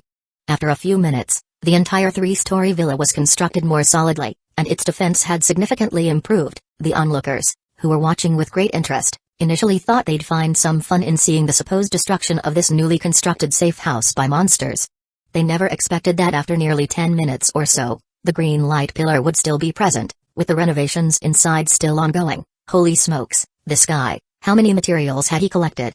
A whole 3-story villa, along with a courtyard. How many materials does that need? Did he purchase VIP membership? Did he pay to win this? I want to pay to win too, but this crummy game doesn't even have a recharge window. I'm pretty desperate. The onlookers, seeing Song Jian leisurely renovate his safe house, felt as if they're not playing the same game. Song Jian didn't have the time to pay attention to the jealous eyes of the onlookers, who seemed to be on the verge of bleeding from envy. After upgrading the safe house to level 2, he received a system prompt that the radio in his inventory could be placed inside the safe house. At that moment, the safe house was still an illusion, and Song Jian could see that it was empty, with the previously dilapidated furniture all gone. So after my safe house is set up, I have to construct my own furniture. Damn it, what kind of game is this? Song Jian mumbled to himself. The radio in his inventory had been there a while. Originally, Song Jian's inventory slot was not big. Now he had freed up a slot, and Song Jian naturally moved it to the 3rd floor of the villa immediately. According to his plan, the 3rd floor should be his bedroom. The radio turned into a white light and was placed on the floor of the 3rd floor. After entering the safe house, the radio, which had been unresponsive before, had a few indicator lights that started to flicker automatically, and a zzz sound of electrical current could be heard from it. Song Jian vaguely heard a voice from the radio: wanted. Zzz. Gathering area IA. Capture or kill to gain. Zzz. The electrical noise was too loud, and Song Jian knitted his eyebrows. With a thought, the radio's switch knob immediately made a KDA sound and turned off the radio. System: the level 2 safe house may be built with an additional basement. This will require 2,000 units of wood and 3,000 units of stone. The basement will have a defense amount of 6,000 points, an area of 60 square meters, and only one entrance and exit. A basement? Holy smoke, isn't that an extra storage room? Song Jian paused and then immediately realized another use for the basement: storage. Although there was still the risk of theft or seizure, and it was somewhat inferior in storage efficiency compared to a storage box, the difficulty of entering through one entrance and breaking through the 6,000 points of defense was considerable for the current player base. Build it. This is a must. Swish, swish, swish, another large sum of materials vanished. Underneath the villa, a group of white light was continuously riding. A few minutes passed by, and a spacious basement appeared before Song Jian. Not bad, not bad. Let's see what kind of defensive architecture can be constructed in a level 2 safe house. As Song Jian opened the list of defensive constructions, he saw that besides the wooden spike trap, now there was an additional falling rock trap. Falling rock trap, defensive structure, effect, inflicts 100 blunt damage on all enemy targets that enter the trap's range, and creates a stunning effect that lasts for 5 seconds. Construction requirements: 15 units of stone. Trap description: the traps can be reused, with a damage interval of 3 seconds. After 10 uses, the trap will be damaged and can be repaired with stone. Dozens of circles appeared on the mixed fence of level 3 wood and level 1 stone. These were all spots for setting up falling rock traps. Anybody approaching the wall would automatically trigger these traps. Looking over, Song Jian calculated that setting up falling rock traps all over the fence would only require a maximum of 300 units of stone. He immediately resolved to set them up. Dozens of falling rock traps appeared on the fence, and at the same time, Song Jian chose to replace the entire fence with level 1 stone fence. The mix of wood and stone fence was a visual disaster. Wooden spike traps and falling rock traps are consumable items. Although the materials required for construction are small, they won't stand up to large-scale usage just like bullets for firearms. After one fight, the materials consumed may be comparable to, if not more than, that used in the construction of a safe house system. The construction of level 2 safe house is complete. Will you end the construction? Continue building the level 3 safe house. A smile appeared on Song Jian's face.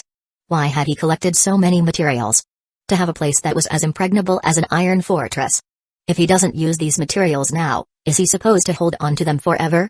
Chapter 84, Building a Safe House, Part 3, System. For building a level 3 safety house, you will need 6,000 units of wood and 6,000 units of stone. Do you desire to pursue the build? Build it. Rumble. The phantom image of the 3-story villa immediately rose 5 to 6 meters, exceeding a total height of over 10 meters, looking like a castle. However, there was nothing in this castle, so it seemed a bit empty. After the level 3 safety house was completed, all spectators were left dumbfounded. The most they could hold inside their inventory were a few thousand units of wood and stone. It's too difficult to create a level 3 safety house, let alone using a bungalow as a template for a safety house. He's definitely spent money to win. It's confirmed, this guy is absolutely pay to win. Is this what it feels like to play someone else's game?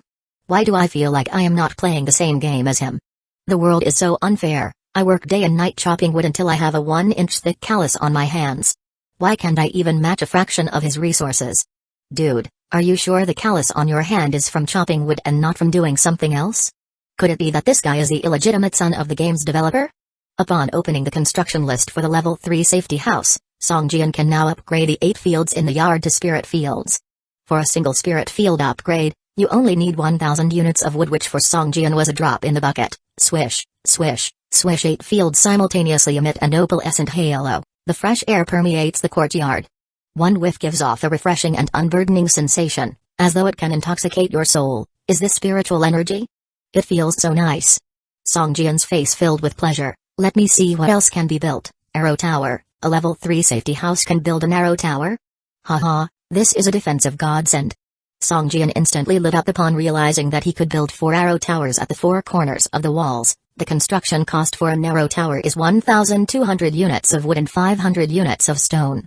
A small cost for a tower that can auto-attack. Each tower can store 1,000 wooden arrows. Once depleted, simply add wood into the tower and it'll immediately start making wooden arrows again. Very convenient. Soon, 4 arrow towers were constructed.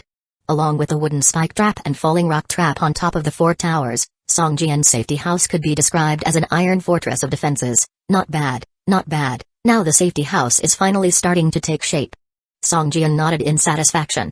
Seeing the 2 spirit fields in front of his villa, Song Jian thought for a moment, then decided to plant the tree spirit sapling on them. 1 tree spirit sapling needs 2 fields worth of room. The remaining 6 fields were left empty, waiting for suitable seeds to be planted. Upon entering the spirit field, the tree spirit seed grew rapidly. In a short time, it sprouted from the ground and become a nearly 1-foot-tall sapling. System, tree spirit sapling has been successfully planted.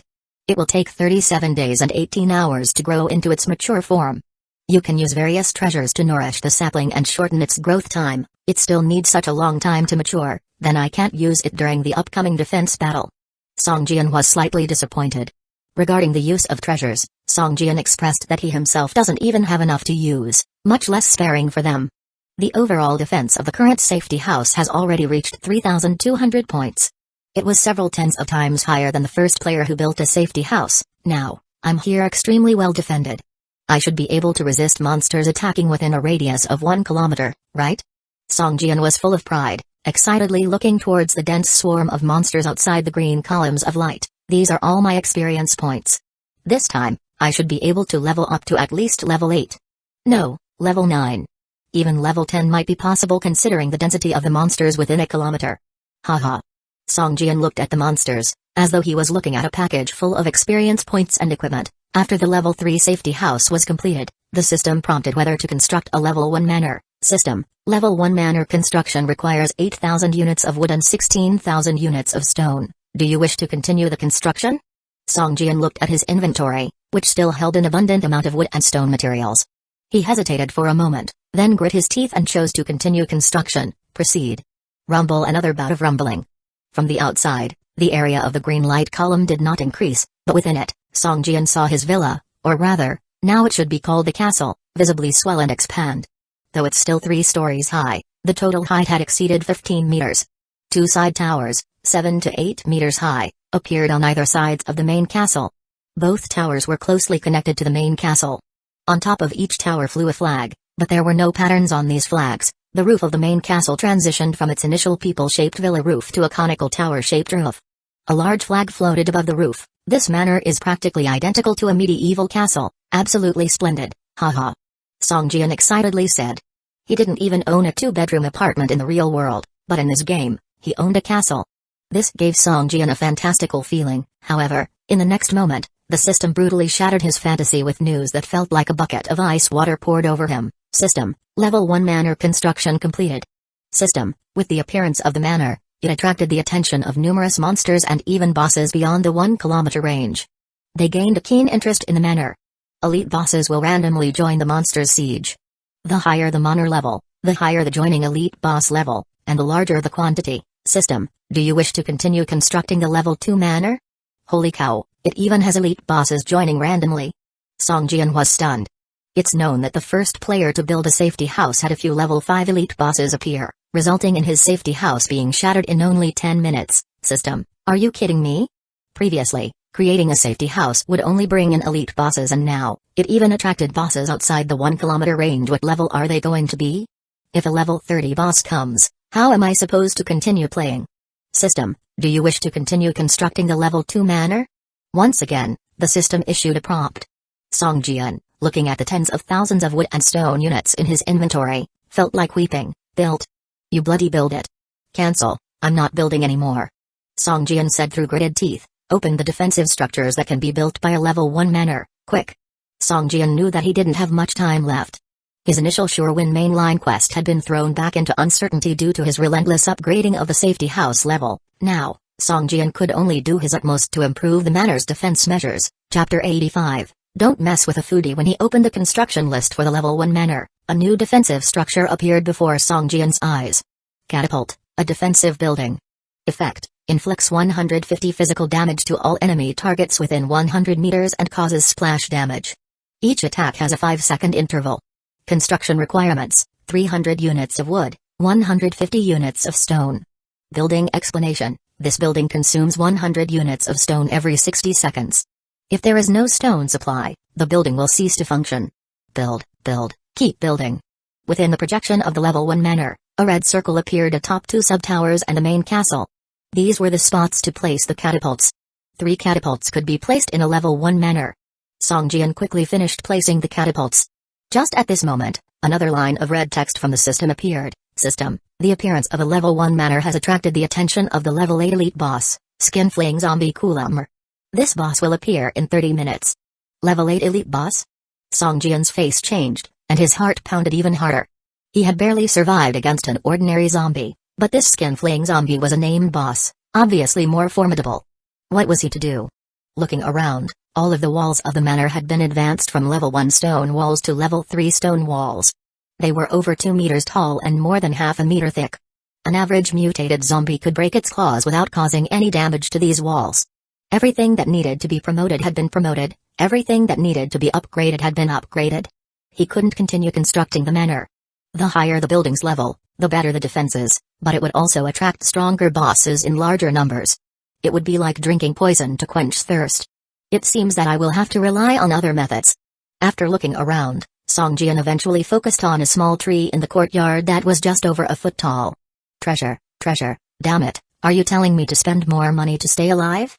Thinking of this, Song Jian tossed a pine nut emitting a faint golden glow from his package next to the small sapling.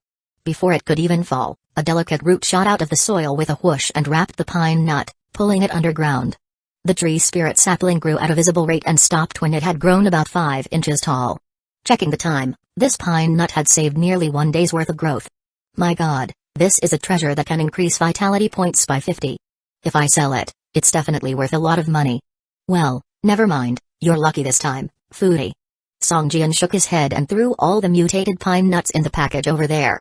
Wish, a few delicate roots emerged from the soil simultaneously, accurately enveloping the mutated pine nuts, and drawing them into the soil. Song Jian looked at the tree spirit sapling in a strange manner, as if feeding a kitten or puppy. The tree spirit sapling was growing rapidly, but it would take a long time to mature. Song Jian started to rummage through his package, tossing the pan-fried meat, roast meat, stir-fried dog's heart, snake soup, and all the food he had prepared for himself at the tree spirits. However, these items didn't seem to be of much use to the tree spirit sapling. Although all were absorbed, it only saved seconds of time. What else? The rest are all materials. Do you want this? Songjian frowned as he looked at his package. He took out a roll of mutated snake beast's leather from the package. It was a blue-quality material that Songjian had kept very well for selling or exchanging goods in the future. As soon as it was tossed, 5 or 6 roots protruded, tightly wrapping the leather and dragging it into the soil. You eat both meat and vegetables, you eat everything. Songjian exclaimed in surprise. Then, Songjian began to clear the materials in the package. All the blue, green, white, and finally even gray materials were given to the tree spirit sapling. Hard pine, yin soul wood, all were given to the tree spirit sapling. The tree spirit sapling was getting bigger and bigger. At this point it had grown more than 3 meters high. Its leaves were lush, and strange patterns appeared on the trunk, which looked a bit like the yin soul ghost tree. However, the tree spirit sapling did not have the eerie aura present on the yin soul ghost tree. Only the zombie cores, 2 pieces of jewelry, and 53 gold bricks are left. I'm telling you, you can't be planning to swallow everything, can you? Songjian took out 1 gold brick hesitantly, pushing it forward with some reluctance. These gold bricks were cut very neatly, each brick being 1 standard kilogram. Songjian was reluctant to part with them. According to the price of gold in reality, each gold brick was worth 3 or 400,000. It was just like throwing money into water. Whoosh, a root as thick as a finger stretched out, tightly coiled around the gold brick twice, and pulled it back. Songjian's face turned sour, but he refused to let go. This thing is very hard and tasteless. If you eat it, you will have indigestion, or maybe you wouldn't want it. Songjian pleaded softly. The root tugged harder, but Songjian did not let go. His painful expression was clear, he kept shaking his head as if he were about to cry. System: the appearance of a level 1 manor has attracted the attention of the level 10 elite boss, Claude Zombie Huang Dachui. This boss will appear in 35 minutes. Level 10 elite boss. Songjian was startled, his hand trembled suddenly. Whoosh, the root seized the opportunity to pull the gold brick back and rapidly withdrew into the soil. A level 10 elite boss is here, my god, what kind of broken game is this? Why weren't advance warnings given for dangerous situations? Why did they have to wait until the construction was completed to say something? Songjian couldn't help but curse loudly. Fine, I will give you everything to eat, as long as you can digest it, I will feed you everything. Songjian made a determined decision. Baring his teeth, he took out the remaining 52 gold bricks and piled them at the root of the tree spirit sapling. Just as he was about to stand up, Songjian hesitated for a moment, then put a gold brick back into the package. He would keep that one as a souvenir. The 51 gold bricks slowly sank into the soil. Songjian checked the time, and now it would only take the tree spirit sapling less than a day, just 24 hours to mature. Looking at the empty package, Songjian felt like crying. With a trembling hand, he retrieved 2 pieces of jewelry. For these 2, you wouldn't eat them too, would you? If it ate the gold, it was logical that it would eat the 2 pieces of jewelry as well. Whoosh, 2 roots stretched out and seemed to hesitate for a moment when they made contact with the jewelry before withdrawing into the soil. Phew, finally something you don't eat. Songjian breathed a sigh of relief. The 2 items of jewelry were priceless, worth much more than that pile of gold. Since the little thing did not eat them, he would take them back. After returning the jewelry to the package, Songjian looked at it again. In his package, besides a bunch of zombie cores, all that was left was a blueprint for the blood pool. You wouldn't want to eat my equipment too, would you? Songjian looked at the tree spirit sapling, which would mature in about 10 hours, and felt like crying. His equipment was part of Songjian's power, offering many attribute enhancements. He was unwilling to let the young tree spirit eat any of it. At this moment, 3 roots emerged from the dirt and hung in the air in front of Songjian, almost like a puppy lifting its front paws and poking out its tongue at its owner. Looking at the tree spirit sapling that would mature in less than 20 hours, Songjian gritted his teeth and handed over his P-18C handgun, which had been with him for the longest time. Swish, in the blink of an eye, his handgun was snatched away by a root. Wait, you really eat equipment? Songjian suddenly felt like he had fallen into a huge pit. He couldn't just keep feeding the tree spirit sapling, but also didn't want to stop after having already invested so much. Songjian couldn't help but silently recite the Prajnaparamita Heart Sutra in his heart. Just give it all to him, all of it, stop thinking about it. After chanting a few times, he felt much better. With a smile on his face, Songjian passed over the Beretta double-barrel shotgun, and gently said, eat, grow quickly. Corrupt sword, It's a green quality weapon with a bit of added strength. Song Jian's face twitched as he presented the long sword to the several roots in front of him, the helmet, zombie general's armor, tusk fang stinger. Damn it, I'm giving you everything, how am I supposed to kill monsters now? Looking at the remaining equipment on his body, Song Jian took off the black stone tablet from his jewelry slot and handed it over. He couldn't let the tree spirit sapling eat all of his remaining gear. Eat, you reckless thing. Song Jian's mood quickly soured despite the calming effects of the Prajnaparamita Heart Sutra. Harut reached for the black jewelry, but as it neared, the stone tablet suddenly emitted a blinding black light. Hiss, a burning sound echoed, and the approaching root began to curl and crack. Before long, a section of the root had turned into charred ash. Immediately, the other roots dared not approach the stone tablet, shaking violently as they kept a safe distance. They vibrated incessantly, as if begging Song Jian for something. This thing, is it really this powerful? Song Jian was surprised. A piece of jewelry that only provided a bit of vitality points was like a fighter jet amidst the trash. If it weren't for the empty slot in Song Jian's jewelry section, this thing would have been long tossed into a box. A great find, it seems to be a gem. Song Jian hastily placed the jewelry into the package slot that could be brought back to the real world. Now, Song Jian could bring 2 items with him. Among the 2 slots in his real-world package, one held a gold brick, and now the other held this piece of black jewelry. This is all that's left. If you don't eat it, there's nothing I can do. Song Jian couldn't bear to feed the tree spirit sapling his zombie commander armor and tusk fang stinger. He could only bring out a zombie core and hand it over. Swish, the root swiftly took the zombie core. Looking at the time, it had actually reduced by 10 minutes. Song Jian's eyes lit up. Not bad, mate. There were plenty of zombie cores.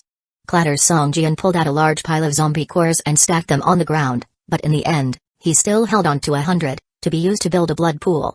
As the tree spirit was devouring the zombie cores, a cold aura began to emit from its body.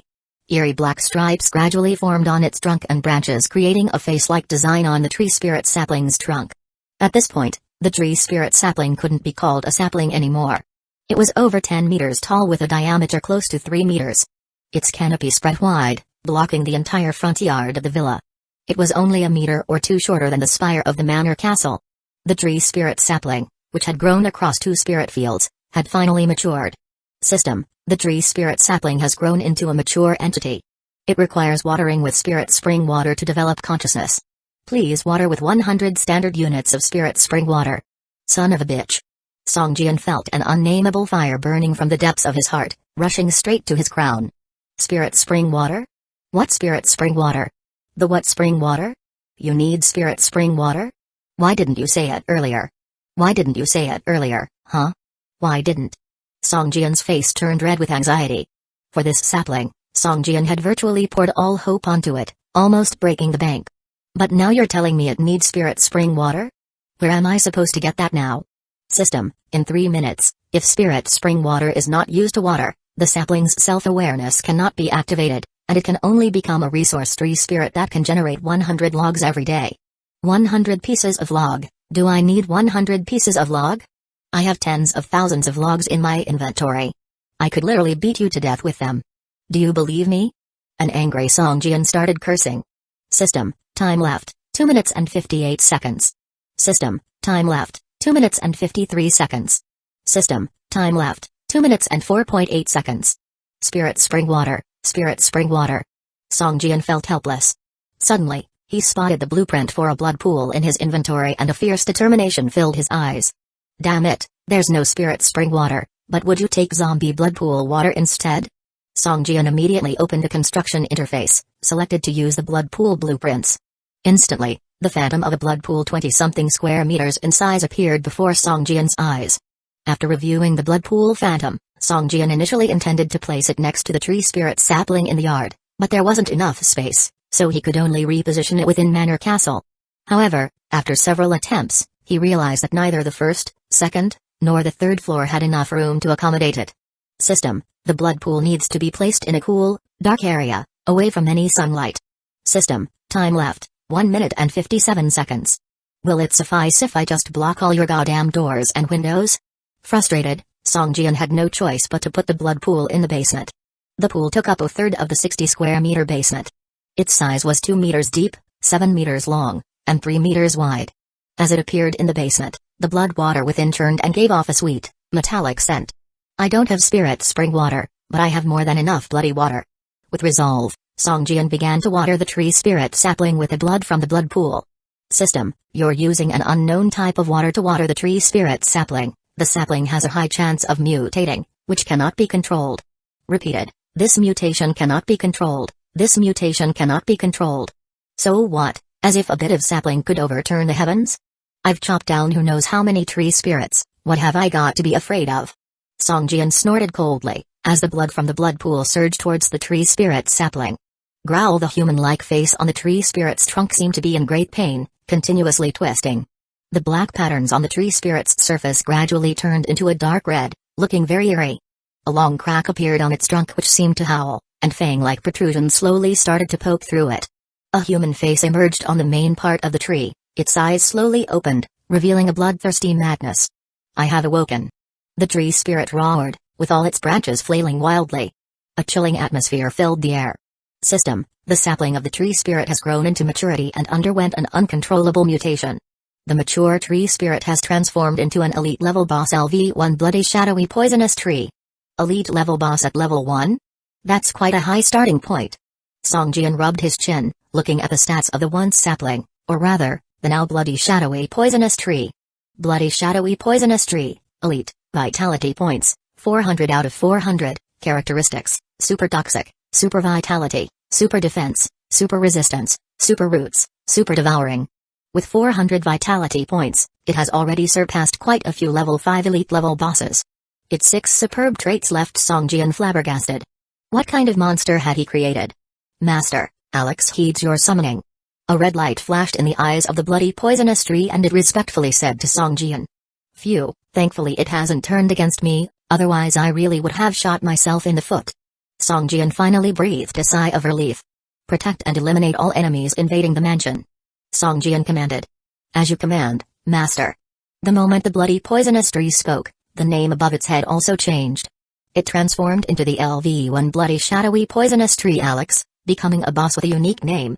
System, the arrival of level 1 mansion has attracted the attention of the elite level boss at level 10, the roaming zombie Robert, who will appear in 20 minutes. Faced with a level 10 elite boss, Songjian felt numb. Up till now, he had drawn over 10 elite level bosses from within a kilometer radius. This roaming zombie's name. I seem to have heard it somewhere. A thought flashed through Songjian's mind, but it was soon attracted to the gradually disappearing green light pillar. When the green pillar disappeared, Songjian couldn't help but feel anxious, his palms getting sweaty, just like facing the final exam after a long period of revision. Bring it on, ale zombies are trash in front of my level 1 mansion. Songjian thought and appeared on the surrounding wall. The level 1 mansion belonged to Songjian.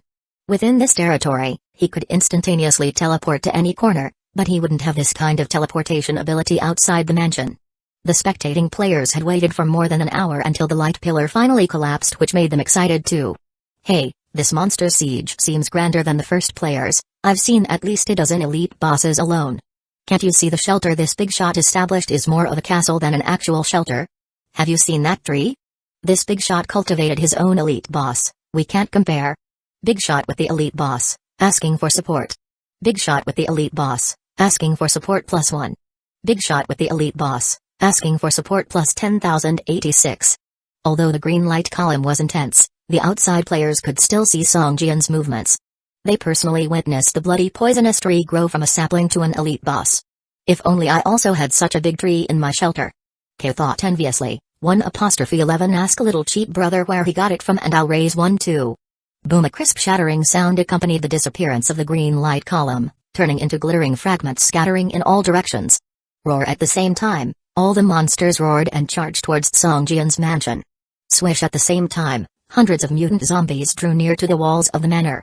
All the wooden spike traps were activated instantaneously, with numerous robust spikes emerging from the ground and piercing through all the monsters within range. Even those monsters that didn't die were left critically wounded and waiting to die. By the second time the wooden spikes emerged, at least hundreds of mutant zombies were taken down, in only a matter of seconds. Songjian's experience points grew visibly. Swish swish swish from all sides of the arrow tower, crossbow bolts began shooting out. Zombies were pierced with bolts all over their bodies and fell to the ground before they could get near the walls. Boom, a giant boulder crashed viciously into a pack of monsters about 10 meters away.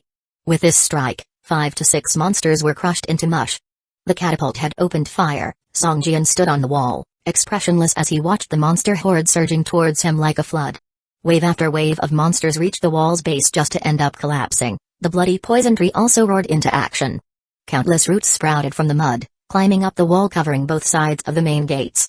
The roots pierced through the horde of monsters like spears, each attack killing 5 to 6 monsters. Then, these roots wrapped around the monsters' corpses and slowly retracted, burying the dead under the roots of the poison tree. Several seconds later, a slight ringing sound came from behind Song Jian. A golden light flashed out of nowhere.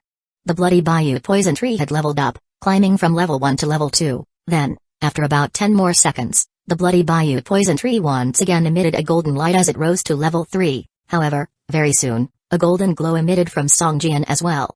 He, who was originally 7th level, had now reached the 8th level. All the monsters killed by Manor's defense structures counted towards Song Jian's tally. It's as if in a matter of a few seconds, Song Jian had killed 200 to 300 mutant zombies. Even these were just level 1 to 3 mutant zombies. Such a large quantity resulted in a rich amount of experience. Even the bloody bayou poison tree, it had to share half of the experience earned from the monsters it killed with Song Jian. Upon reaching the 8th level, Song Jian had accumulated 4 skill points. However, despite having more than 10 skills accessible in his skill bar, he still didn't have a primary cultivation skill, which he felt slightly regretful about. All bullets for any firearms he had were fed to the poison tree, leaving Song Jian's only ranged attack skill being Earth Teeth Assault. But every time he released this skill, it consumed 10 vitality points and could only attack one target at a time. In the current situation, using Earth Teeth Assault would be inefficient. It would be better to save it for confronting the elite level bosses. Looking at the swarm of monsters rushing over and shattering just like waves crashing against the rocks, Song Jian was reassured, thinking, "We're stable this wave." However, at that moment, Song Jian abruptly felt a spine-chilling sensation. Sensing the impending danger, his body instinctively teleported to the 3rd floor of the castle. Boom! A giant iron ball with a diameter of over 1 meter crashed fiercely where Song Jian had been standing moments ago. The iron ball's surface was covered in protruding spikes sparkling with a metallic gleam and appeared threateningly savage. That attack caused a drastic reduction in the wall's defense level, plummeting it by over 600 points. The previously sturdy 3rd-level stone wall now had a foot-long crack, and splinters of stones scattered. From the window, Song Jian saw a zombie over 2 meters tall, wearing chains around its bare upper body like half armor. It was gripping the tip of the chain attached to the massive iron ball that had just hit the wall. LV5 Chain Hammer Zombie, Elite, Vitality Points, 390 out of 780, Traits, Enormous Strength, Hammer Throw. Watching the zombie slowly pulling back the chain and retrieving the enormous spiked iron ball, Song Jian grimaced, "I can't let it keep doing that. If it continue hitting, the 3rd-level stone wall's defense won't even last a few hits." The chain hammer zombie slowly retracted its chain, letting out a furious roar before spinning its hammer violently again. At this point, the chain hammer zombie was over 10 meters away from the wall, out of Song Jian's attack range. "Kiddo, you think just because you're standing further away means I can't attack you? You're naive, too naive." Song Jian scoffed, controlling 3 catapult towers and 2 arrow towers that were aiming directly at the chain hammer zombie, and began to focus fire. Bang bang bang! 3 stones hit the chain hammer zombie almost simultaneously, and 3 damages over 100 floated up above its head, knocking it down instantly. Upon hitting the chain hammer zombie, the 3 stones shattered into hundreds of fragments, scattering all around and downing a large swatch of zombies. The chain hammer zombie had a total of 390 vitality points, and after being hit by the 3 stones, it was already critically wounded. Swish swish! Before it could crawl back up, 2 wooden arrows had already pierced its body. -39 -38 The chain hammer zombie let out a hopeless roar. Just as it managed to stand up straight, 2 points of damage floated up from its head with its body once again crashing onto the ground. This time, it couldn't stand back up anymore. The level 5 elite boss got one-shotted, leaving all the watching players' jaws dropped. At the current stage, encountering such a boss, players would usually take a detour and not dare to provoke it. Equipment. Blue quality equipment. Everyone's eyes lit up. The moment the chain hammer zombie fell, an equipment emitting blue light burst out from its body, instantly catching everyone's eyes. Players who owned a piece of white quality equipment at this point could already saunter around showing off, let alone a blue quality one. For a moment, public sentiment was running high, with plenty of people itching to go and compete for the equipment. "Do you have looting qualifications?" Looking at a few people who want to rush to loot the equipment, Wang Chi asked coldly, causing the people to be taken aback, and then show regret in their eyes. These people had only watched and did not partake in attack, resulting in no inflicted damage on the boss. Thus naturally, They did not possess the qualification to loot the dropped items. Next time there's a boss, I'll strike it a couple of times first, so I can at least inflict some damage and gain looting qualifications. One person said with regret. The chain hammer zombie wasn't far away from him, so he had the opportunity to attack the boss. Even if we can't have it, that guy can't either. He won't possibly need to charge into the crowd of monsters to loot the equipment, right? When the protection time is over, then it's everybody for themselves. One person sneered with his arms crossed. No sooner had the words been spoken than 5 or 6 long roots pierced through the bodies of dozens of monsters and reached out for the blue equipment. Before anyone else could react, several roots had already bundled up the boss's corpse and the blue quality equipment, swiftly retracting back inside the wall. Oh my god, it can even automatically collect equipment. For a moment, everyone was speechless, helplessly watching all the monster dropped items, one by one, being bundled up and dragged back into the manor by the roots. Watching the roots working like tentacles, dragging items one after another, Songjian had a sense of unease. Is that guy gonna hog them all and leave none for me? Songjian wondered to himself. Alex, how about giving me half of the items you drew? Songjian probed. Why should I share with you the items I got with my efforts? Alex insisted. Experience points were shared equally because the system mandated it. But he wanted the equipment too? No way. You utter bastard. Your argument seems valid and I have no idea how to refute it. Songjian was at a loss for words. He could only watch in dismay as items emanating all sorts of light, one after another, were dragged into the earth by the tentacle-like roots while Alex's level surprisingly advanced once again from level 3 to level 4. Such speed was faster than most players' leveling up speed. Forget it, forget it. Let's carry on, it's my own self-nurtured tree anyway. I will stay hopeful even in tears. Luckily, all the meat sticks in my own pot, it's alright, it's alright. Songjian tried to console himself, seeing that Songjian had nothing to say. The corner of Alex's lifeless mouth curled up, and he appeared to be rather crazed. Not only the roots but the tree branches also began to grow wildly, creeping over the wall like ivy, stretching slowly towards the crowd of monsters. Before long, the front wall had extended outwards by over 10 meters, all of which were Alex's roots and branches, covering a thick layer where the area had turned into a bottomless pit. No matter how many monsters stepped in, they would disappear in an instant. Songjian's experience points began to rocket up. With dozens of monsters dying per second, despite each one only yielding him dozens of experience points, but cumulatively, it was still a considerable amount. His experience bar was about to be filled again, having just leveled up to level 8, although there are no item drops, at least the experience points increase rapidly. Songjian laughed. Just then, with a bang, a giant fireball fell from the sky and hit hard on the tree roots and branches that Alex had spread out, instantly igniting a large area. Alex's vitality point bar dropped by a small section. Looking up, Songjian saw in the distance on the 7th floor of a high-rise building, a person-shaped monster, skinny in appearance, grabbing onto the edge of a window with one hand, its other hand constantly condensing fire element. This monster looked like a 15 or 16-year-old boy, only around 1.5 meters tall and appeared malnourished. It was so emaciated, resembling skin and bones, a stark sight with protruding ribs and limbs like dried wood.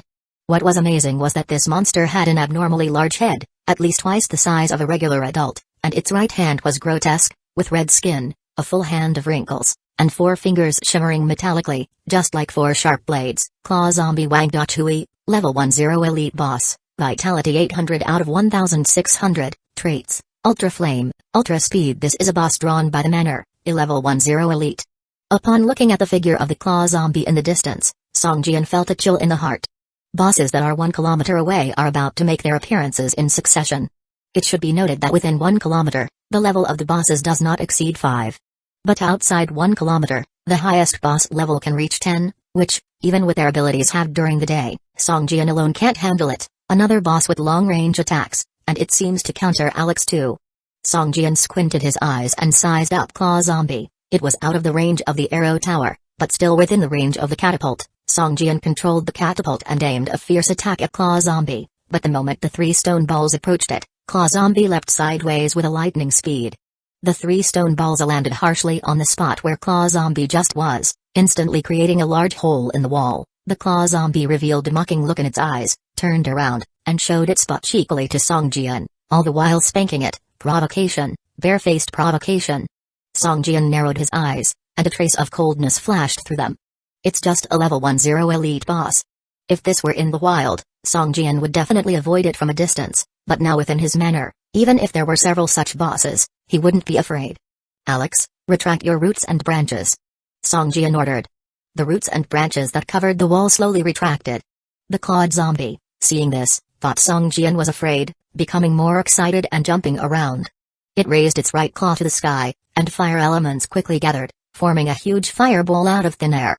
Whoosh! The fireball smashed violently against the manor's fence with a loud rumble, depleting more than 30 points of defense. If this were a wooden wall, the fireball would pose a great threat, but with a level 3 stone wall, the only damage caused was from the impact, while the threat of the flames was minimized. "That's all you've got?" Song Jian smirked with a mocking smile, gesturing a disdainful motion towards the clawed zombie. Although the clawed zombie didn't understand Song Jian's gesture, it could still discern the expression on his face. Roar! The clawed zombie quickly gathered a ball of flame and threw it towards Song Jian. The huge fireball drew an arc, trailing a long tail of fire, flying over the fence and hitting the 3rd floor of the castle. Before Song Jian could dodge, the sinister bloodthirsty demonic tree waved a thick branch and violently struck the fireball. After a loud boom, the fireball dispersed into a sky full of flames and gradually disappeared. The branch that struck the fireball only had a burnt patch on its surface and lost dozens of yellow-brown leaves, with no other changes. The vitality of the bloodthirsty demonic tree even dropped only by a few points, an insult to the attack of a level 10 elite boss. The clawed zombie roared angrily, its legs pedaling, and its body lunged towards the manor like a sharp arrow. Even if its attributes were halved during the day, and it was using its full power, an ordinary person's eyes would find it hard to capture its figure. Thump thump thump! After crushing the heads of over a dozen mutated zombies in a row, the clawed zombie rushed near the fence. Swish swish! 7 or 8 wooden spikes from the wooden spike trap shot out but only stabbed the afterimage of the clawed zombie. "I'll kill you." The clawed zombie, standing atop the high fence, pointed at Song Jian on the 3rd floor of the castle and roared in a vague voice. Song Jian's eyes flashed as he activated the skillful insight, locking onto the clawed zombie. Whoosh whoosh! Arrow towers on both sides of the fence fired 2 hardwood arrows at the clawed zombie. The clawed zombie had a mocking smile on its face. The hardwood arrows were fast in the eyes of ordinary zombies and hard to dodge, but to the clawed zombie, they were as slow as snails, easily avoided with a simple stretch.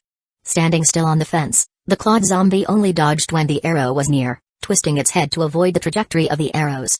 What it didn't expect, however, was that after the hardwood arrows grazed past its ear, they strangely drew an arc and shot towards its hindbrain at a minimal angle. Too close to dodge, the clawed zombie's face changed drastically as it lunged forward and lay on the wall. 2 hardwood arrows flew past its scalp. How could this happen? A puzzled look flashed in the clawed zombie's eyes. Before it could react, the arrow tower shot another 2 hardwood arrows at it. The 2 arrows that it had dodged earlier looped back midair and headed for it. The clawed zombie looked up and saw a grin on Song Jian's face on the 3rd floor of the castle. Its anger flared up instantly. "It's your doing." The clawed zombie lunged furiously at the 3rd floor of the castle. Whoosh, whoosh, whoosh! More and more hardwood arrows flew towards the clawed zombie's back. It was extremely difficult for it to dodge them midair. Feeling 7 or 8 arrows approaching from behind, the clawed zombie struggled to twist its body to avoid the attack. However, except for 2 arrows that missed its ribs, the rest hit its heart. Unable to control its body, the clawed zombie fell to the ground. Whoosh, whoosh! A dozen tree roots sprang out from the soil, piercing through the zombie's body like spears. Its arms, thighs, abdomen, and chest were all impaled by the roots. Thud! The clawed zombie hit the ground hard, and more tree roots shot towards it, continuously entangling its body. All the clawed zombie struggled desperately, raising its right hand to gather fire elements again. However, as soon as it did so, 5 or 6 tree roots pierced through its palm. Catching the zombie managed to break free from a tree root's entanglement but was caught by even more roots. The clawed zombie could feel the roots piercing its body, constantly sucking its internal energy and devouring every cell of its body. After struggling for 7 or 8 minutes and at the cost of a dozen broken roots, the bloody vengeful poison tree, Alex, finally killed the clawed zombie and dragged it into the soil to serve as its nutrients. A golden light flashed, and the bloody vengeful poison tree leveled up to become a level 5 elite boss. A level 10 elite boss was killed just like that. It's simply unbelievable. Song Jian showed no expression, but his heart was full of amazement. The psychic lock-on from the eyes of the heart skill also brought Song Jian an unexpected surprise. Once an enemy was locked on, it was like having a target set and any aimed long-range attack would become a lock-on attack, making it impossible for the enemy to escape. As time ticked by, a thick layer of monster corpses piled up outside the walls. If it weren't for the bloody vengeful poison tree continuously dragging the dead monsters into the soil as nutrients, the pile of corpses would probably be taller than the walls by now. A level 5 elite boss no longer caught Song Jian's attention. Instead, he focused on the level 10 elite bosses that were attracted to the area. Several tens of minutes later, Song Jian killed 5 more level 10 elite bosses. They were all lured by the manner, including the Flayer zombie Cooler. Once locked on psychically, the agile boss was directly crushed by 2 rounds of catapult attacks, not even leaving a complete corpse. It was certainly the most miserable boss death there was. The number of monsters gradually dwindled, and Song Jian's level reached 9 at 86%. Such a level was a lofty existence for other players. A faint white light slowly appeared, covering the entire manor. Song Jian could hardly wait to hear the system announce the creation of the safe house. However, it was at this moment that a thud, thud, thud sound came from the distance. Looking up, on a wide street, a knight clad in full armor, holding a palm-wide longsword and straddling a war horse equipped with horse armor, slowly approached the manor. Song Jian looked ahead, and the monster in front of him was clad in armor, appearing mighty and extraordinary.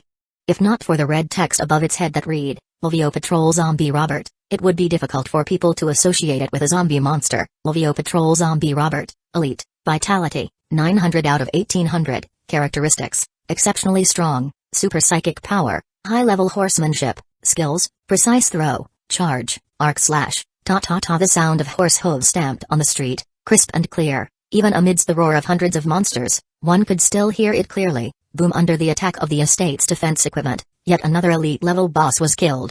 To everyone's surprise, this boss exploded just before its death. The area surrounding it for 5 or 6 meters suddenly became an empty ground. 10 wooden spike traps were destroyed at once, and even 2 of the falling rock traps on the wall were destroyed. The wall's defense value was directly reduced by nearly 50 points. The defense value of a level 3 stone wall is as much as 3,600 points, higher than the defense value of many players' safe houses. But after more than an hour of continuous attacks, the defense value has dropped to less than 500 points. Many traps near the walls have already been destroyed. To repair them would be almost the same as rebuilding them, and they have to wait until the battle is over. Out of the 4 arrow towers at the 4 corners, 2 have been completely destroyed, while the remaining 2 are still firing crossbow bolts incessantly. Only the catapult tower, which had not been attacked by the monsters, was still able to launch stone projectiles continuously. Song Jian only needed to replenish the wood required for the 2 arrow towers and the stone required for the catapults from time to time. The number of monsters was decreasing, and all the monsters within a kilometer radius had gathered here. Most had already perished, and only over 100 monsters remained, still surrounding the walls, looking much thinner than before. These monsters were all level 5, including level 5 elite bosses and level 10 elite bosses, 7 or 8 of them. Every time they appeared, they would cause significant damage to the estate's defenses. Most of the damage was caused by these level 10 bosses. Fortunately, they did not appear all at once, otherwise, Song Jian would not be sure if he could hold on until now. Now, you're the only enemy left. Song Jian muttered to himself as he looked at the patrol zombie on the warhorse. Even though there were still hundreds of level 5 monsters surrounding the estate, Song Jian had only one enemy in his eyes. Robert, this name is so familiar. Song Jian frowned slightly, as if he recalled something, and hurriedly opened the task interface to check. Indeed, he found the name Robert in a side mission, second part of the chain mission, searching for the fallen grounds of the former city guardian Robert and find Robert, who has been transformed into a zombie. To complete this mission, the minimum requirement is to reach level 10. Song Jian hasn't met the requirement yet. Unexpectedly, instead of searching for Robert, Robert appeared right before his eyes. Suddenly, Song Jian felt a bit distressed. The mission required finding the fallen grounds of Robert first, then discovering clues and searching for Robert. The following task would likely involve killing Robert, but now, Robert is right in front of him, obviously skipping the previous steps and directly advancing to the last step, skipping the foreplay and going straight to the main theme. The experience will be much worse. Song Jian grumbled, frowning and muttering to himself. When Robert was 100 meters away from the estate, he lightly nudged the horse's spur on his right foot, and the warhorse beneath him began to trot slowly. Ta-ta-ta-ta. The consecutive sound of horse hooves became more and more urgent.